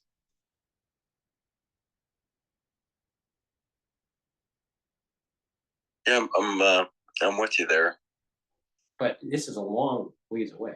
I mean, we have a lot more. We have to worry about killing Satan and Esau negative, and that's blood and guts. So we're not going to fast forward to this whole spiritual pure energy thing until that's 1,000 years after. And to your point, yeah, it's hard to. I mean, one of the people, like I said, that I follow is this guy Cliff High. Yeah, And I've talked to Cliff High multiple times during the COVID days. And what he's describing is again this idea of maybe the idea of prophets that have existed throughout history, as that we're sort of mediums for this information that exists, right? Well, the information definitely exists. The thing is that our antenna is broken because something is blocking us because of our lack of spirituality. And to the point of this animalistic aspect that is manipulated by Satan, you can use words and memes, and if you control the media, so to speak, and to what Cliff, as far as I understand, is how words manifest into action, that you can create enough language and build in its intensity by knowing, and I think he said he's Polish, I think some type of linguist who had a emotional rating that was subscribed to a word, that you could build up the intensity in the word and the language, and that eventually the words lead into action. Well, that's nothing new. I mean, that's written in Genesis, the first few verses. It's all about God spoke and there was. I mean, this idea that, and this is the point of Kabbalah. Once you know the code, once you know how the letters are written, how letters are embedded in letters, how the black fire is on the white fire. Once you know this, then whatever you form in your thought of the letter and you speak it ends up creating. You're creating a universe. But we're not pure enough to be able to do that. The spiritual entities, maybe that's the 310 worlds that are created through the speech of the spirit of the pure spirits after the Messianic age. I don't know. But the thing is that this is not, I mean, this has been passed on from generation to generation for thousands of years, that there are letters in above our world, in the upper world, that when you speak and you have pure, you're actually pure, then what you say will create. So if I said create a desk, and I use the Hebrew word for desk, it would create the desk instantaneously, right? Now the thing is you could do the same thing with create a body. So this is where the golem comes in, and the whole idea where you take the dust and you do this long, prayer of words, and the dust ends up creating a human. But the thing is, when people aren't pure enough, you get Frankenstein. You don't get what you thought you were going to get. So we're not of purity to do this. Now, maybe in a post-Messianic age, we are. I don't know. Now, obviously, God could do it because because he, using that word loosely, but but God, there's nothing impure about him. He is all pure. He's above pure. He's above that. So it's easy for him to do. But theoretically, humans could do it if they were at an absolute pure level with no disruption in their thought, no disruption in their speech. But humans can't do that right now. But theoretically, we could. But what Cliff's is saying is that's nothing new than Kabbalah with Judaism. But the whole thing, that's the very first sentence in the Torah. But the thing, what I find fascinating, so if I'm Satan and I want to control the events and the timeline, I would definitely want to control the search engines. Right. So what it does, what it is that we have a pseudo version of this through speech recognition and AI. Or the large language modeling system. Right. It's right. But that is not as powerful as what I'm talking about in its purest sense of being able to speak and create a human with pure thought and pure speech. That's far more powerful, which is something that we may have in a post-messianic age, that ability. But we don't have that today. We have these large language models that if electricity went out, it wouldn't work anymore. Well, if you had a very pure person, they don't need Con Ed to be able to do this stuff. They just have to speak it. That's why the fragility is so much different. We have a system that's in place that has high fragility. We're talking about a system that's with the spiritual world that we're talking about here, where it's low fragility. The problem is that you need very high level spirituality that no one alive today has. That's interesting. That would be Nassim Taleb's anti-fragile sort of metaphor about what are the conditions for an anti-fragile system. Right. But we're trying to drive the conditions. I mean, you think about it. The ones that are the transhumanists, and I would say Elon Musk falls in line with some of their thinking. The transhumanists believe make a big enough server, have processors that are fast enough, have enough electrodes to your brain, and you can just upload it into the cloud and you'll be some sort of cosmic Buddha. It's a computational model. Well, but that's fragile.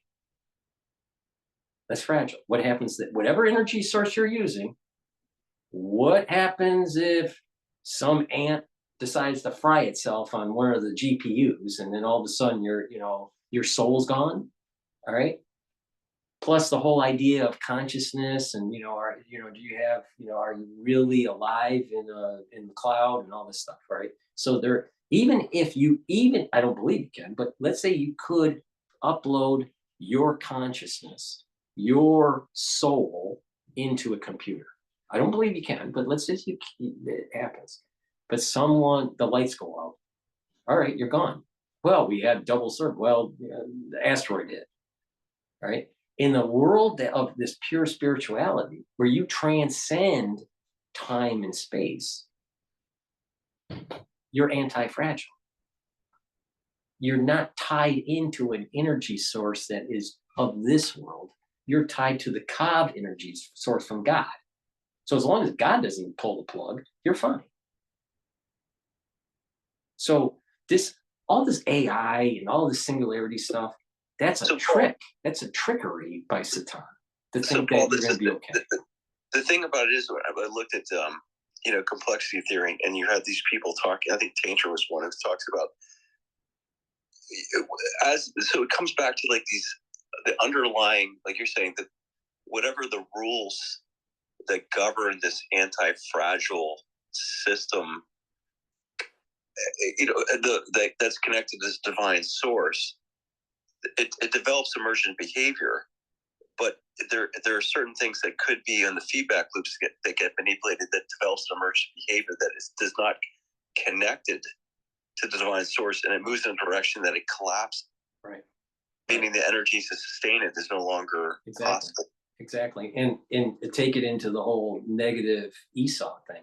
What if we don't have a mass kill-off, all right? And we start uploading people into, I don't know, Oracle's cloud. And all of a sudden you have a group of people that now are approaching the Messianic age, and now they're becoming more spiritual, and they are now living in the Messianic age. And something happens in the Messianic age where the energy force for the ones that uploaded it into the cloud no longer is in existence. Now they have trapped themselves, talking about the trap of Satan. They've trapped themselves in a system that will be turned off and they no longer exist because they didn't believe in the Kav energy force from God. For the ones that did believe in and believed in the energy force from God, they didn't upload into the cloud. They didn't believe in the Neuralink type stuff. They just said, just be a good person, follow, religious principles, do the golden rule, and, everything will shake out in the end okay. So maybe the mass die-off is this bifurcation. Maybe it's not a war and it's all bloody like, something from Lord of the Rings, but it may be actually someone during the Messianic age decides, well, maybe we should turn off the lights. And voila. Everyone that was uploaded in the cloud, the light, there's no energy source. All those digits go away and they're gone.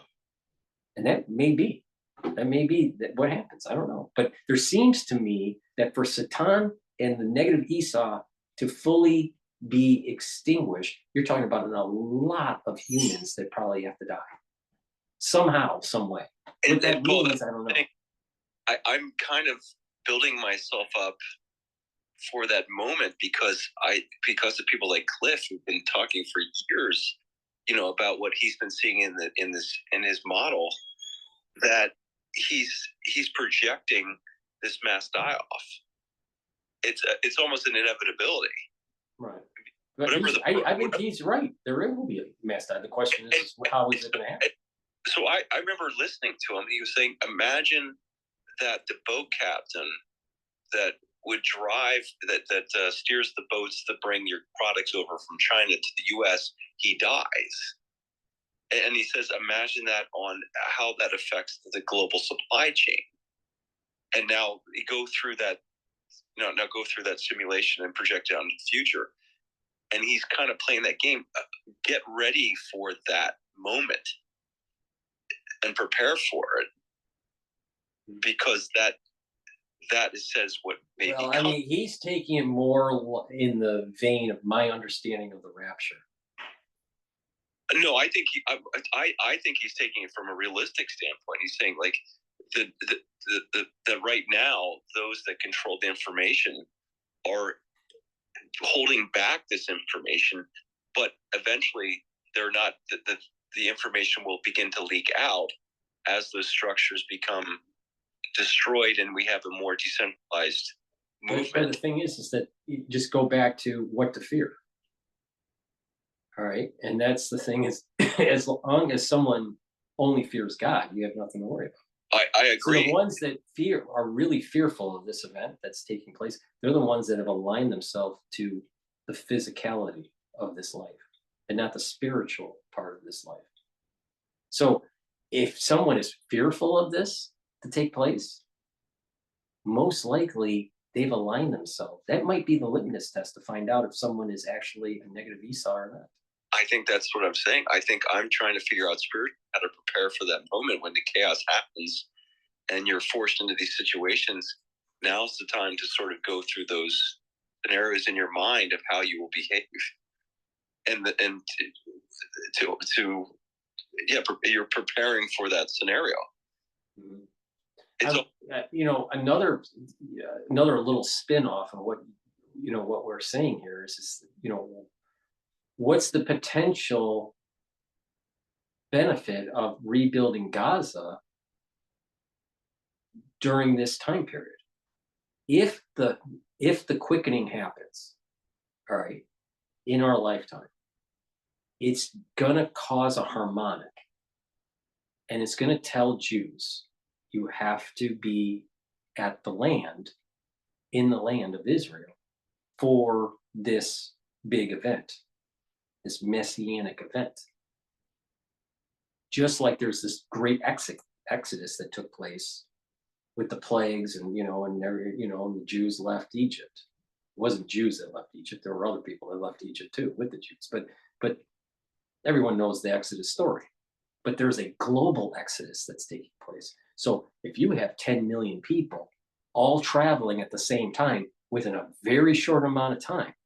You know, you're talking like a week, and preparing their body with the red heifer to purify themselves for the actual big event, which is this revelation that takes place, very similar to Mount Sinai. That you don't have much time to prepare. So that means that there has to be a staging area. And you're talking about 8 to 10, maybe 12 million people in a very short amount of time. That would be a mass migration to Israel. So I would not be surprised that, to your point, that maybe there are a group of people that understand this mass migration that's going to be happening when this happens. Now, I don't think they know for sure what day that is or what year. It could be not in our lifetime. But this thought that's coming out of Trump, there's some deep wisdom in it in terms of the mass migration that's going to take place during the Messianic age. Because most Jews will be moving to Israel when they hear that harmonic. There's a harmonic that will happen. Now, other people won't hear it, but there's going to be a harmonic that says you have to move, you have to leave. And then it forces people to move there. Now, you're going to have Satan and you're going to have Satan and negative Esau saying, oh, Jews are just taking land away and all that. But they're trying to prevent the death of Satan when this is happening. The thing that I see, like you're saying, I'm watching Russia, like you mentioned, and I'm watching Russia's relationship with Trump, right? It's because Ukraine has been a nexus for, I think, the money laundering and so forth to fund a lot of these, I would say, nefarious activities that have put us in these falsely constructed narratives. Because it seems to me the idea that way the current worldview is there are limited resources. And that has created this fear of why we have these endless conflicts. And so the thing that I'm looking at is I'm looking at Iran specifically. And I'm looking at if I'm to move the world into this destructive age, I need to create this narrative between conflict between Islam and the Abrahamic religion of Judaism. And I have created that for this denouement. And so Trump, in a transactional way, is trying to steer humanity away from this. And it's, to me, I've watched the WWE. I'm bringing this into Netflix, watching the WWE and Vince McMahon. You realize that, again, most people won't be able to grasp or the severity of what's transpiring, but what they're doing, they'll be forced to take a side in a script, and it will appeal to their emotional. When you watch that Netflix movie and how Vince McMahon is able to get the crowd literally to feel like Sergeant Slaughter needs to pile drive the Sheik because of the Iran, conflict, during that time, Reagan and so forth. The crowd felt it, and that's what I feel like. It's just this animalistic, feeling that he's trying to calm in a transactional way to pull people back from this constructed timeline of Satan to create this cataclysmic event of some type of nuclear exchange between Iran and Israel and pull us back from that. Mm-hmm. Yeah, I mean, I think you're right on the money with that. But the thing is the way the events are supposed to take place, the Ayatollah is supposed to die. He's part of this negative Esau. Exactly. Trump can't stop. Trump can't stop. We put him there. That's the crazy thing. We put him there. Like, if you look at the history of it, right. the whole. Most people don't even know about Persian history. It's Iran. It's been something that's been constructed through words, and they've taught the evil empire. And so it's just we're moving. We've been pushed to this point in time where we have the ability to walk back from this constructed timeline of events. but Iran is one that has to go through this change on their own, and I think they're going through that now. I think, like you're saying, the power of the that Islamic government is losing its grip, and there's a younger generation, and there's a new, I think, Persian Renaissance is sort of taking place, perhaps, and a new Christian movement that I think will end up diffusing the situation.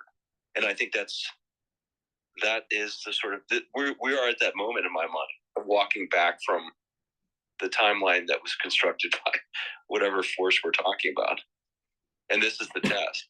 Can we walk it back? I don't think it's by accident that Trump wasn't allowed to be president the last 4 years. I believe that there was election impropriety and all that, but it's almost better off for America and better off for the world that Trump has his second term now than 100%. 4 years ago. 100%. So, and him surviving through that assassination attempt is a sign from the divine. All right, he's not a Messiah, but he's an important figure that is a stepping stone for this messianic age. All right. It's like a level of complexity, Paul. I can't think because Don, we are literally seeing the hand of God playing in our daily news. We're living through biblical times, Don. But the thing is that a lot of people are asleep because of the bread and circus. But I'm doing these telemetry shows to try to document in real time what I am sensing. I'm sensing something big is coming. And it's the same feeling that I had when I, did that genomic study, back in 2020, and I looked at, wow, what's going on with this thing, right? It's the same feeling. I knew right away something's wrong. Something big's coming. What the hell is it? It's the same thing. I have the same feeling here. It's different. It's much more spiritual. It's much bigger. Maybe it's even somehow tied to COVID. I don't know. Maybe. But the thing is that it's the same feeling. But a lot of people are not awake. A lot of people are just in that infestation on social media, hating each other. And so we're losing the connection to be able to inform people of what some of the thoughts that you have, some of the thoughts that I have. But it's beyond just communication or information warfare.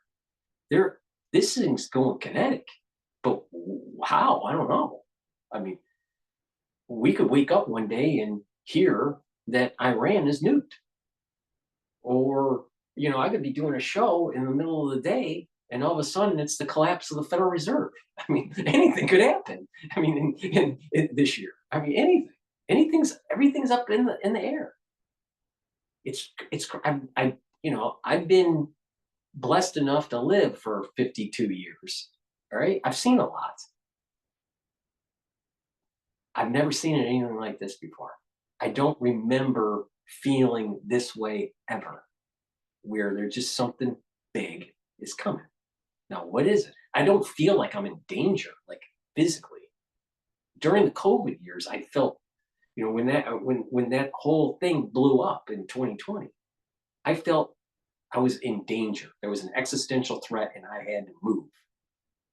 I did the best that I could to do it, to be kinetic, to be energetic. And it worn me out. But the thing is that I don't feel that. I feel that something big is happening. But I've aligned myself on the positive side of this, not on the negative. So I don't fear it. I don't fear it one bit. But I know that something big is happening. Something big is coming. And I've been trying to adjust that feeling to align myself more spiritually so I can benefit from it instead of feeling as though it's a negative. It's more of a positive. Whatever happens, I feel it's on the positive side of this, not in the negative. That's a good way of describing. I'm in the same boat as you are. It's almost I'm looking at my current situation and trying to evaluate where are the negative aspects of my life, and then trying to remove those negative aspects. And I think, like you're saying, I think there's something coming, and it's almost as if I'm trying to figure out to align myself with being prepared spiritually, which I really have never done before, right? So you're trying to figure out, like, I'm trying to figure out what is my spirituality. Right. Now, it's going to be a individualistic journey. No one can just cookie cutter it for the masses. It's everyone's going to have to look at themselves and adjust. The thing is that as you go down this path, though, what happens is you start realizing the bread and circus and how frivolous that is. But not just that, you become more in tune to how people hurt others with what they say, how they demonize other people, there are individuals that start getting more sensitive to government hurting other people on purpose. I mean, I'm really upset with what happened during the COVID era and what the government did. Really upset. It affected my mother. I mean, my mother died from it, But the thing is that you got to keep on moving on. I mean, I can't live, you can't just keep on living about, it's like a veteran in World War II, they can't just keep on reminiscing about World War II. And people can't just keep on reminiscing about, the COVID years. You got to move forward, And so this is the next stage of this wonderful journey that we're on called life. But each person is going to have to see within them what they need to improve. But as they get more in tune to their spirituality, more in harmonic with it, they're going to start seeing that social media and a lot of the things that we've been plugged into for decades is frivolous, and that there's a lot of hate. There's a lot of hate out there. But hopefully, as more people plug into this positive spirituality, they're going to realize that stop that hate because it's hurting people. It's hurting their soul. But there are other people that will want to demonize, they'll want to make fun of others or whatever, and it causes a disruption in the social fabric of this spiritual journey that everybody's on. Each of us is on our own, but we're kind of like mixed in a landscape that can affect each other as we go through these spiritual journeys. Question to you, Paul, because the funny thing about Trump being this vehicle, right, for change, you either hate him or you like or you accept him. Right. But the hatred of the man is I find it's unbelievable. I personally think that people hate him because that he's the mirror of themselves. They see themselves in him. They see someone that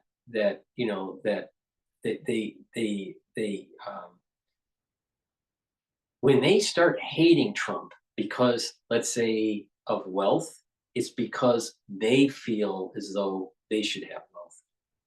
They're seeing a mirror of what they want to be sometimes, and they're not, and they get upset about it. Or there's a projection. They see something in themselves that they hate and project it on him. They see that he's saying, negative things about ultra liberals. All right. They hate him for it because they know deep down inside he's right. They intuitively know that it's not. It's wrong for this gender dysphoria. But the thing about it is, Paul, it's like I try to tell people. I said, imagine going into politics what type of person you have to basically tell how great you are and all the things that you've done in your past and how exceptional you are and why you should vote for them.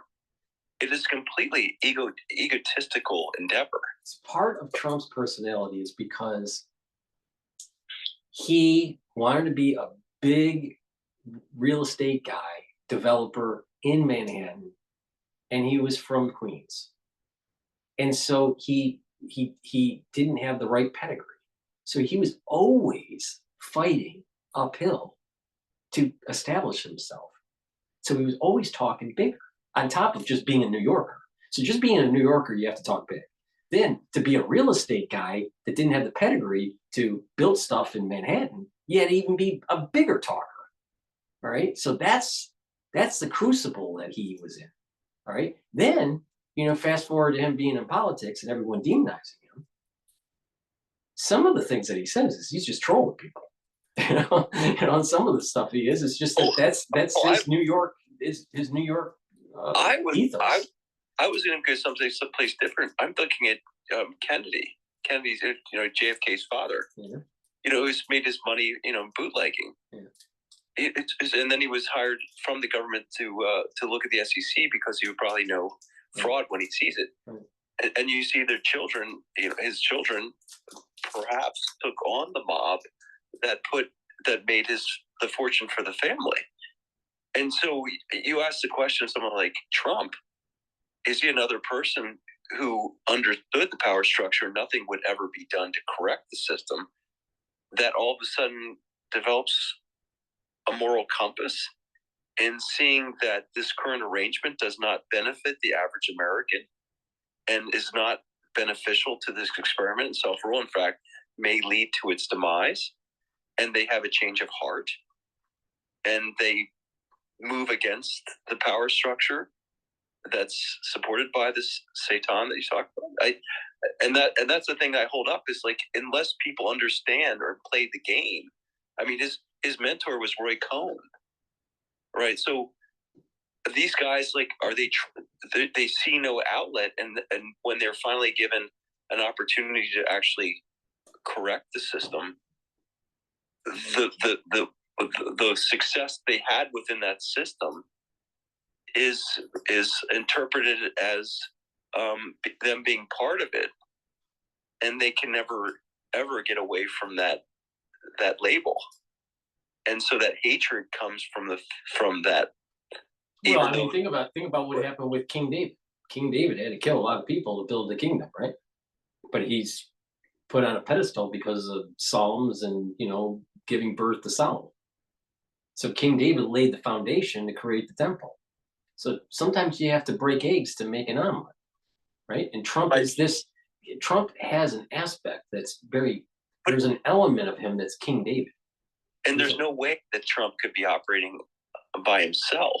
There's no way he would ever take on this power structure unless he had something that was helping him, at least giving him some sense of security. I think he has a strong sense of the global order. He feels that the global order, I don't think he would say it in these terms, but I'm going to say it in my terms. He realizes there's evil within that global order. I think it's that whole Satan entanglement, all right? He sees that the global order is detrimental to the United States and our Constitution. So he has a very strong affinity to America, to the United States.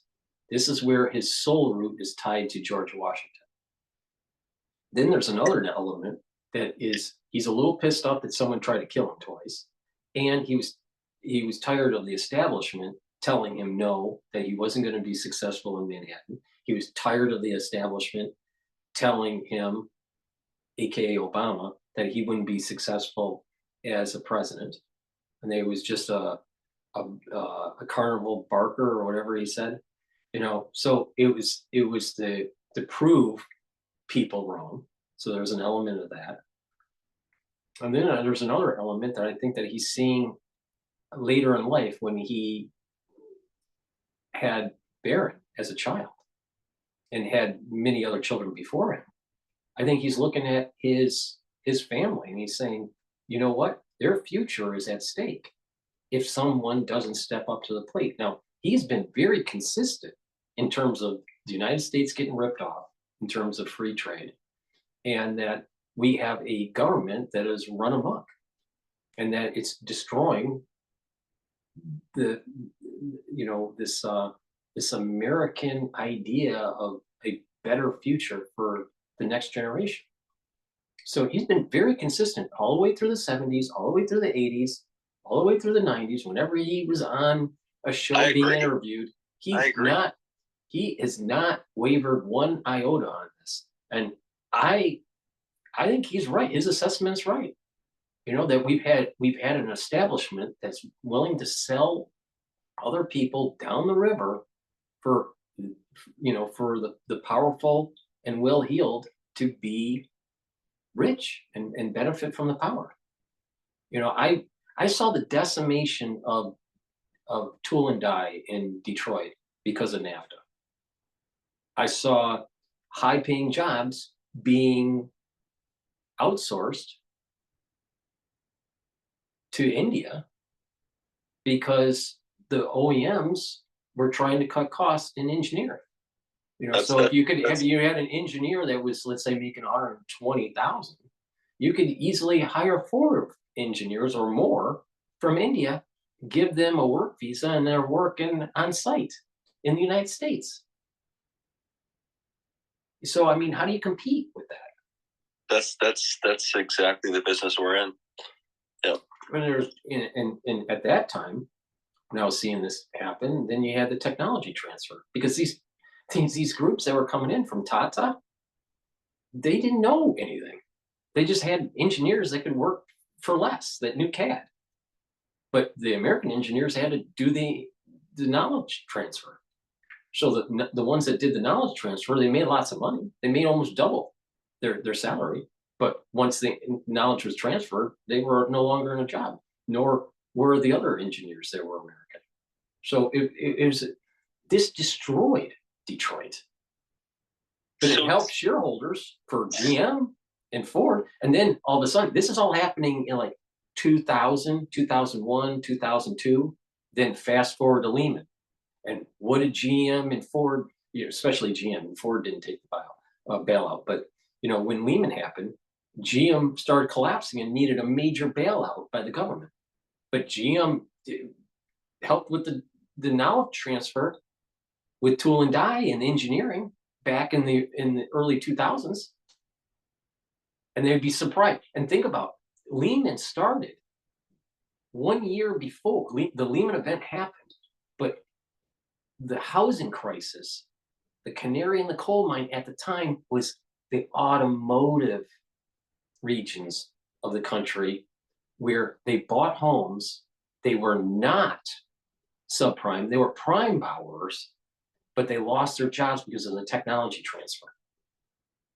And so it started there, and started the stress with the banks. They started to default, and then all of a sudden you had other regions of the world having problems, and then Iceland started having a problem and failed, and it affected Lehman.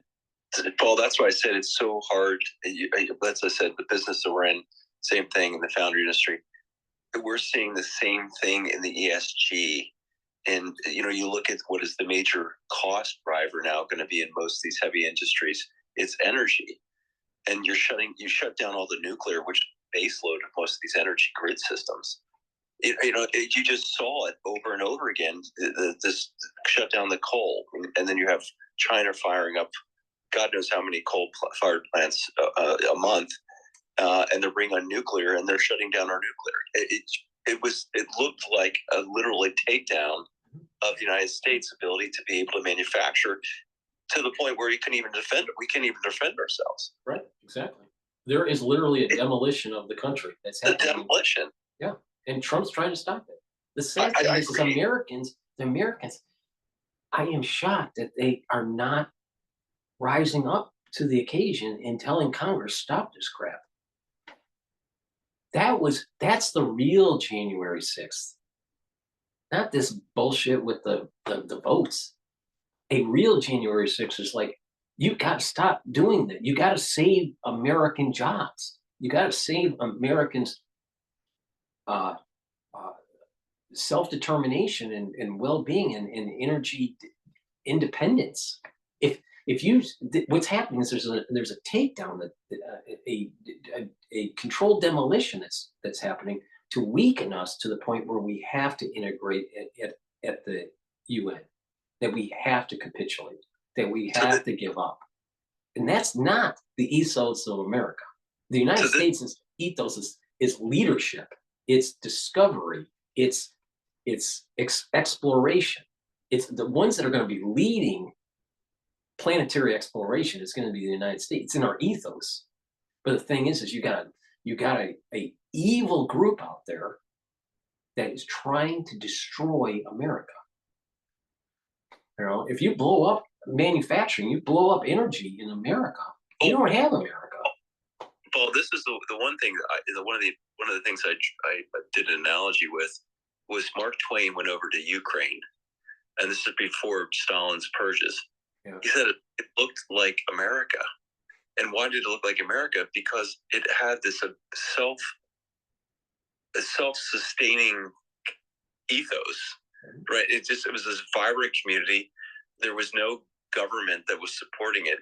It has whatever at that point in time would have been farming, but it was a thriving community, strong family values and so forth.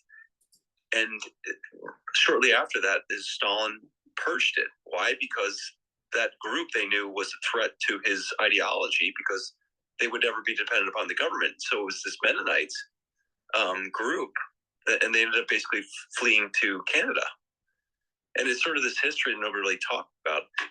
But it's sort of like this idea of this ideology you're talking about, Satan, of getting rid of this group that is not dependent upon the centralized system that again creates this fear that of security, and that fear drives towards the centralized institutions for protection, versus these groups were like, they had created strong families in this ethos where we're willing to forgo this security in this centralized institution because we can fend for ourselves. Mm-hmm. And think about all this all this technology transfer in engineering that took place over the last 24 years or so. And my focus was in automotive. But when you ship that overseas, all right, and you need less engineers, they're cheaper, whatever, you're going to have less seats sold of CAD stations at the OEMs. So what happens is CATIA and Unigraphics, their sales start to go down. And what has happened with Autodesk is that they had to shift where their premier suite for CAD, they were losing sales. So they had to move towards a new product called Fusion 360, which is a great product now. It's a great product, but they're moving towards small business because they realize that large businesses no longer are buying seats. So it changed their business, they changed their customer base. But the point that I'm making is just that if America loses its manufacturing and its engineering, it's dead. And Trump is right that if you don't fight now and you build manufacturing back up, we're not going to have a country. The United States will be dead. But we were born into, where you can have a better life if you work hard, will be gone. Paul, what if I threw it? What is this idea? The interesting thing to me, and I have a book on free trade, which I'd love to talk to you about, but the hoax of it, there is no such thing as free trade. Right. In a geopolitical world where China is essentially trying to attain dominant economic supremacy, that it looks like with Trump, with Canada, and what he's talking about, Greenland and Panama and Mexico and so forth, he's trying to create a territory. And the idea is like that market, which is one of the larger markets, If you want to sell into that market, you will manufacture the goods in the marketplace. Right. So you're creating this regionalism. You create an economic clustering that takes place that has a positive feedback loop. Well, not only that, I look at it as you can't manipulate labor anymore as one of the inputs. So you get rid of the labor arbitrage, because in a Ricardo economic model, in this idea of free trade, well, you have a cheaper product. Okay, that's fine. Then therefore, the labor that supplies that product would have to move over to the country to make that in that country. Right. You don't have that. So then you're talking about a currency. Well, we have a free currency, and so therefore that mechanism of rebalancing through currency, that doesn't even happen. Right. Well, so I think the other reason why they were pushing the overseas activity was Congress needed someone to buy the debt. So if China was selling goods to us and we were giving them dollars, it's lots of dollars, right? Where are they going to spend the billions of dollars? They're going to buy treasuries. So what it was is that we were importing deflation, and we found a buyer of our debt. So to reverse this, we have to make stuff here, and we have to tell Congress to stop spending wastefully. And if you do spend, make sure that it's productive, like for infrastructure, especially in energy. And the case that I don't think people have, even with the currency, its effect on making, say, products more competitive. In the case of Canada, we lost a lot of manufacturing jobs just on the devaluation of the Canadian currency to the US dollar. Because what happened was GM and Ford in Detroit kept on forcing the tool and die to be made in Windsor because the loonie was cheaper than the dollar. So it forced all the tool and die into Windsor. So this manufacturing thing that they're talking about, a lot of these high dollar molds they're coming over the Ambassador Bridge into Detroit to be the parts to be made in Detroit, but the tools are being made in Windsor because they're playing with the currency. I saw this in 1998. And then right when NAFTA was pushed through. Worse yet, we see our competition setting up shop in Mexico.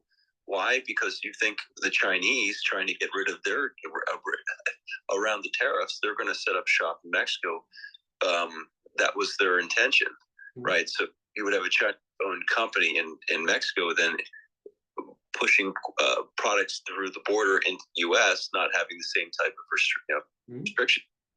It's a giant freaking game. And that's what Trump's recognized.